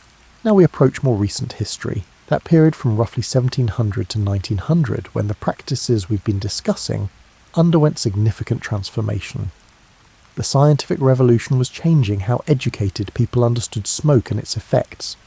Industrialization was changing how aromatic substances were produced and distributed. Colonialism was disrupting traditional practices while spreading them to new contexts. Let's consider how European expansion affected incense traditions worldwide.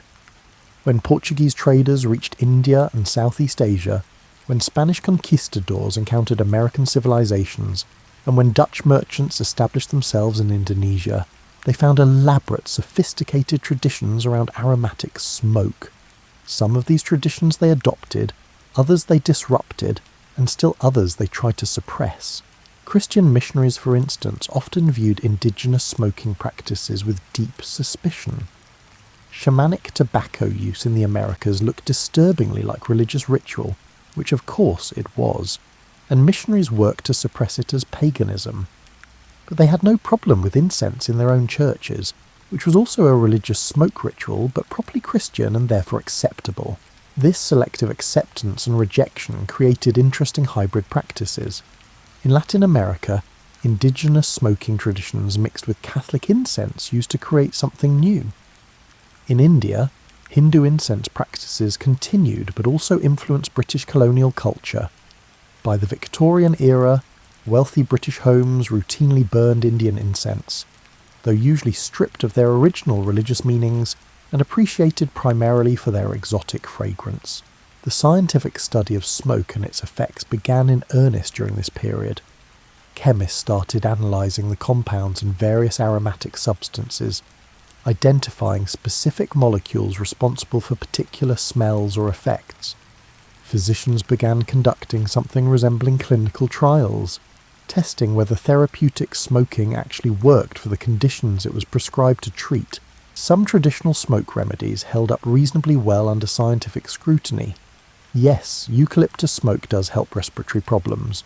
We can now explain exactly why in terms of chemical constituents and their interactions with human respiratory tissues. Other traditional practices didn't fare as well. No, smoke from burnt goat hair will not cure epilepsy, regardless of what ancient physicians believed. But this scientific understanding also stripped smoke of much of its mystery and symbolic power. When aromatic smoke becomes merely a delivery mechanism for specific chemical compounds, it loses something of its capacity to carry meanings beyond the physical. The rationalization of smoke knowledge made practices more effective in some ways, while making them less meaningful in others. Industrialization changed the incense trade dramatically. Instead of rare resins carried across continents by caravan, aromatic substances could be synthesized in factories, or at least mass-produced from plantation-grown materials. This made incense much cheaper and more widely available, which was good for access but not so good for the sense of precious rarity that had surrounded aromatics for thousands of years. The 19th century also saw increasing concerns about smoking's health effects. Physicians who had once prescribed therapeutic smoking began noticing that heavy smokers seemed to develop distinctive health problems. The connection between tobacco and various diseases was beginning to be recognised, though it would take until the mid-20th century before the full scope of smoking's health impacts became clear. This created an interesting divergence. Temple incense and aromatic smoke for atmosphere remained relatively uncontroversial. People recognised you weren't inhaling enough smoke in these contexts to cause health problems. But pipe smoking, and especially cigarette smoking, came under increasing scrutiny as evidence mounted that regular smoke inhalation damaged lungs and contributed to various diseases. The cigarette, which became dominant in the 20th century, represented a departure from older smoking traditions in important ways. Cigarettes were industrial products, uniform, mass-produced, and designed for quick consumption rather than contemplative ritual. The cigarette break replaced the pipe smoking session. Same basic activity but compressed, hurried, and stripped of most ceremonial elements. Where pipe smoking had required some skill and attention, you had to pack the pipe properly, keep it lit, and manage the ash. Cigarette smoking was nearly effortless. Strike a match, inhale, exhale, repeat. This ease of use contributed to much higher consumption rates and consequently much worse health outcomes. The cigarette was smoke practice optimised for nicotine delivery, rather than for ritual, contemplation, or social bonding. Yet even cigarettes acquired their own rituals and meanings. The sharing of cigarettes between soldiers created bonds. The offered cigarette became a social gesture. The lighting of someone else's cigarette had its own etiquette, and even romantic connotations. Humans, it seems, will create ritual around any repeated practice, even industrial ones. Meanwhile, incense traditions continue to evolve in various directions. In Japan, kodo, the way of incense, became increasingly refined as an aesthetic practice, separate from religious contexts. Practitioners learned to distinguish hundreds of different aromatic woods, to appreciate subtle differences in fragrance, and to use incense as a focus for meditation and mindfulness. It was like wine tasting, but for smoke, and equally sophisticated. In India, the ancient traditions of incense making continued, but also adapted to modern commerce. Factories in cities like Bangalore produced incense sticks in enormous quantities, maintaining traditional formulations while using modern manufacturing techniques. The smell of jasmine or sandalwood incense became associated with Indian culture generally. Carried worldwide by the Indian diaspora, Western counterculture movements in the 1960s and 70s rediscovered incense and brought it into mainstream Euro-American culture. Young people burning Nag Champa in their apartments were participating, often unknowingly, in smoke traditions that stretched back thousands of years. The context had changed, Bohemian flats rather than ancient temples, but the basic practice of filling a space with aromatic smoke remained the same. This period also saw renewed interest in indigenous smoking practices, particularly ayahuasca ceremonies and similar traditions. Some of this interest was respectful and carefully conducted. Some of it amounted to cultural appropriation, with sacred practices stripped from their original context and treated as recreational drug use. The distinction matters. There's a difference between participating meaningfully in a tradition and simply consuming exotic experiences. As you nestle deeper into your blankets and perhaps notice how your own breathing has slowed while reading this story, let's turn to what modern science has discovered about why smoke-based practices affect us the way they do. Understanding the mechanisms doesn't diminish the experience. If anything, it reveals how intuitive our ancestors were in their observations. The human olfactory system, your sense of smell, is directly connected to the limbic system, those ancient structures deep in your brain that process emotion and memory. This is why certain smells can instantly transport you to childhood, evoke powerful emotional responses, or create immediate feelings of calm or anxiety. When you smell incense or aromatic smoke, the molecules trigger not just sensory perception, but emotional and memory responses that bypass conscious reasoning. Ancient peoples didn't know about the limbic system, but they certainly knew that certain smells made them feel certain ways. They were working with the same neurological architecture we have today, conducting empirical experiments in altering their own consciousness and carefully noting which plants produced which effects. Modern chemistry has identified the specific compounds responsible for many traditional incense effects.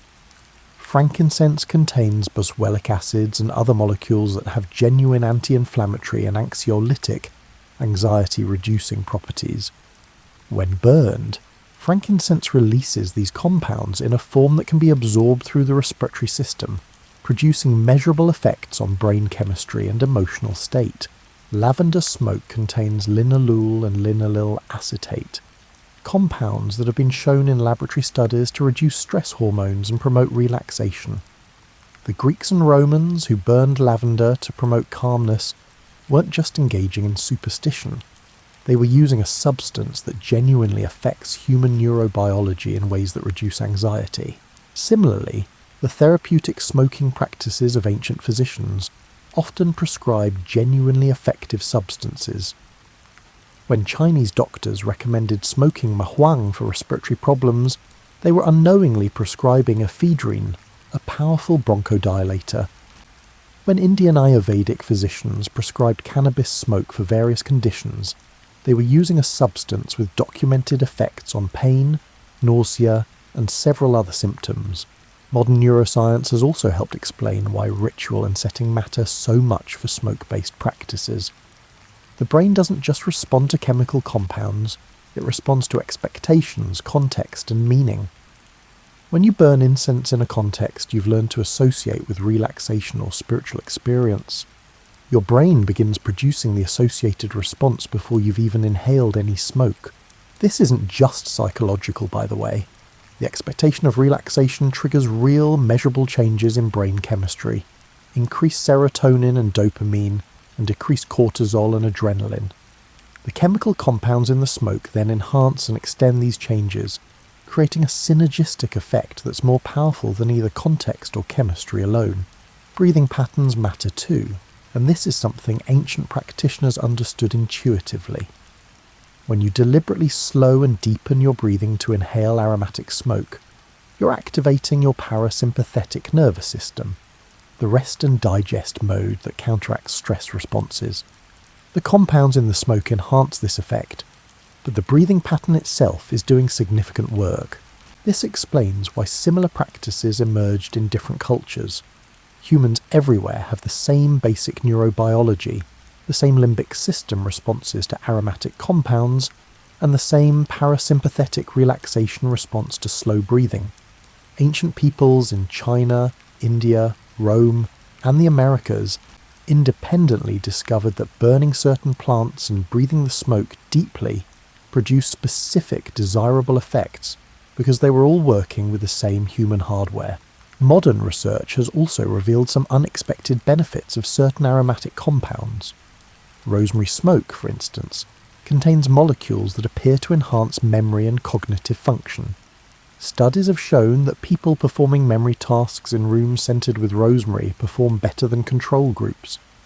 Ancient peoples who burned rosemary while studying or before important meetings may have been unwittingly using a genuine cognitive enhancer. Interestingly, the communal aspects of smoke practices also have measurable effects. When people participate in shared rituals, whether religious incense ceremonies or communal pipe smoking, their stress hormones decrease, their sense of social connection increases, and various measures of well-being improve. The smoke is part of this, but so is the ritual itself, the shared experience, and the sense of participating in something larger than yourself. The placebo effects we mentioned earlier turn out to be far more complex and interesting than once thought. Modern research shows that placebo responses involve genuine changes in neurotransmitter levels, immune function, and even gene expression. When ancient healers conducted elaborate smoke rituals for sick patients, they were triggering healing responses that were as real as any pharmaceutical effect, even if the mechanisms were completely different from what the healers believed. There are also risks, and modern science has made these clearer than ever. Regular smoke inhalation, regardless of the substance, damages respiratory tissues and increases risks of various cancers and lung diseases. The difference between occasional ceremonial incense exposure and daily tobacco smoking is enormous in terms of health outcomes. But even aromatic smoke in high concentrations can be problematic for people with respiratory conditions. This creates an interesting tension. The practices we've been discussing do have genuine effects, psychological, neurological and social.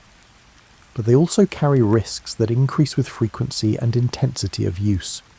Ancient peoples generally used these practices more sparingly than modern recreational smokers, which likely limited health impacts while preserving the ritual and psychological benefits.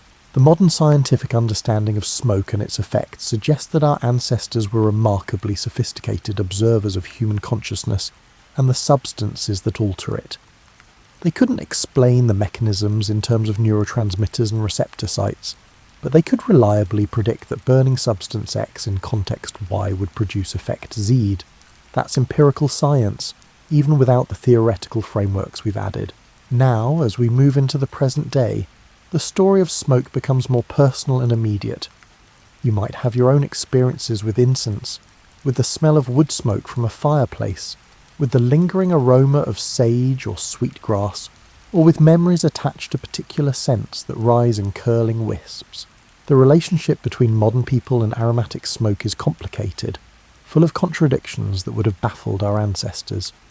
We know more about the chemistry and health effects than any previous generation, yet we often use this knowledge poorly. We have access to aromatics from around the world at prices that would astound ancient merchants, yet we often fail to appreciate the depth of traditions behind them. Walk into most metaphysical bookstores, yoga studios or wellness centres in the Western world, and you'll find incense for sale, often Nag Champa from India, but also white sage bundles, Palo Santo sticks, copal resin, and various other aromatics from traditions worldwide.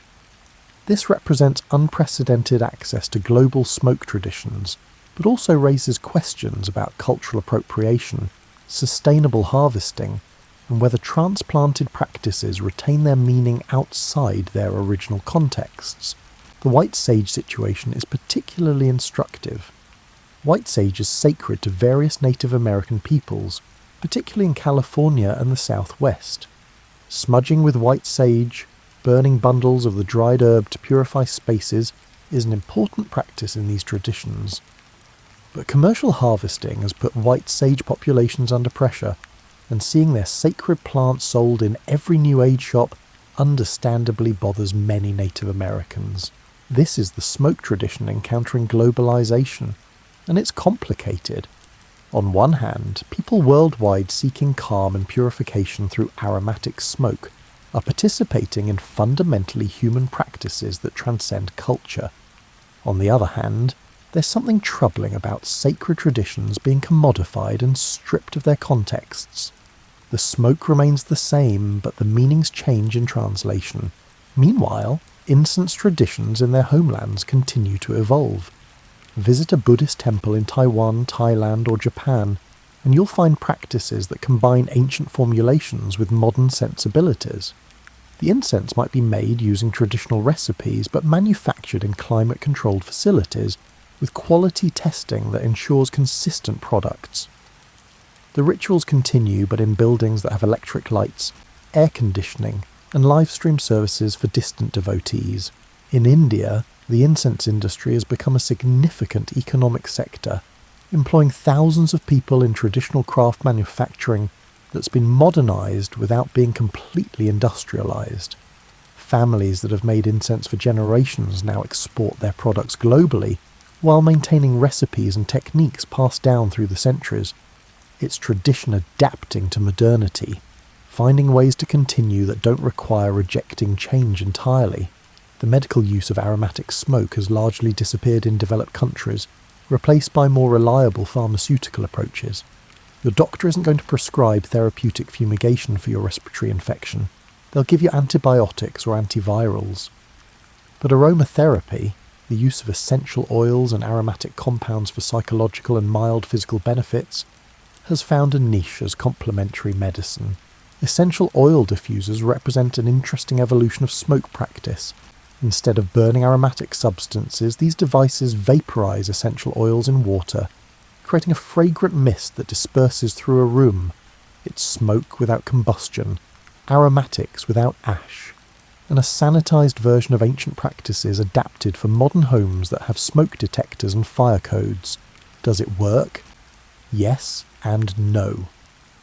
The aromatic compounds still affect the limbic system, still produce psychological responses, and still create pleasant environments. But something is lost when you remove the visual element of smoke rising, the slight edge of danger from working with fire, and the ritualized aspects of preparing and lighting incense. The diffuser is more convenient and probably safer, but convenience and safety aren't the only values that matter. The cigarette culture that dominated much of the 20th century is finally declining as health consequences become undeniable and social acceptance evaporates. Fewer people smoke cigarettes now than at any time since the 1920s in most developed countries. This is undoubtedly good for public health, but it's also removed one of the few remaining widespread smoke practices from everyday life. Some of this void is being filled by cannabis legalization in various jurisdictions. As cannabis becomes legal for recreational use, new traditions and practices are emerging around its consumption. Some of these echo older traditions. The passed joint as a social bonding ritual has parallels to passed pipes in various cultures. Others are distinctly modern, vaporizers and edibles representing approaches to cannabis consumption that minimize or eliminate smoke entirely. The use of incense in religious and spiritual contexts continues worldwide, relatively unchanged by modernity's other transformations. Walk into a Catholic church during High Mass, visit a Hindu temple during puja, or attend a Buddhist meditation session, you'll encounter aromatic smoke being used for purposes that would be instantly recognizable to practitioners from centuries ago. This continuity is remarkable given how much else has changed. Interestingly, there's been a modern revival of interest in contemplative practices generally, and incense has followed along. Mindfulness meditation, which has become surprisingly mainstream in secular Western culture, often incorporates incense as a focus for attention or simply as atmosphere. The practice has been stripped of religious associations, but retains the basic insight that aromatic smoke can help create mental states conducive to calm awareness. The Japanese incense ceremony, Kodo, has even found adherents outside Japan, though whether these practitioners fully appreciate the aesthetic and philosophical depths of the tradition is debatable. Still, the fact that people are willing to spend hours learning to distinguish subtle differences in aromatic woods suggests that ancient approaches to smoke appreciation can still resonate with modern sensibilities. Environmental concerns are adding new dimensions to how we think about smoke. Burning incense or anything else releases particulate matter and various chemicals into the air. Indoor air quality has become a recognised health concern, and burning substances indoors regularly isn't great for it. This creates another tension. The practices that brought calm to countless generations now face questions about whether they're worth the environmental and health costs. There's also the simple fact that many modern people don't know how to safely work with fire. We've outsourced flame to gas stoves, furnaces and pilot lights, controlled, automatic, requiring no attention. The idea of deliberately lighting something on fire and managing it while it burns is foreign to people who've grown up with smoke detectors that sound at the first hint of combustion. Ancient practices assume a comfort level with fire that many modern people simply lack, yet the fundamental human responses to aromatic smoke haven't changed. When you smell sandalwood or frankincense, your brain processes it using the same neural pathways that lit up in an ancient Egyptian's brain. When you watch smoke curl and rise, you're seeing the same patterns that fascinated Mesopotamian diviners. When you associate certain smells with calm or contemplation, you're participating in conditioning processes that humans have been using for millennia. As we approach the end of our journey through smoke's history, it's worth pausing to reflect on why this matters, why the story of humanity's relationship with aromatic smoke deserves telling, and what it reveals about who we are as a species. At the most basic level, the story of smoke is a story about human curiosity and experimentation. Our ancestors didn't have to figure out that burning certain plants produced pleasant or interesting effects. They could have just burned whatever wood was convenient and been content with warmth and light. But humans don't work that way. We experiment, observe, remember, and refine. We notice patterns and explore possibilities. We turn accidental discoveries into deliberate practices. The fact that humans in wildly different cultures independently discovered similar uses for aromatic smoke tells us something about universal human needs. Across every continent, in climates from Arctic to tropical, people sought ways to alter consciousness, create sacred space, mark important moments, find relief from pain or anxiety, and connect with something beyond everyday reality. Smoke became one tool among many for meeting these needs. This suggests that the desire for altered consciousness isn't a pathology or a weakness, but a fundamental aspect of human psychology. We're not meant to exist in one constant state. We need variety in our experiences, access to different modes of consciousness, and ways to step outside ordinary perception and see from different angles.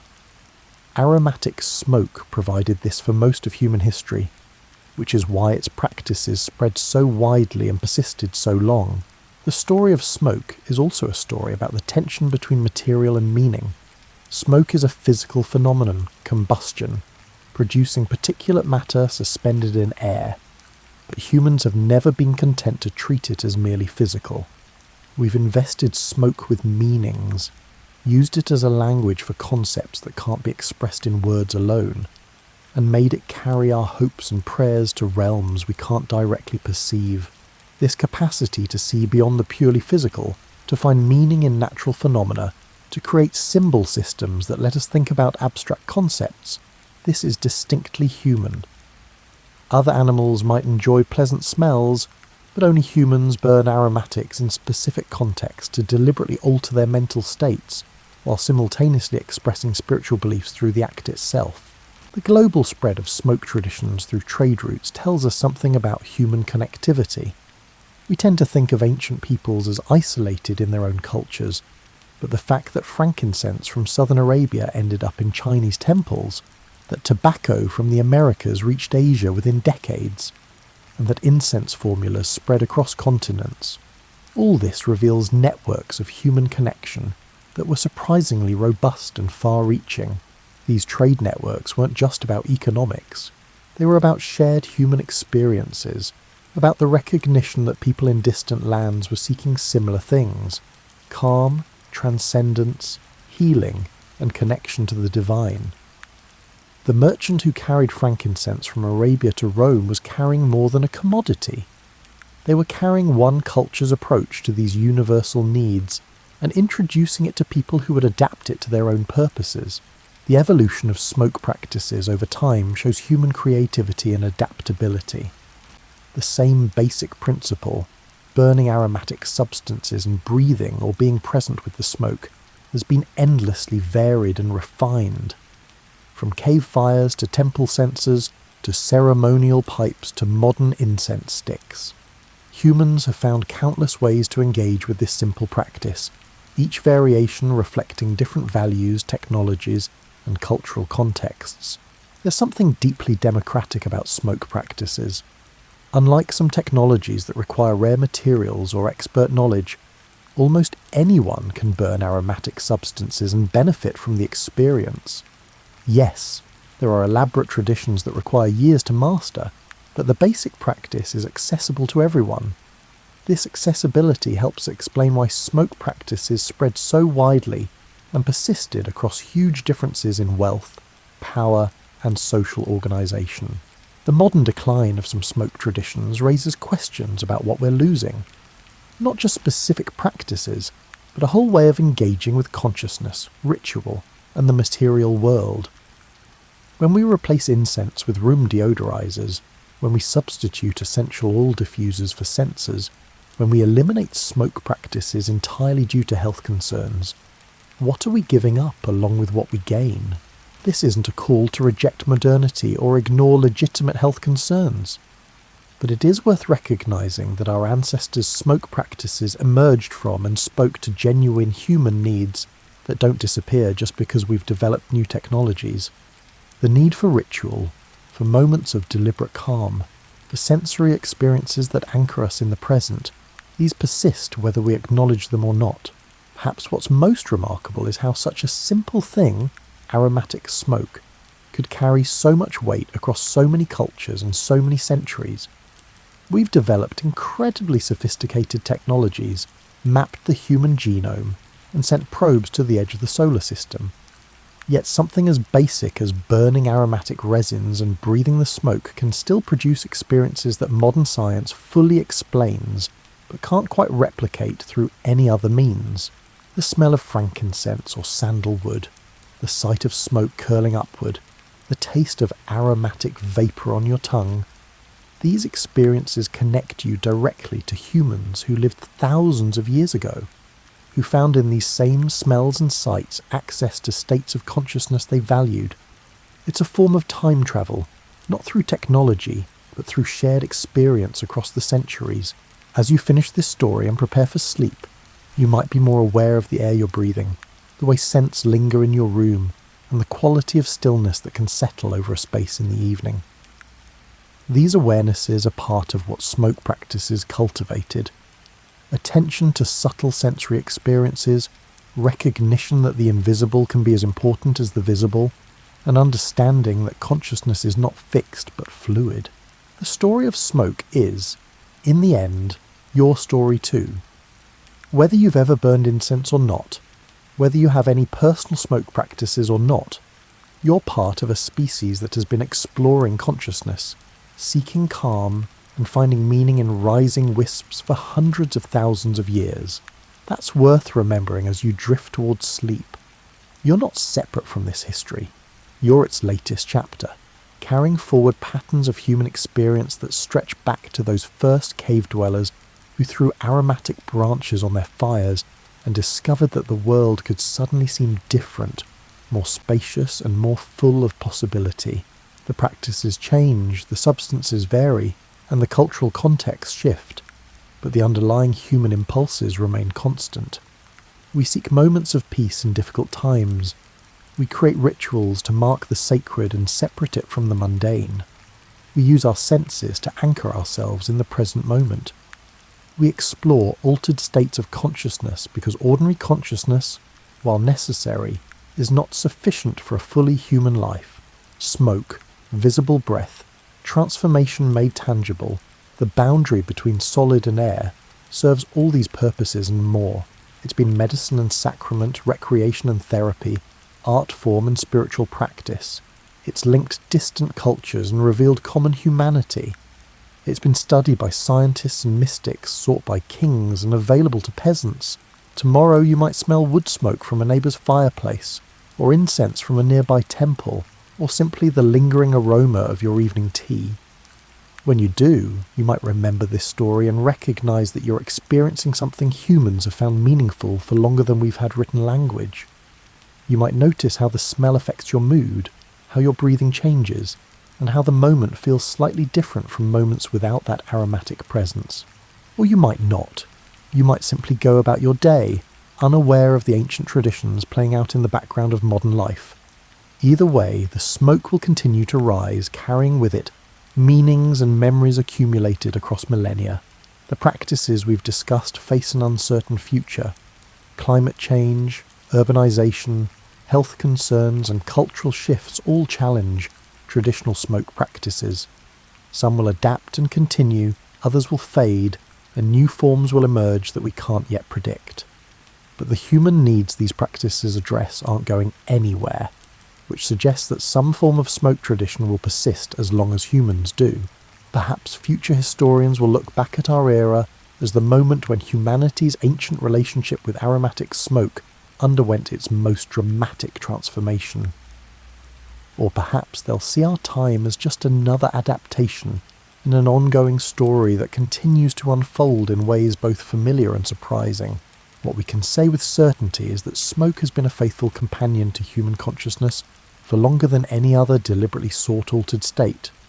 Before alcohol fermentation, before plant cultivation, before writing or wheels or cities, humans were burning aromatic substances and discovering that the right smoke at the right time could open doors to experiences that made life more bearable and sometimes transcendent. That's not a small thing. That's evidence that humans have always been more than just survival machines focused on food, shelter, and reproduction. We're meaning-making creatures, consciousness-exploring animals, beings who seek not just to live but to experience living fully in all its varieties and depths. As you close your eyes and feel yourself beginning to drift into sleep, imagine for a moment all the people across all the centuries who have lain down at day's end with the smell of aromatic smoke still lingering in their awareness. Roman priestesses after a day of temple service, Chinese scholars after evening study sessions, Native American elders after ceremonial pipe sharing, medieval monks after evensong, Victorian gentlemen after contemplative pipe smoking. You're part of that vast, invisible community. All the humans who have sought and found moments of peace, insight, or transcendence through the simple act of being present with aromatic smoke. The specific practices differ, the beliefs vary, and the cultural contexts shift.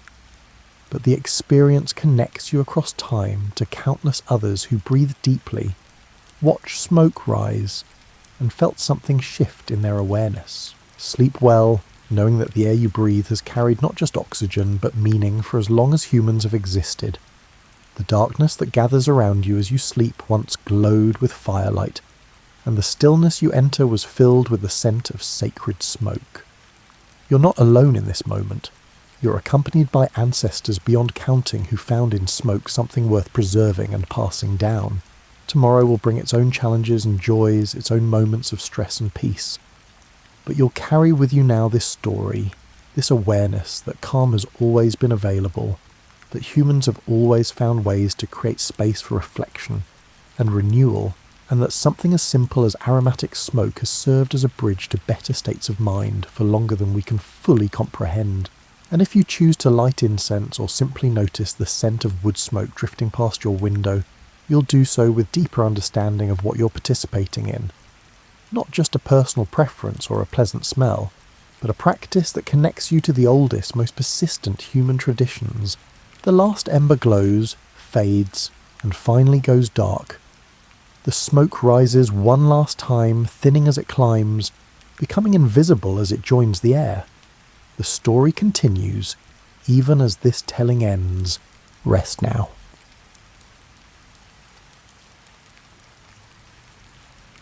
Imagine standing at the edge of the world as most ancient peoples understood it. Not the dramatic cliffs where ocean meets sky, but something subtler and more profound. A place where the familiar rules of day and night begin to falter. This is Sahmi, the homeland of the Sahmi people, stretching across what modern maps call northern Norway, Sweden, Finland, and the Kola Peninsula of Russia. But maps are recent inventions, and borders are even more recent than that. Long before anyone drew lines across this landscape, before kingdoms claimed territories and nations divided sovereignty, this land simply was, and the people who lived here understood it not as separate countries but as one continuous world, shaped by relationships between mountains, rivers, winds, and the creatures who moved across it. The first thing you'd notice if you found yourself transported to ancient Sahmi would be the light, or rather, how light behaves differently here than anywhere else you've known.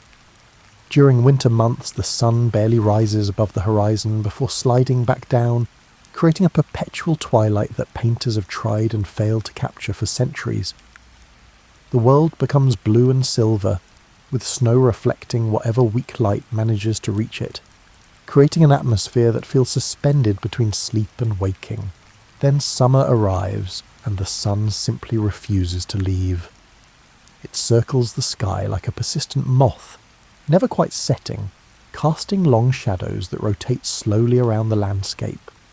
This is the midnight sun, and if you've only experienced normal days and nights, your entire sense of time begins to feel unreliable. Your body doesn't quite know what to do with 24 hours of daylight, and you start to understand why the people who evolved here developed such different relationships with time and seasons than those who lived further south. The landscape itself resists easy description. It's not the dramatic scenery of postcards and tourism brochures, though it has its moments of stark beauty. Instead, Sahmi is characterised by a kind of vast openness that makes you feel simultaneously insignificant and deeply present. Rolling tundra stretches to horizons so distant they seem like abstractions. Mountains rise not as jagged peaks, but as worn, ancient forms that have been shaped by ice and time into something almost gentle. Forests here grow slowly, their trees spaced apart as if respecting each other's need for resources in this harsh environment. Between the trees you find moss that grows in cushions so thick you could sleep on them, and people have for thousands of years. Lichens create patterns on rocks like natural art installations, and they're not just decorative but crucial food sources for the reindeer, who are as essential to this story as the people themselves. Water is everywhere in summer. Lakes, rivers, streams and marshes that make travel complicated but create habitats for fish, birds and insects that form the foundation of the ecosystem. In winter, that same water freezes solid enough to walk on, transforming the landscape into something that looks simple but requires deep knowledge to navigate safely. What appears as flat white emptiness to outsiders contains a wealth of information to those who know how to read it. The cold here isn't like winter in temperate climates. It's a presence, almost a personality, that demands respect and preparation. Temperatures can drop to levels that feel almost theoretical if you've never experienced them. The kind of cold where your breath freezes instantly, where exposed skin can be damaged in minutes, and where metal becomes dangerous to touch. Yet people have not just survived here but thrived, developing sophisticated technologies and cultural practices that turn this challenging environment into home. This is the world that shaped the Sahmi people, and they in turn shaped it, creating a relationship with the landscape that went far beyond simple survival. They developed knowledge systems so complex that modern scientists are still discovering how much they understood about ecology, weather patterns, animal behaviour, and sustainable resource management. They created art, music, and spiritual practices that reflected the unique qualities of their homeland. As you settle deeper into your blanket tonight, try to imagine what it would be like to measure your year, not by months on a calendar, but by the movements of reindeer herds, the arrival of migrating birds, and the patterns of ice formation on lakes. The Sahmi people developed an entirely different way of being human, one adapted to conditions that would seem impossible to most of us. And remarkably, their way of life persisted for thousands of years, which says something profound about both human adaptability and the deep wisdom that comes from truly knowing a place. To understand the Sahmi people, you need to travel back to a time when most of northern Europe was not a home for humans, but a massive sheet of ice, sometimes 2 miles thick, that had been slowly grinding across the landscape for tens of thousands of years. This was the last ice age, and if you could see it from space, Europe would have looked like a very different planet, with glaciers covering everything from Scandinavia down to where London now sits. But ice ages don't last forever, though they certainly take their time leaving. Around 11,700 years ago, something shifted in Earth's climate. Maybe it was changes in the planet's orbit, maybe it was variations in solar radiation, or maybe it was a combination of factors scientists are still debating. Whatever the cause, the ice began its slow retreat northward, revealing land that hadn't seen sunlight in millennia. Now here's where the story gets interesting in ways that might help you appreciate just how remarkable the Sahmi people are. As the ice retreated, it didn't reveal a lush, welcoming landscape ready for human habitation. Instead, it exposed bare rock, gravel, and soil so disrupted by glacial movement that it was essentially sterile. The land was like a blank slate, except without any of the romantic connotations that phrase usually carries. More like a construction site after heavy machinery has torn everything up. yet life is extraordinarily persistent. Within a relatively short time, and by geological standards, a few thousand years is a blink, plants began colonising this new land. First came the lichens and mosses, those same species you can still find in sap today, growing directly on rock and somehow extracting enough nutrients to survive. Then came dwarf birches and willows, tough little shrubs that could handle the cold and the poor soil. Eventually actual forests began to establish themselves, though they remained sparse and stunted compared to forests further south. Animals followed the plants. Reindeer, which had evolved to thrive in cold climates, found this new landscape perfect for their needs. The lichens that grew everywhere were exactly what their digestive systems were designed to process. Arctic foxes, wolves, wolverines, and various bird species also moved in, creating functioning ecosystems in places that had been frozen wastelands just centuries before. And then came humans.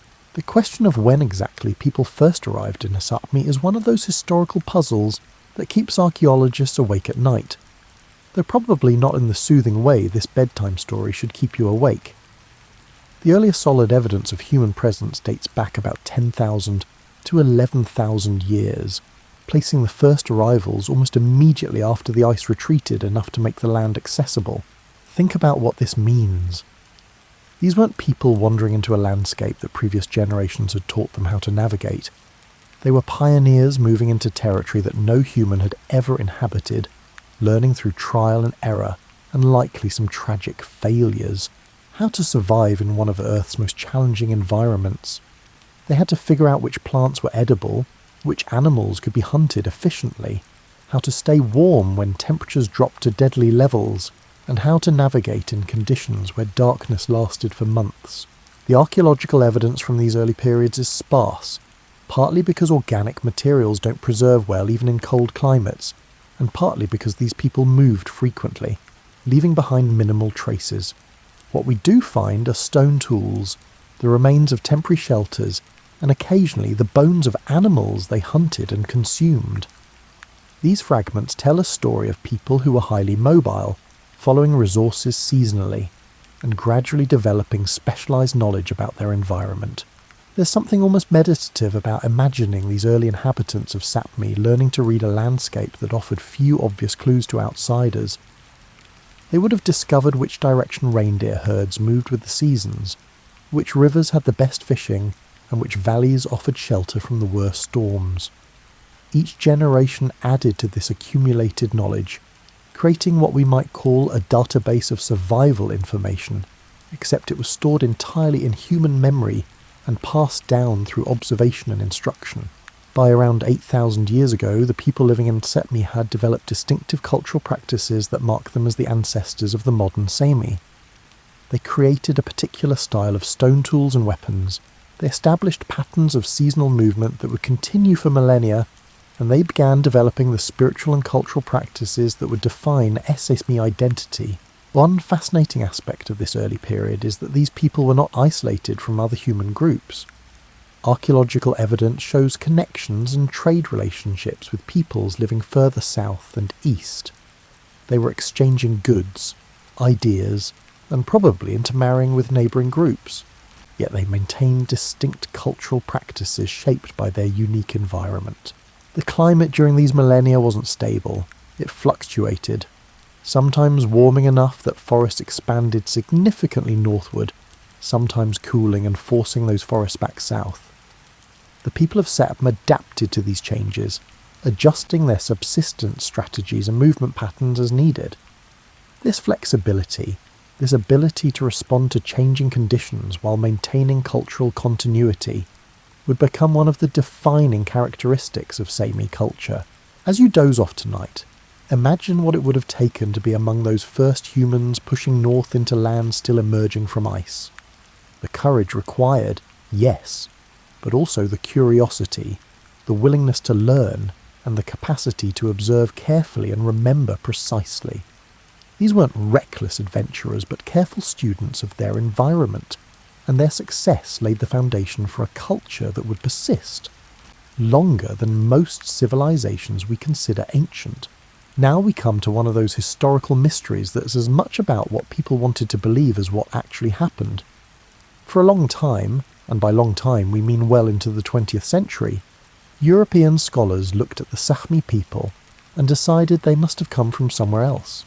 Specifically, many claim they came from Asia, perhaps from Mongolia, migrating westward and northward until they reached Europe's Arctic regions. This theory became surprisingly popular despite having almost no evidence supporting it.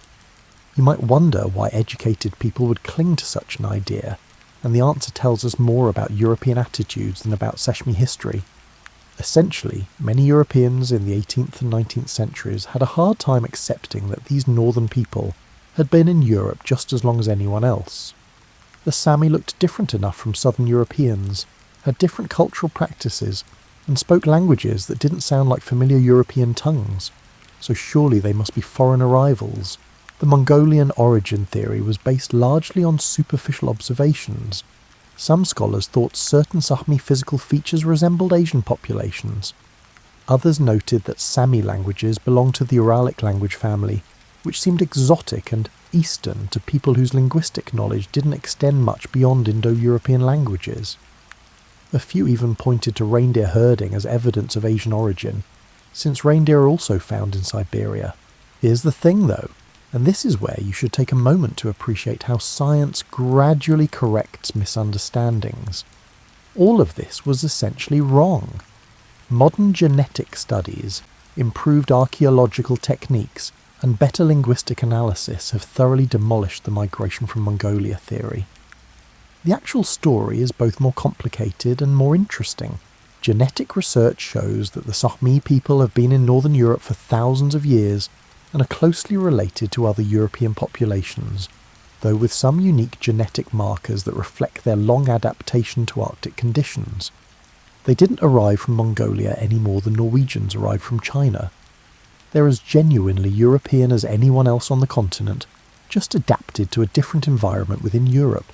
But here's where things get genuinely fascinating in ways that might keep you pleasantly pondering as you drift towards sleep.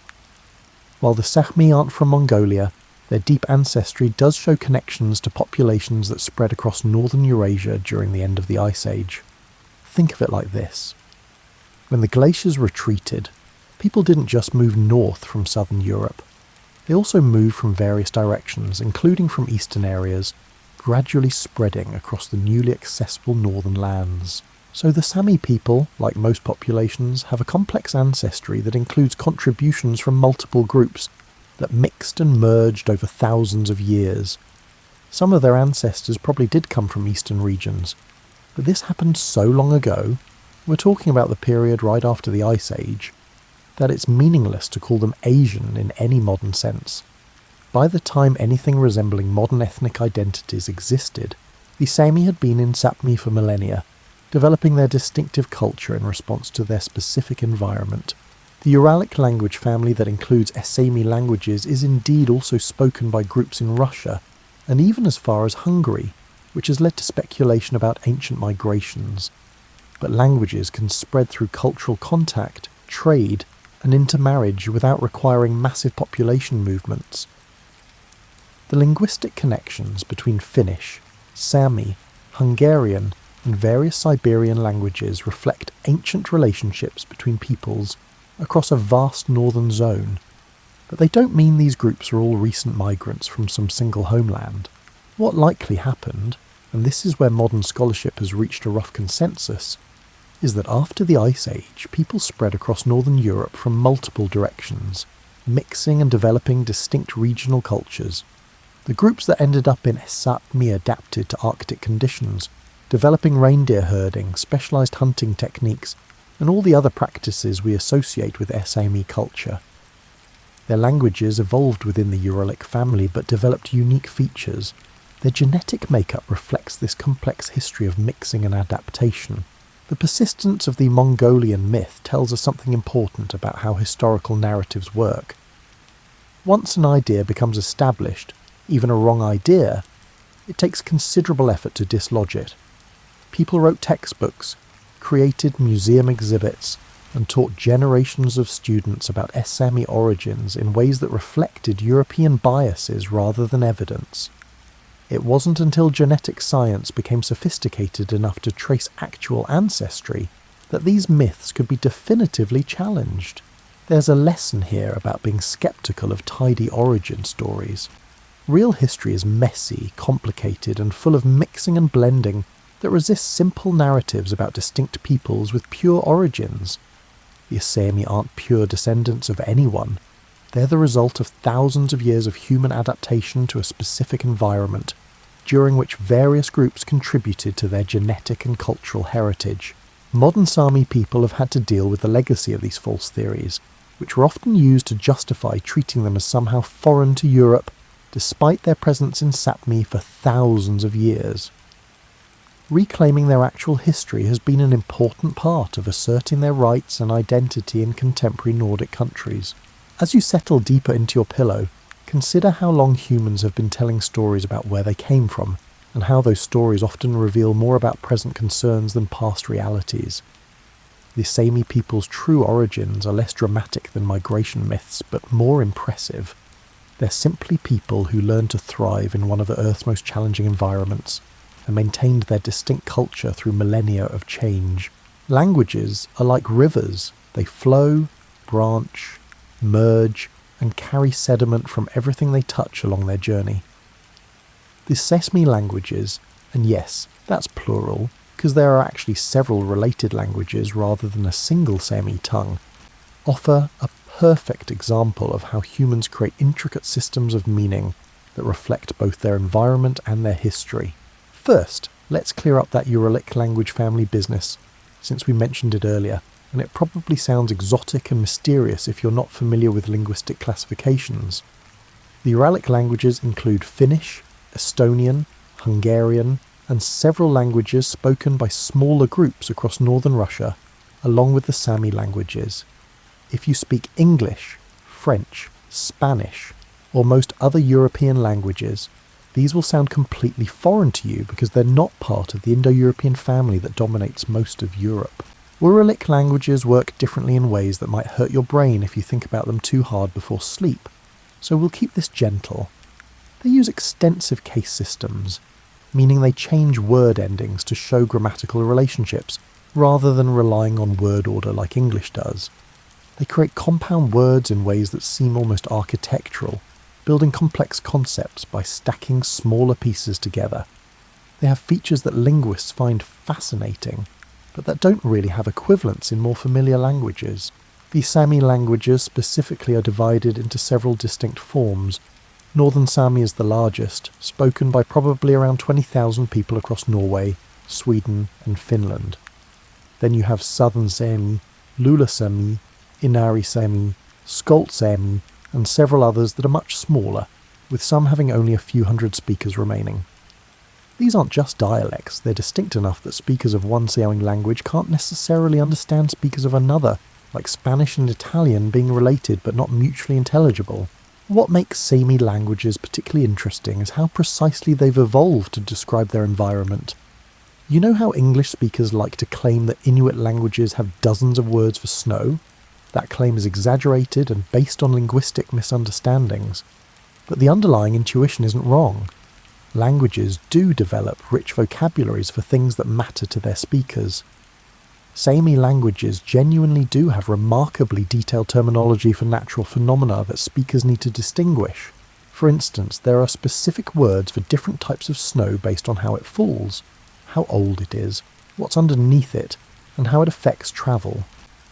There are words for different stages of ice formation on lakes and rivers, crucial knowledge when your survival might depend on accurately judging whether ice is safe to cross.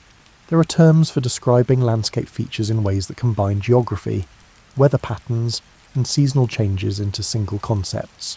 Reindeer terminology is particularly elaborate. There are words for reindeer of different ages, different sexes, different coat colours and patterns, different behavioural characteristics, and different roles within the herd. A language where a single word can communicate. A 3-year-old female reindeer with a particular pattern of white markings who leads the herd during autumn migration might seem impossibly specific to outsiders, but it represents exactly the kind of precision you need when your entire livelihood depends on understanding individual animals within herds of hundreds or thousands. The verb systems in Sahmi languages also reflect this environmental specificity. There are different verbs for types of movement across different terrains and conditions, travelling across fresh snow versus hard-packed snow, moving through forest versus across open tundra, and journeying in different seasons.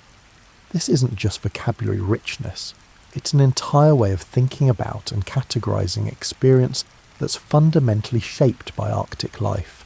Sahmi languages have traditionally been oral rather than written, which influenced how they work. Without written records, languages tend to develop features that make them easier to remember and transmit accurately.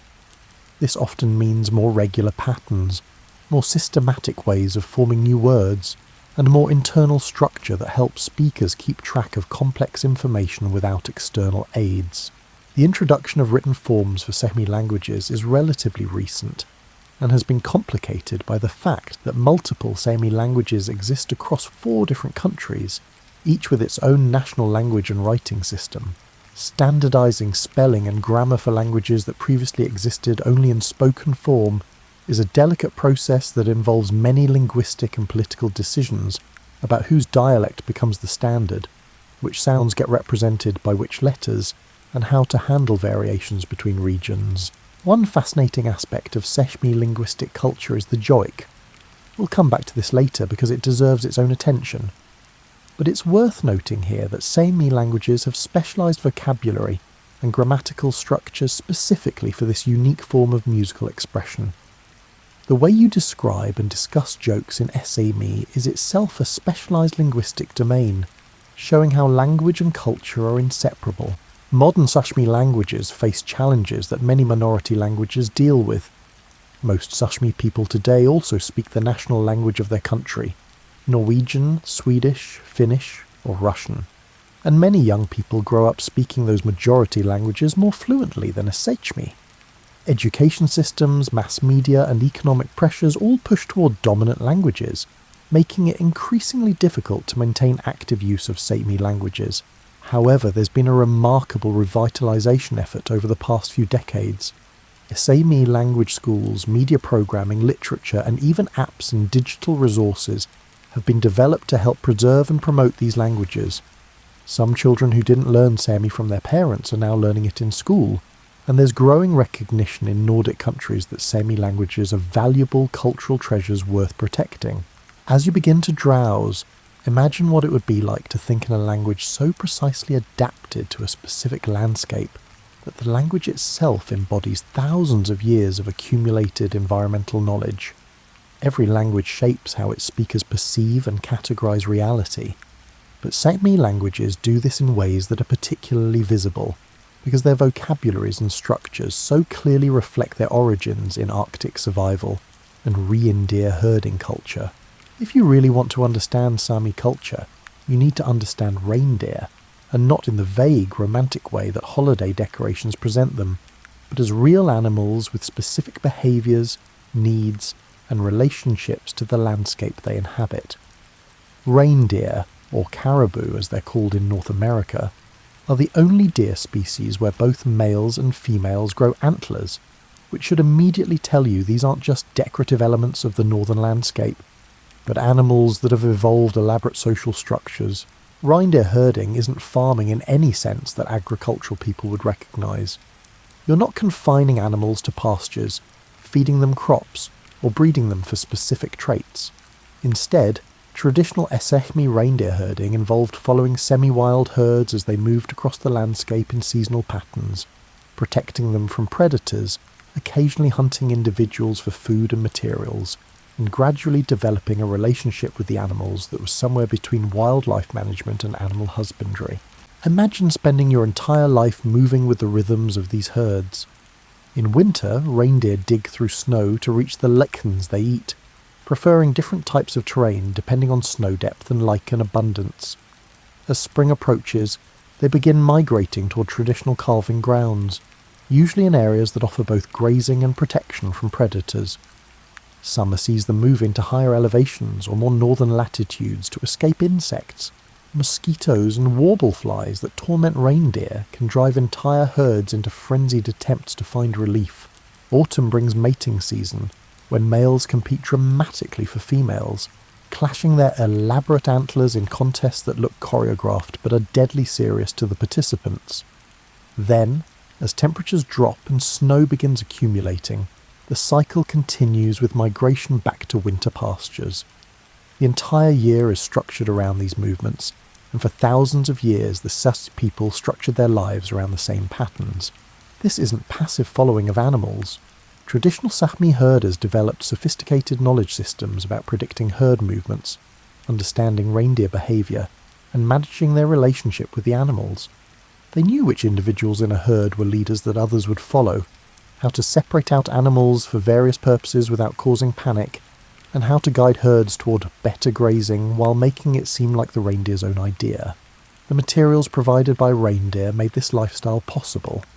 Reindeer meat is lean and nutritious, well adapted to cold climates. The hides, when properly prepared, create clothing and shelter materials that provide insulation superior to almost anything else available in Arctic environments. Sinews become thread for sewing, bones and antlers become tools, needles, and eventually decorative items. Even the milk, though reindeer are difficult to milk, is rich and nutritious. Sahmi people developed clothing technologies that seem almost impossibly well adapted to their environment.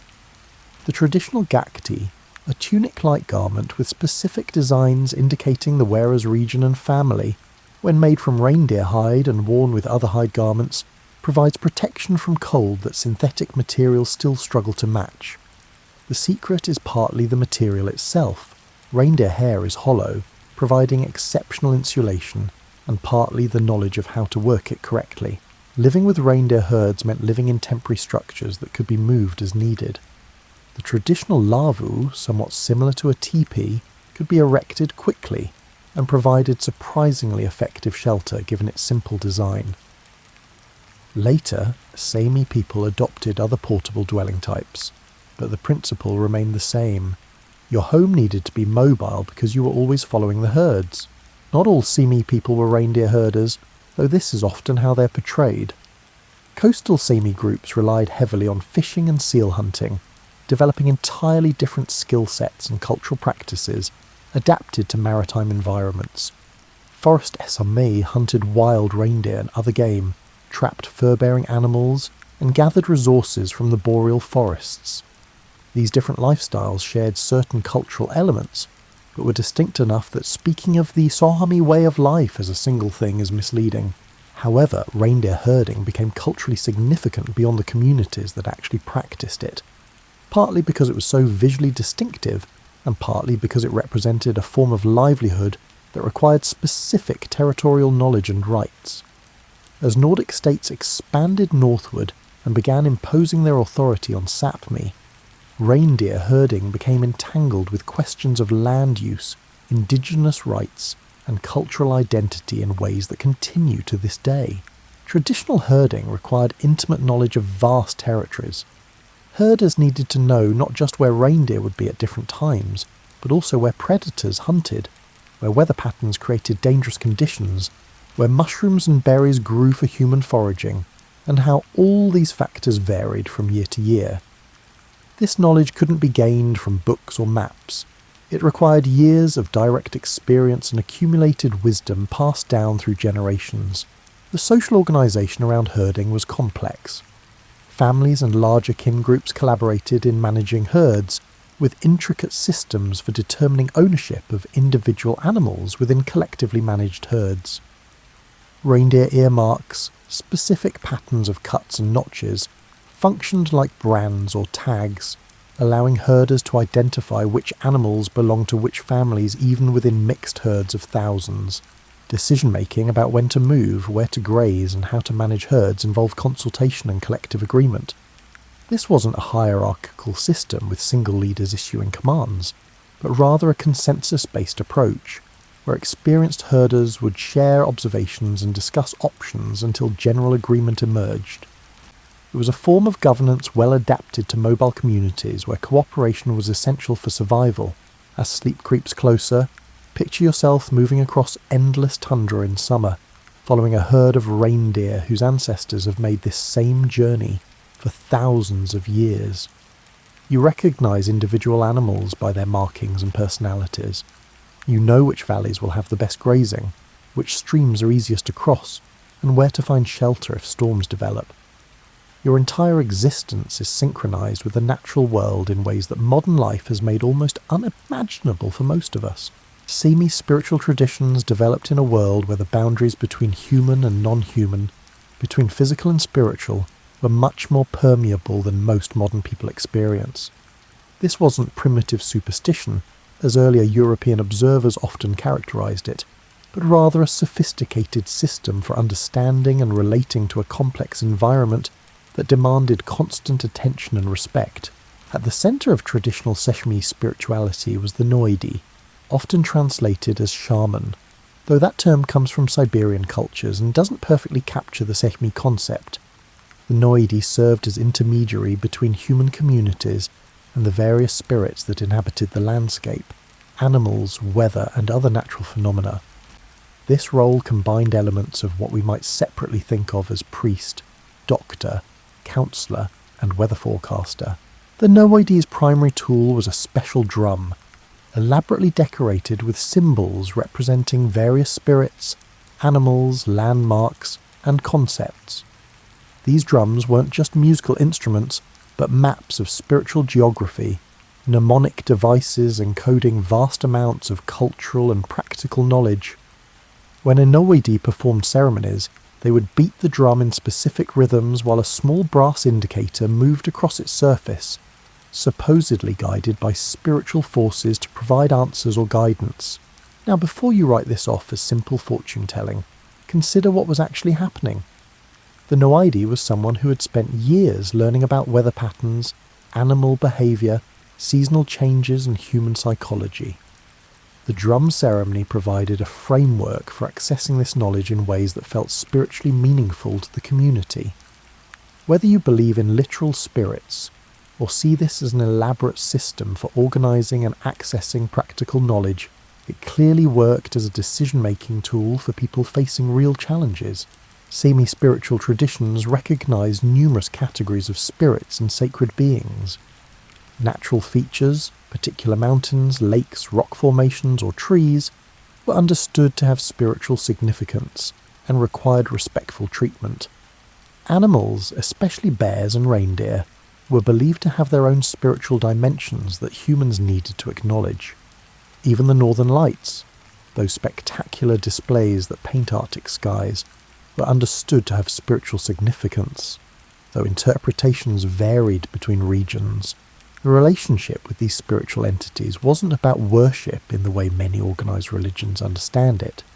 Instead, it was more about maintaining proper relationships, offering respect, following certain protocols, and avoiding offence. If you needed to hunt in a particular area, you might leave an offering or perform a small ceremony, acknowledging the spirits of that place. If you had a successful hunt, you might perform rituals showing respect for the animals you'd killed and appreciation for their sacrifice. Bear ceremonies were particularly elaborate. Bears were seen as especially powerful and sacred beings, and killing one required extensive rituals before, during, and after the hunt. The bear's spirit needed to be honoured and appeased so it wouldn't take offence and cause problems for the hunters. These ceremonies involved specific songs, offerings, and ways of handling the bear's remains. To outsiders, this might seem superstitious, but it functioned as a conservation ethic, ensuring bears weren't killed casually, and that hunting them remained special and relatively rare. This brings us to joik, one of the most distinctive and beautiful aspects of Sahmi culture. Joik isn't exactly singing in the way most Western music uses that term. It's more like a vocalised essence of a person, place, or thing, a musical encapsulation of its spiritual and emotional qualities. You don't joke about something, you joke about the thing itself. A joik of a particular mountain doesn't describe the mountain, but attempts to capture its essential nature and sound. Traditional jokes often use sounds that don't form words or mix vocables with occasional words in ways that prioritise sound and feeling over literal meaning. The melodic patterns can seem strange to ears accustomed to Western musical structures. They don't follow familiar chord progressions or rhythmic patterns, but instead create their own logic based on emotional and spiritual expression. Each person might have their own joke, created by someone who knows them well and attempts to capture their essence. These personal jokes weren't composed in the usual sense, but discovered. The joker would spend time with the person, observing and sensing their nature, until the appropriate joke emerged. You might also have joiks for particular reindeer, for significant places, for important events, or for abstract concepts like loneliness or joy. Joking was integral to spiritual practices, to storytelling, to personal expression, and to maintaining cultural memory. Certain jokes might be hundreds of years old, passed down through generations, carrying with them accumulated associations and meanings. Others might be created spontaneously in moments of strong emotion or spiritual experience. When Christian missionaries arrived in Sahmi, and we'll come to that difficult history, they specifically targeted drums and joiking as pagan practices that needed to be eliminated. Drums were confiscated and burned, Noedes were persecuted, and joiking was forbidden. This wasn't just religious conversion but cultural suppression, an attempt to eliminate spiritual practices that were inseparable from Sahmi identity and knowledge systems. Many drums were destroyed, though a few survive in museums today, mostly in Copenhagen and Stockholm, where they were taken as curiosities by collectors. These surviving drums are sacred objects to the Sahmi people, and there have been ongoing efforts to have them returned to Sahmi. Looking at their intricate designs, you see encoded knowledge about cosmology, geography, seasons, and spiritual concepts. Entire libraries of information compressed into decorated reindeer hide. Traditional Sahmi spirituality also involves sacred sites, particular mountains, caves, springs, or stones, where ceremonies were performed and offerings left. These sites often had natural features that made them feel numinous, unusual rock formations, echoes that seemed like voices, and springs with peculiar colours or temperatures. Archaeological excavations at these sites reveal layers of offerings spanning centuries, carefully arranged antlers, small figurines carved from wood or bone, and other items left by people seeking spiritual connection. As you drift towards sleep, imagine standing beneath the northern lights, those ethereal curtains of green and sometimes red or purple light that ripple across the Arctic sky. To Sahmi people, these weren't just atmospheric phenomena, but potentially dangerous spirits or energies that required respect. Children were warned not to wave, whistle, or make noise when the lights appeared, lest they attract unwanted attention. This caution wasn't irrational fear, but recognition that the world contains forces beyond human control, a wisdom that modern society sometimes forgets. For thousands of years, Sahmi people lived in Sahmi without much interference from the kingdoms and nations that were forming further south. The northern territories were simply too remote, too harsh, and too difficult to control for southern rulers to bother with. But this isolation couldn't last forever, and when it ended, the consequences would reshape Sahmi life in fundamental ways. The expansion of Scandinavian kingdoms northward was gradual, starting around the medieval period and accelerating over subsequent centuries. Initially, this expansion was more about extracting resources, furs, fish, and eventually minerals, than about direct governance. Southern traders would travel north, exchange goods with Sahmi communities, and return with valuable products for European markets. These early contacts weren't necessarily hostile. Trade could be mutually beneficial, with Sahmi people gaining access to metal tools, grain and other goods not readily available in Arctic regions, while southern traders acquired furs and other northern products commanding high prices elsewhere. Some Sahmi individuals became wealthy through participation in these trading networks, and certain families established positions as intermediaries between their communities and southern traders. However, as Scandinavian kingdoms grew more organised and powerful, they began asserting sovereignty over territories they had previously only visited for trade. This assertion of control created immediate problems because it conflicted with Sahmiya concepts of land use and territoriality. Sahmi people didn't own land in the way European legal systems understood ownership. Instead, they had traditional use rights to specific territories based on generations of custom, family relationships, and mutual agreements between communities. When Swedish, Norwegian, Danish, and eventually Russian authorities began claiming these territories and drawing borders, they were imposing alien concepts onto a landscape that had been organised completely differently. Reindeer migration routes suddenly crossed national boundaries that meant nothing to the reindeer, but everything to authorities collecting taxes and enforcing regulations. Traditional fishing and hunting territories were declared crown lands, requiring permissions and fees that Sahmi people had never previously needed. Taxation was particularly problematic. Sahmi people found themselves paying taxes to multiple kingdoms simultaneously. Swedish, Norwegian, and Danish-Norwegian authorities each claimed jurisdiction over parts of Sapmi, and Sahmi people following reindeer herds might cross these borders multiple times in a year. The kingdoms generally tolerated this because Sahmi taxes provided revenue, without requiring much administrative infrastructure, but it created hardships for people who suddenly owed obligations to multiple foreign powers. Christian missionaries arrived alongside, or sometimes ahead of, political expansion. The spread of Christianity into Sage Pamirs was a complex process that varied by region and period, but it universally involved pressure to abandon traditional spiritual practices. The persecution of Noaidis, the destruction of drums, and the prohibition of joiking were all part of efforts to replace a Sahmi spirituality with Christianity. Some Sahmi people converted readily, perhaps recognising political advantages or finding elements of Christianity appealing. Others maintained traditional practices in secret, or created syncretic beliefs that blended Christian and traditional elements. Many communities probably did both, outwardly conforming to Christian expectations while maintaining traditional practices privately. This created a divided spiritual landscape that still affects Sahmi communities today. The establishment of churches in Sapmi brought other changes. Sahmi people were required to attend services, which meant building permanent church towns where previously mobile populations would gather at certain times. These church towns became hubs for administration, trade, and social interaction, gradually creating more settled patterns of life that conflicted with traditional mobility. Schools followed churches, and while education could provide benefits, Sahmi children often found themselves in institutions designed to eliminate their language and culture. Children were forbidden to speak Sahmi languages, punished for maintaining traditional practices, and taught that their heritage was inferior to dominant Norwegian, Swedish, Finnish, or Russian culture.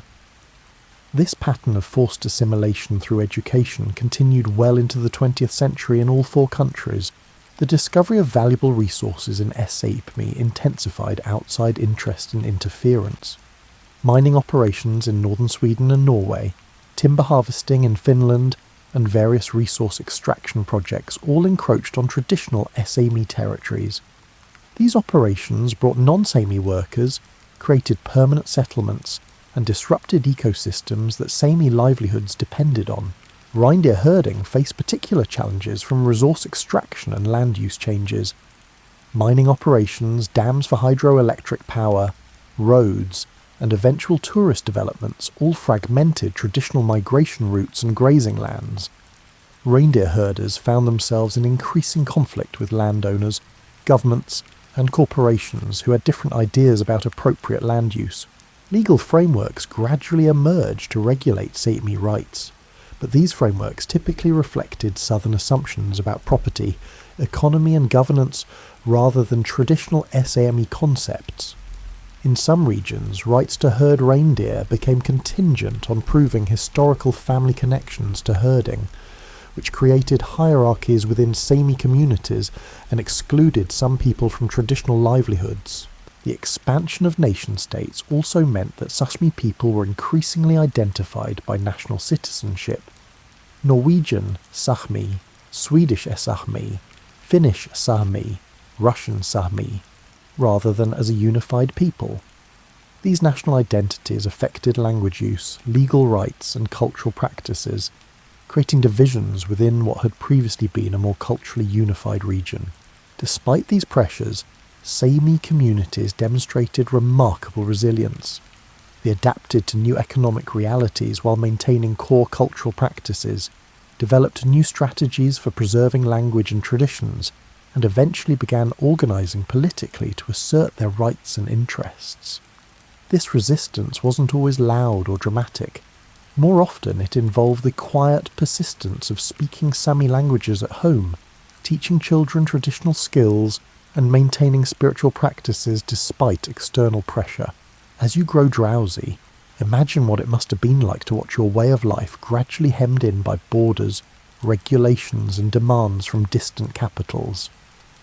To have strangers arrive and declare they now owned the land your family had used for generations, to see your spiritual practices condemned as devil worship, to watch your children return from school unable or unwilling to speak the language you raised them with. The survival of Sahmi culture through this period represents extraordinary determination and adaptability. The 20th century brought both the greatest threats to Sahmi culture and the beginning of organised efforts to preserve and revitalise it.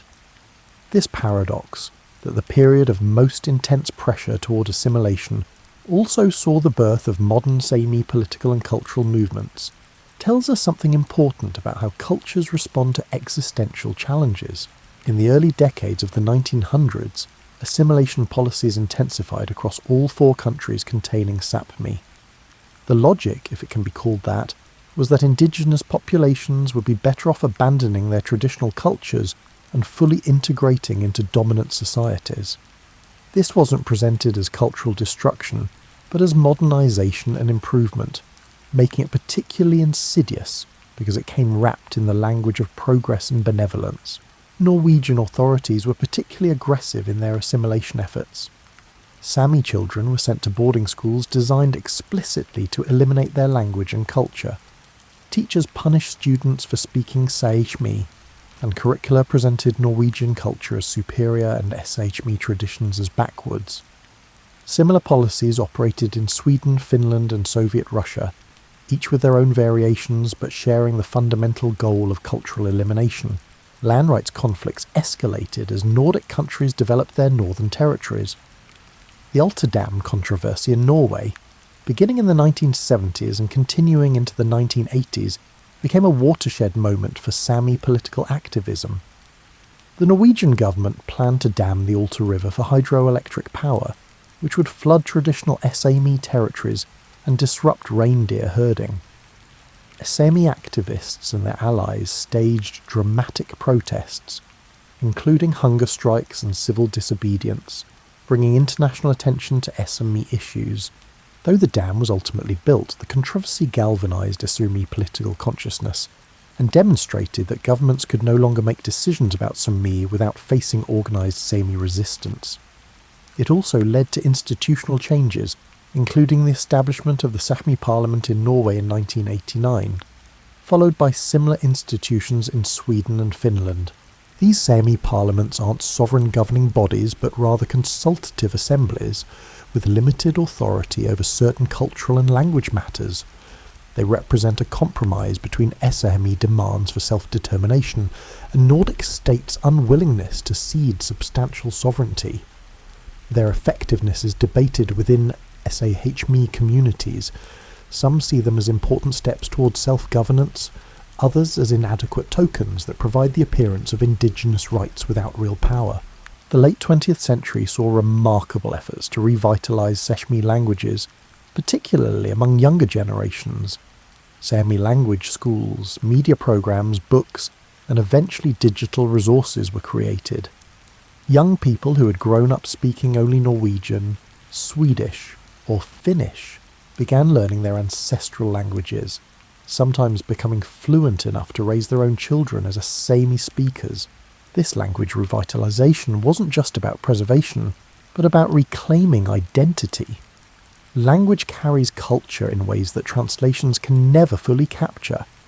When people learn Sahmi languages, they access ways of thinking about landscape, animals, seasons, and relationships that are encoded in the language's structure and vocabulary. Revitalizing language means revitalizing worldviews. Joking experienced a cultural renaissance after centuries of suppression. Musicians like Mary Boyne and Nilsaslak Valkeapää began incorporating traditional joik elements into contemporary music, creating fusion styles that honoured tradition while exploring new possibilities. This brought joiking to international audiences and demonstrated its artistic vitality beyond its traditional contexts. Modern Sahmi artists, writers, filmmakers and musicians have created a vibrant contemporary culture that maintains connections to traditional practices while engaging with global artistic movements. Sahmi literature in multiple languages has developed into a sophisticated body of work addressing everything from historical trauma to contemporary identity to science fiction. Sahmi visual artists have gained international recognition while maintaining distinctively Sahmi aesthetic sensibilities. The rise of digital technology and social media has created new opportunities for Sahmi cultural expression and political organising. Sahmi people across national borders can now connect, share resources, and coordinate advocacy in ways that would have been impossible in earlier eras. Young people can access their Sahmi language content online, participate in virtual communities, and encounter positive representations of Sahmi identity that counteract negative stereotypes. However, significant challenges remain. Sahmi languages are still endangered, with some varieties having very few fluent speakers left. Traditional livelihoods like reindeer herding face ongoing pressures from climate change, land use conflicts, and economic changes. Racism and discrimination continue, though they're now more subtle than in earlier periods. Many Sahmi people, particularly those living in urban areas or with mixed heritage, struggle with questions of identity and belonging. Climate change poses particularly serious threats to traditional Sahmi livelihoods and culture.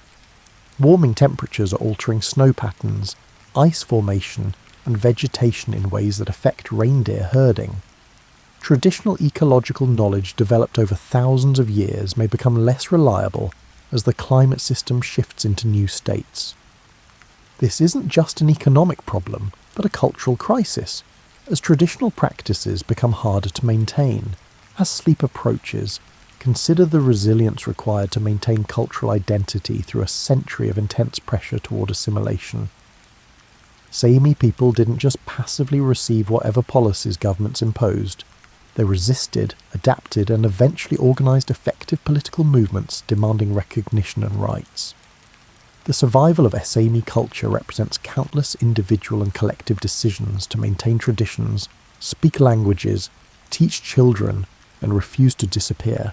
Today, somewhere between 80,000 and 100,000 people identify as Sahmi, though exact numbers are difficult to determine because some countries don't officially track indigenous identity, and because definitions of Sahmi identity vary. This population is distributed across Norway, probably 40,000, 60,000, Sweden 15,000, 20,000, Finland 8,000, 10,000, and Russia 2,000, with these numbers representing rough estimates rather than precise counts. Modern Sahmi people live in cities and rural areas, work in every imaginable profession, and participate fully in contemporary Nordic societies, while maintaining distinct cultural identities. The stereotypical image of Sahmi people as reindeer herders in traditional dress is as misleading today as it would be to imagine all Irish people as rural farmers. Sahmi doctors, teachers, artists, politicians, engineers and professionals of every kind navigate between traditional culture and modern life in ways that are complex and individual. Only a minority of Sahmi people, perhaps 10%, are actually involved in reindeer herding today, though this practice retains enormous cultural significance beyond its economic importance. Reindeer herding has become not just a livelihood, but a statement of cultural continuity, a living connection to traditions stretching back thousands of years. Even Sahmi people who don't herd reindeer often maintain emotional and cultural connections to the practice. The gakti, traditional Sami clothing, has become an important symbol of cultural identity and pride. While most Sami people wear ordinary contemporary clothing in daily life, many own gakti for special occasions, weddings, confirmations, Sami National Day celebrations and cultural events. The specific design of someone's gakti indicates their family and regional origins, making these garments both beautiful and informative. Creating a gakti is a significant cultural practice involving specialised knowledge about traditional designs, construction techniques, and appropriate materials. Experienced makers are respected culture bearers who teach younger generations not just sewing skills but entire complexes of cultural knowledge. When you see someone wearing a gakti, you're seeing the result of hundreds of hours of skilled work and the continuation of aesthetic traditions developed over centuries. Sahmi National Day, celebrated on February 6th, commemorates the first Sahmi Congress in 1917 and has become an important occasion for cultural celebration and political statement. On this day, Sahmi people across Sahmi gather for ceremonies, performances, political speeches, and community events. Schools in Sahmi areas teach about Sahmi history and culture, and the Sahmi flag, with its distinctive circle representing the sun and moon against red, blue, green and yellow, flies prominently.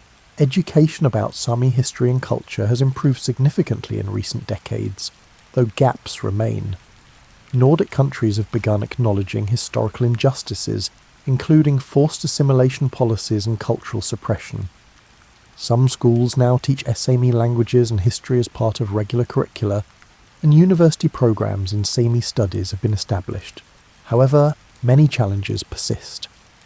The right to learn Sami languages in school is often more theoretical than practical. In many areas, there aren't enough teachers or resources to provide adequate Sami language education. Schools outside Sahmi often teach minimal or inaccurate information about Sahmi people, perpetuating stereotypes and ignorance. Many non-Sami citizens of Nordic countries remain largely unaware of Sami culture and history despite sharing territory. Land rights continue to be contentious issues. In Norway, a landmark 2005 court decision, the Svartskogen case, affirmed that Sami communities could have property rights based on traditional use even without formal title, representing an important legal recognition of indigenous rights. However, disputes continue over mining, wind farms, and other development projects that affect traditional territories. The extractive industries that have long been sources of conflict are now joined by seemingly progressive environmental initiatives. Wind farms intended to reduce carbon emissions are being built on traditional reindeer grazing lands, creating new conflicts between climate action and indigenous rights. Solar panels and other renewable energy infrastructure also create environmental impacts that affect Sahmi livelihoods. These conflicts illustrate how even well-intentioned environmental policies can harm indigenous peoples when implemented without adequate consultation. Climate change affects SAHP in ways that combine local impacts with global implications. Warming temperatures are altering ecosystems, making traditional ecological knowledge less reliable. Snow patterns are changing, affecting reindeer grazing and traditional winter travel. Thawing permafrost is destabilizing landscapes and releasing greenhouse gases that accelerate warming. These changes threaten not just Sahmi livelihoods, but entire ways of relating to and understanding the environment. Yet Sahmi communities are contributing to climate science and environmental management through their traditional ecological knowledge. Scientists are increasingly recognizing that indigenous knowledge systems contain valuable information about long-term environmental patterns, species behavior, and ecosystem dynamics. Collaboration between scientific and traditional knowledge is producing insights neither could generate alone. Sahmi cultural production continues to evolve. Contemporary Sahmi music ranges from traditional joiking to electronic music to heavy metal, all sometimes incorporating Sahmi language and themes. Films like The Pathfinder and Sahmi Blood have brought Sahmi stories to international audiences while reflecting Sahmi perspectives on history and identity.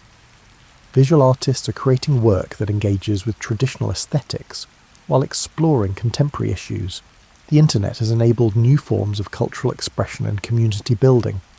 Social media platforms host active Sahmi language communities where people practice language skills, share cultural content, and discuss contemporary issues. YouTube hosts joik performances, language lessons, and cultural education. Apps teach Sahmi languages to new generations. Digital technology, often seen as threatening to traditional cultures, has become a tool for cultural preservation and innovation. As you sink deeper into your pillow, imagine what it means to navigate between traditional and modern, between indigenous identity and national citizenship, and between ancestral lands and contemporary realities. Modern Sahmi people live in this space of negotiation, maintaining connections to traditions while fully participating in 21st century life, creating something that is neither purely traditional nor simply modern, but uniquely their own. As our journey through Sahmi history draws to a close, it's worth reflecting on what this story offers to those of us outside Sapmi. The Sahmi people's experience contains lessons about resilience, adaptation, cultural survival, and the complex relationships between humans and environments. The most fundamental lesson might be about time, specifically about taking the long view. Sahmi culture has persisted for thousands of years not through rigid adherence to unchanging traditions, but through flexible adaptation while maintaining core values and practices. This combination of continuity and change offers a model for cultural survival that other indigenous peoples and minority cultures can learn from. Sahmi traditional ecological knowledge represents accumulated wisdom from thousands of years of careful observation and experimentation. This isn't romantic or mystical. It's empirical knowledge gained through generations of people whose survival depended on accurately understanding their environment. Modern environmental science is rediscovering what indigenous peoples have long known, that sustainable relationships with landscapes require deep, long-term knowledge that cannot be replaced by short-term technical assessments. The Sahmi experience also illustrates how cultural destruction often comes wrapped in the language of improvement and progress. Assimilation policies were justified as helping Sahmi people by integrating them into modern societies, eliminating backward practices, and providing opportunities for advancement. This rhetoric of benevolent modernization has accompanied cultural destruction worldwide, making it particularly insidious because perpetrators can convince themselves they're helping. Recognizing this pattern helps us identify similar dynamics in contemporary contexts. When development projects promise to improve indigenous people's lives while requiring them to abandon traditional practices, when education systems present dominant cultures as inherently superior, when economic systems make traditional livelihoods increasingly difficult, these are continuations of patterns that nearly destroyed Sahmi culture. The revitalization of Sahmi languages and cultural practices demonstrates that cultural loss isn't always permanent. Even after generations of suppression, when languages seem nearly extinct and traditional practices have been largely abandoned, recovery is possible if communities commit resources and effort to revitalization. This offers hope for other endangered cultures, while also highlighting how much work such recovery requires. Sahmi's political organising shows the importance of indigenous peoples having platforms to assert their own interests, rather than depending on majority populations' goodwill. The establishment of Sahmi parliaments, while imperfect, created institutional recognition of Sahmi people as distinct political entities with rights to consultation about matters affecting them. This represents progress from earlier eras, when governments simply imposed decisions without indigenous input. However, the limitations of these institutions also illustrate ongoing challenges. Consultative bodies without real power can become tokens that give the appearance of indigenous rights, without substantive self-determination. True decolonisation requires not just acknowledgement, but meaningful transfer of decision-making authority over territories, resources, and cultural matters. The Sahmi story reminds us that maps with clean borders represent political aspirations more than cultural realities. SHP doesn't respect national boundaries because it predates them by thousands of years. The the idea that this landscape should be divided into Norwegian, Swedish, Finnish and Russian territories makes sense only from state-centred perspectives that ignore deeper cultural and ecological relationships with land. This has implications beyond Sápmi. Indigenous territories worldwide are divided by colonial borders that ignore traditional use patterns and cultural relationships. Addressing indigenous rights requires rethinking sovereignty and territorial control in ways that acknowledge multiple overlapping relationships with land rather than exclusive state ownership. Climate change gives these issues new urgency. Indigenous peoples worldwide are often most immediately affected by environmental changes because their livelihoods remain closely connected to land and ecosystems. Yet they're also least responsible for causing climate change and typically have the least influence over policies addressing it. Climate justice requires centering indigenous voices and respecting indigenous rights as essential components of environmental responses. The Sahmi experience also offers perspective on identity in the modern world. Many people today navigate multiple cultural identities, feel torn between traditional and modern, and struggle with questions of belonging and authenticity. Sahmi people have been negotiating these tensions for generations, developing sophisticated approaches to maintaining cultural identity while fully participating in contemporary societies. There's no single answer to how this negotiation works. Some Sahmi people maintain strong connections to traditional practices. Others engage primarily with cultural identity through language, art, or political activism. Still others feel Sahmi identity more as heritage than active practice. All of these approaches are valid ways of being Sahmi in the contemporary world, and the diversity of Sahmi experiences mirrors the diversity found in all cultural groups. Perhaps most importantly, the Sahmi story reminds us that indigenous peoples are not historical artifacts or romantic remnants of the past, but contemporary people dealing with current challenges while maintaining connections to deep histories. The tendency to view indigenous cultures as belonging to the past, interesting for what they can tell us about human history, but not really part of the modern world, is both inaccurate and harmful. Sahmi people are active participants in contemporary Nordic societies, contributing to science, arts, politics, and every other field while maintaining distinct cultural identities. They're not asking for permission to continue existing, but asserting their rights to maintain their cultures, languages, and livelihoods on their own terms. This distinction matters. It's the difference between treating indigenous peoples as subjects of policy and recognising them as peoples with inherent rights to self-determination. As you drift towards sleep, imagine the northern lights painting the sky above the Arctic tundra, the same lights that the Sahmi people have watched for thousands of years. Imagine reindeer moving across landscapes in patterns older than recorded history, guided by instincts and traditions that have sustained both animals and people through climatic shifts and human upheaval.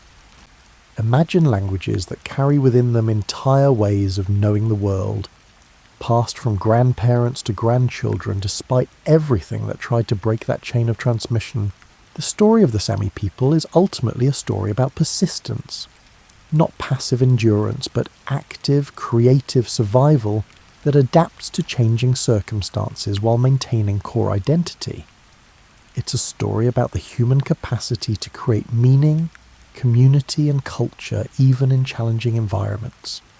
It's a story about relationships between people and places that develop over thousands of years and create bonds that political boundaries cannot erase. And it's a story that continues. Tomorrow, Sahmi children will wake up in Norway, Sweden, Finland and Russia. Some will speak Sahmi languages and some won't. Some will participate in reindeer herding, most won't. Some will wear gakti and some will wear ordinary clothes. But all will be part of a cultural continuity that stretches back to the end of the Ice Age, and all will contribute to shaping what Sahmi culture becomes in the future. That future is being written now in decisions about land use and climate policy, in schools teaching Sahmi languages, in families passing down traditional knowledge, in artists creating new expressions of cultural identity, and in political activists demanding rights and recognition. The story we've traced tonight isn't finished. It's just the portion we can see from our present moment. Sleep well, knowing that human cultures are more resilient than we sometimes imagine, that connection to place and tradition can survive attempts at destruction, and that every culture's story contributes to the broader human narrative of adaptation, creativity, and survival. The Sahmi people's journey from the end of the Ice Age to the present day is remarkable, not because they are exotic or different, but because they demonstrate human capacities we all share. To observe carefully, adapt creatively, remember deeply, and persist stubbornly in the face of whatever challenges arise.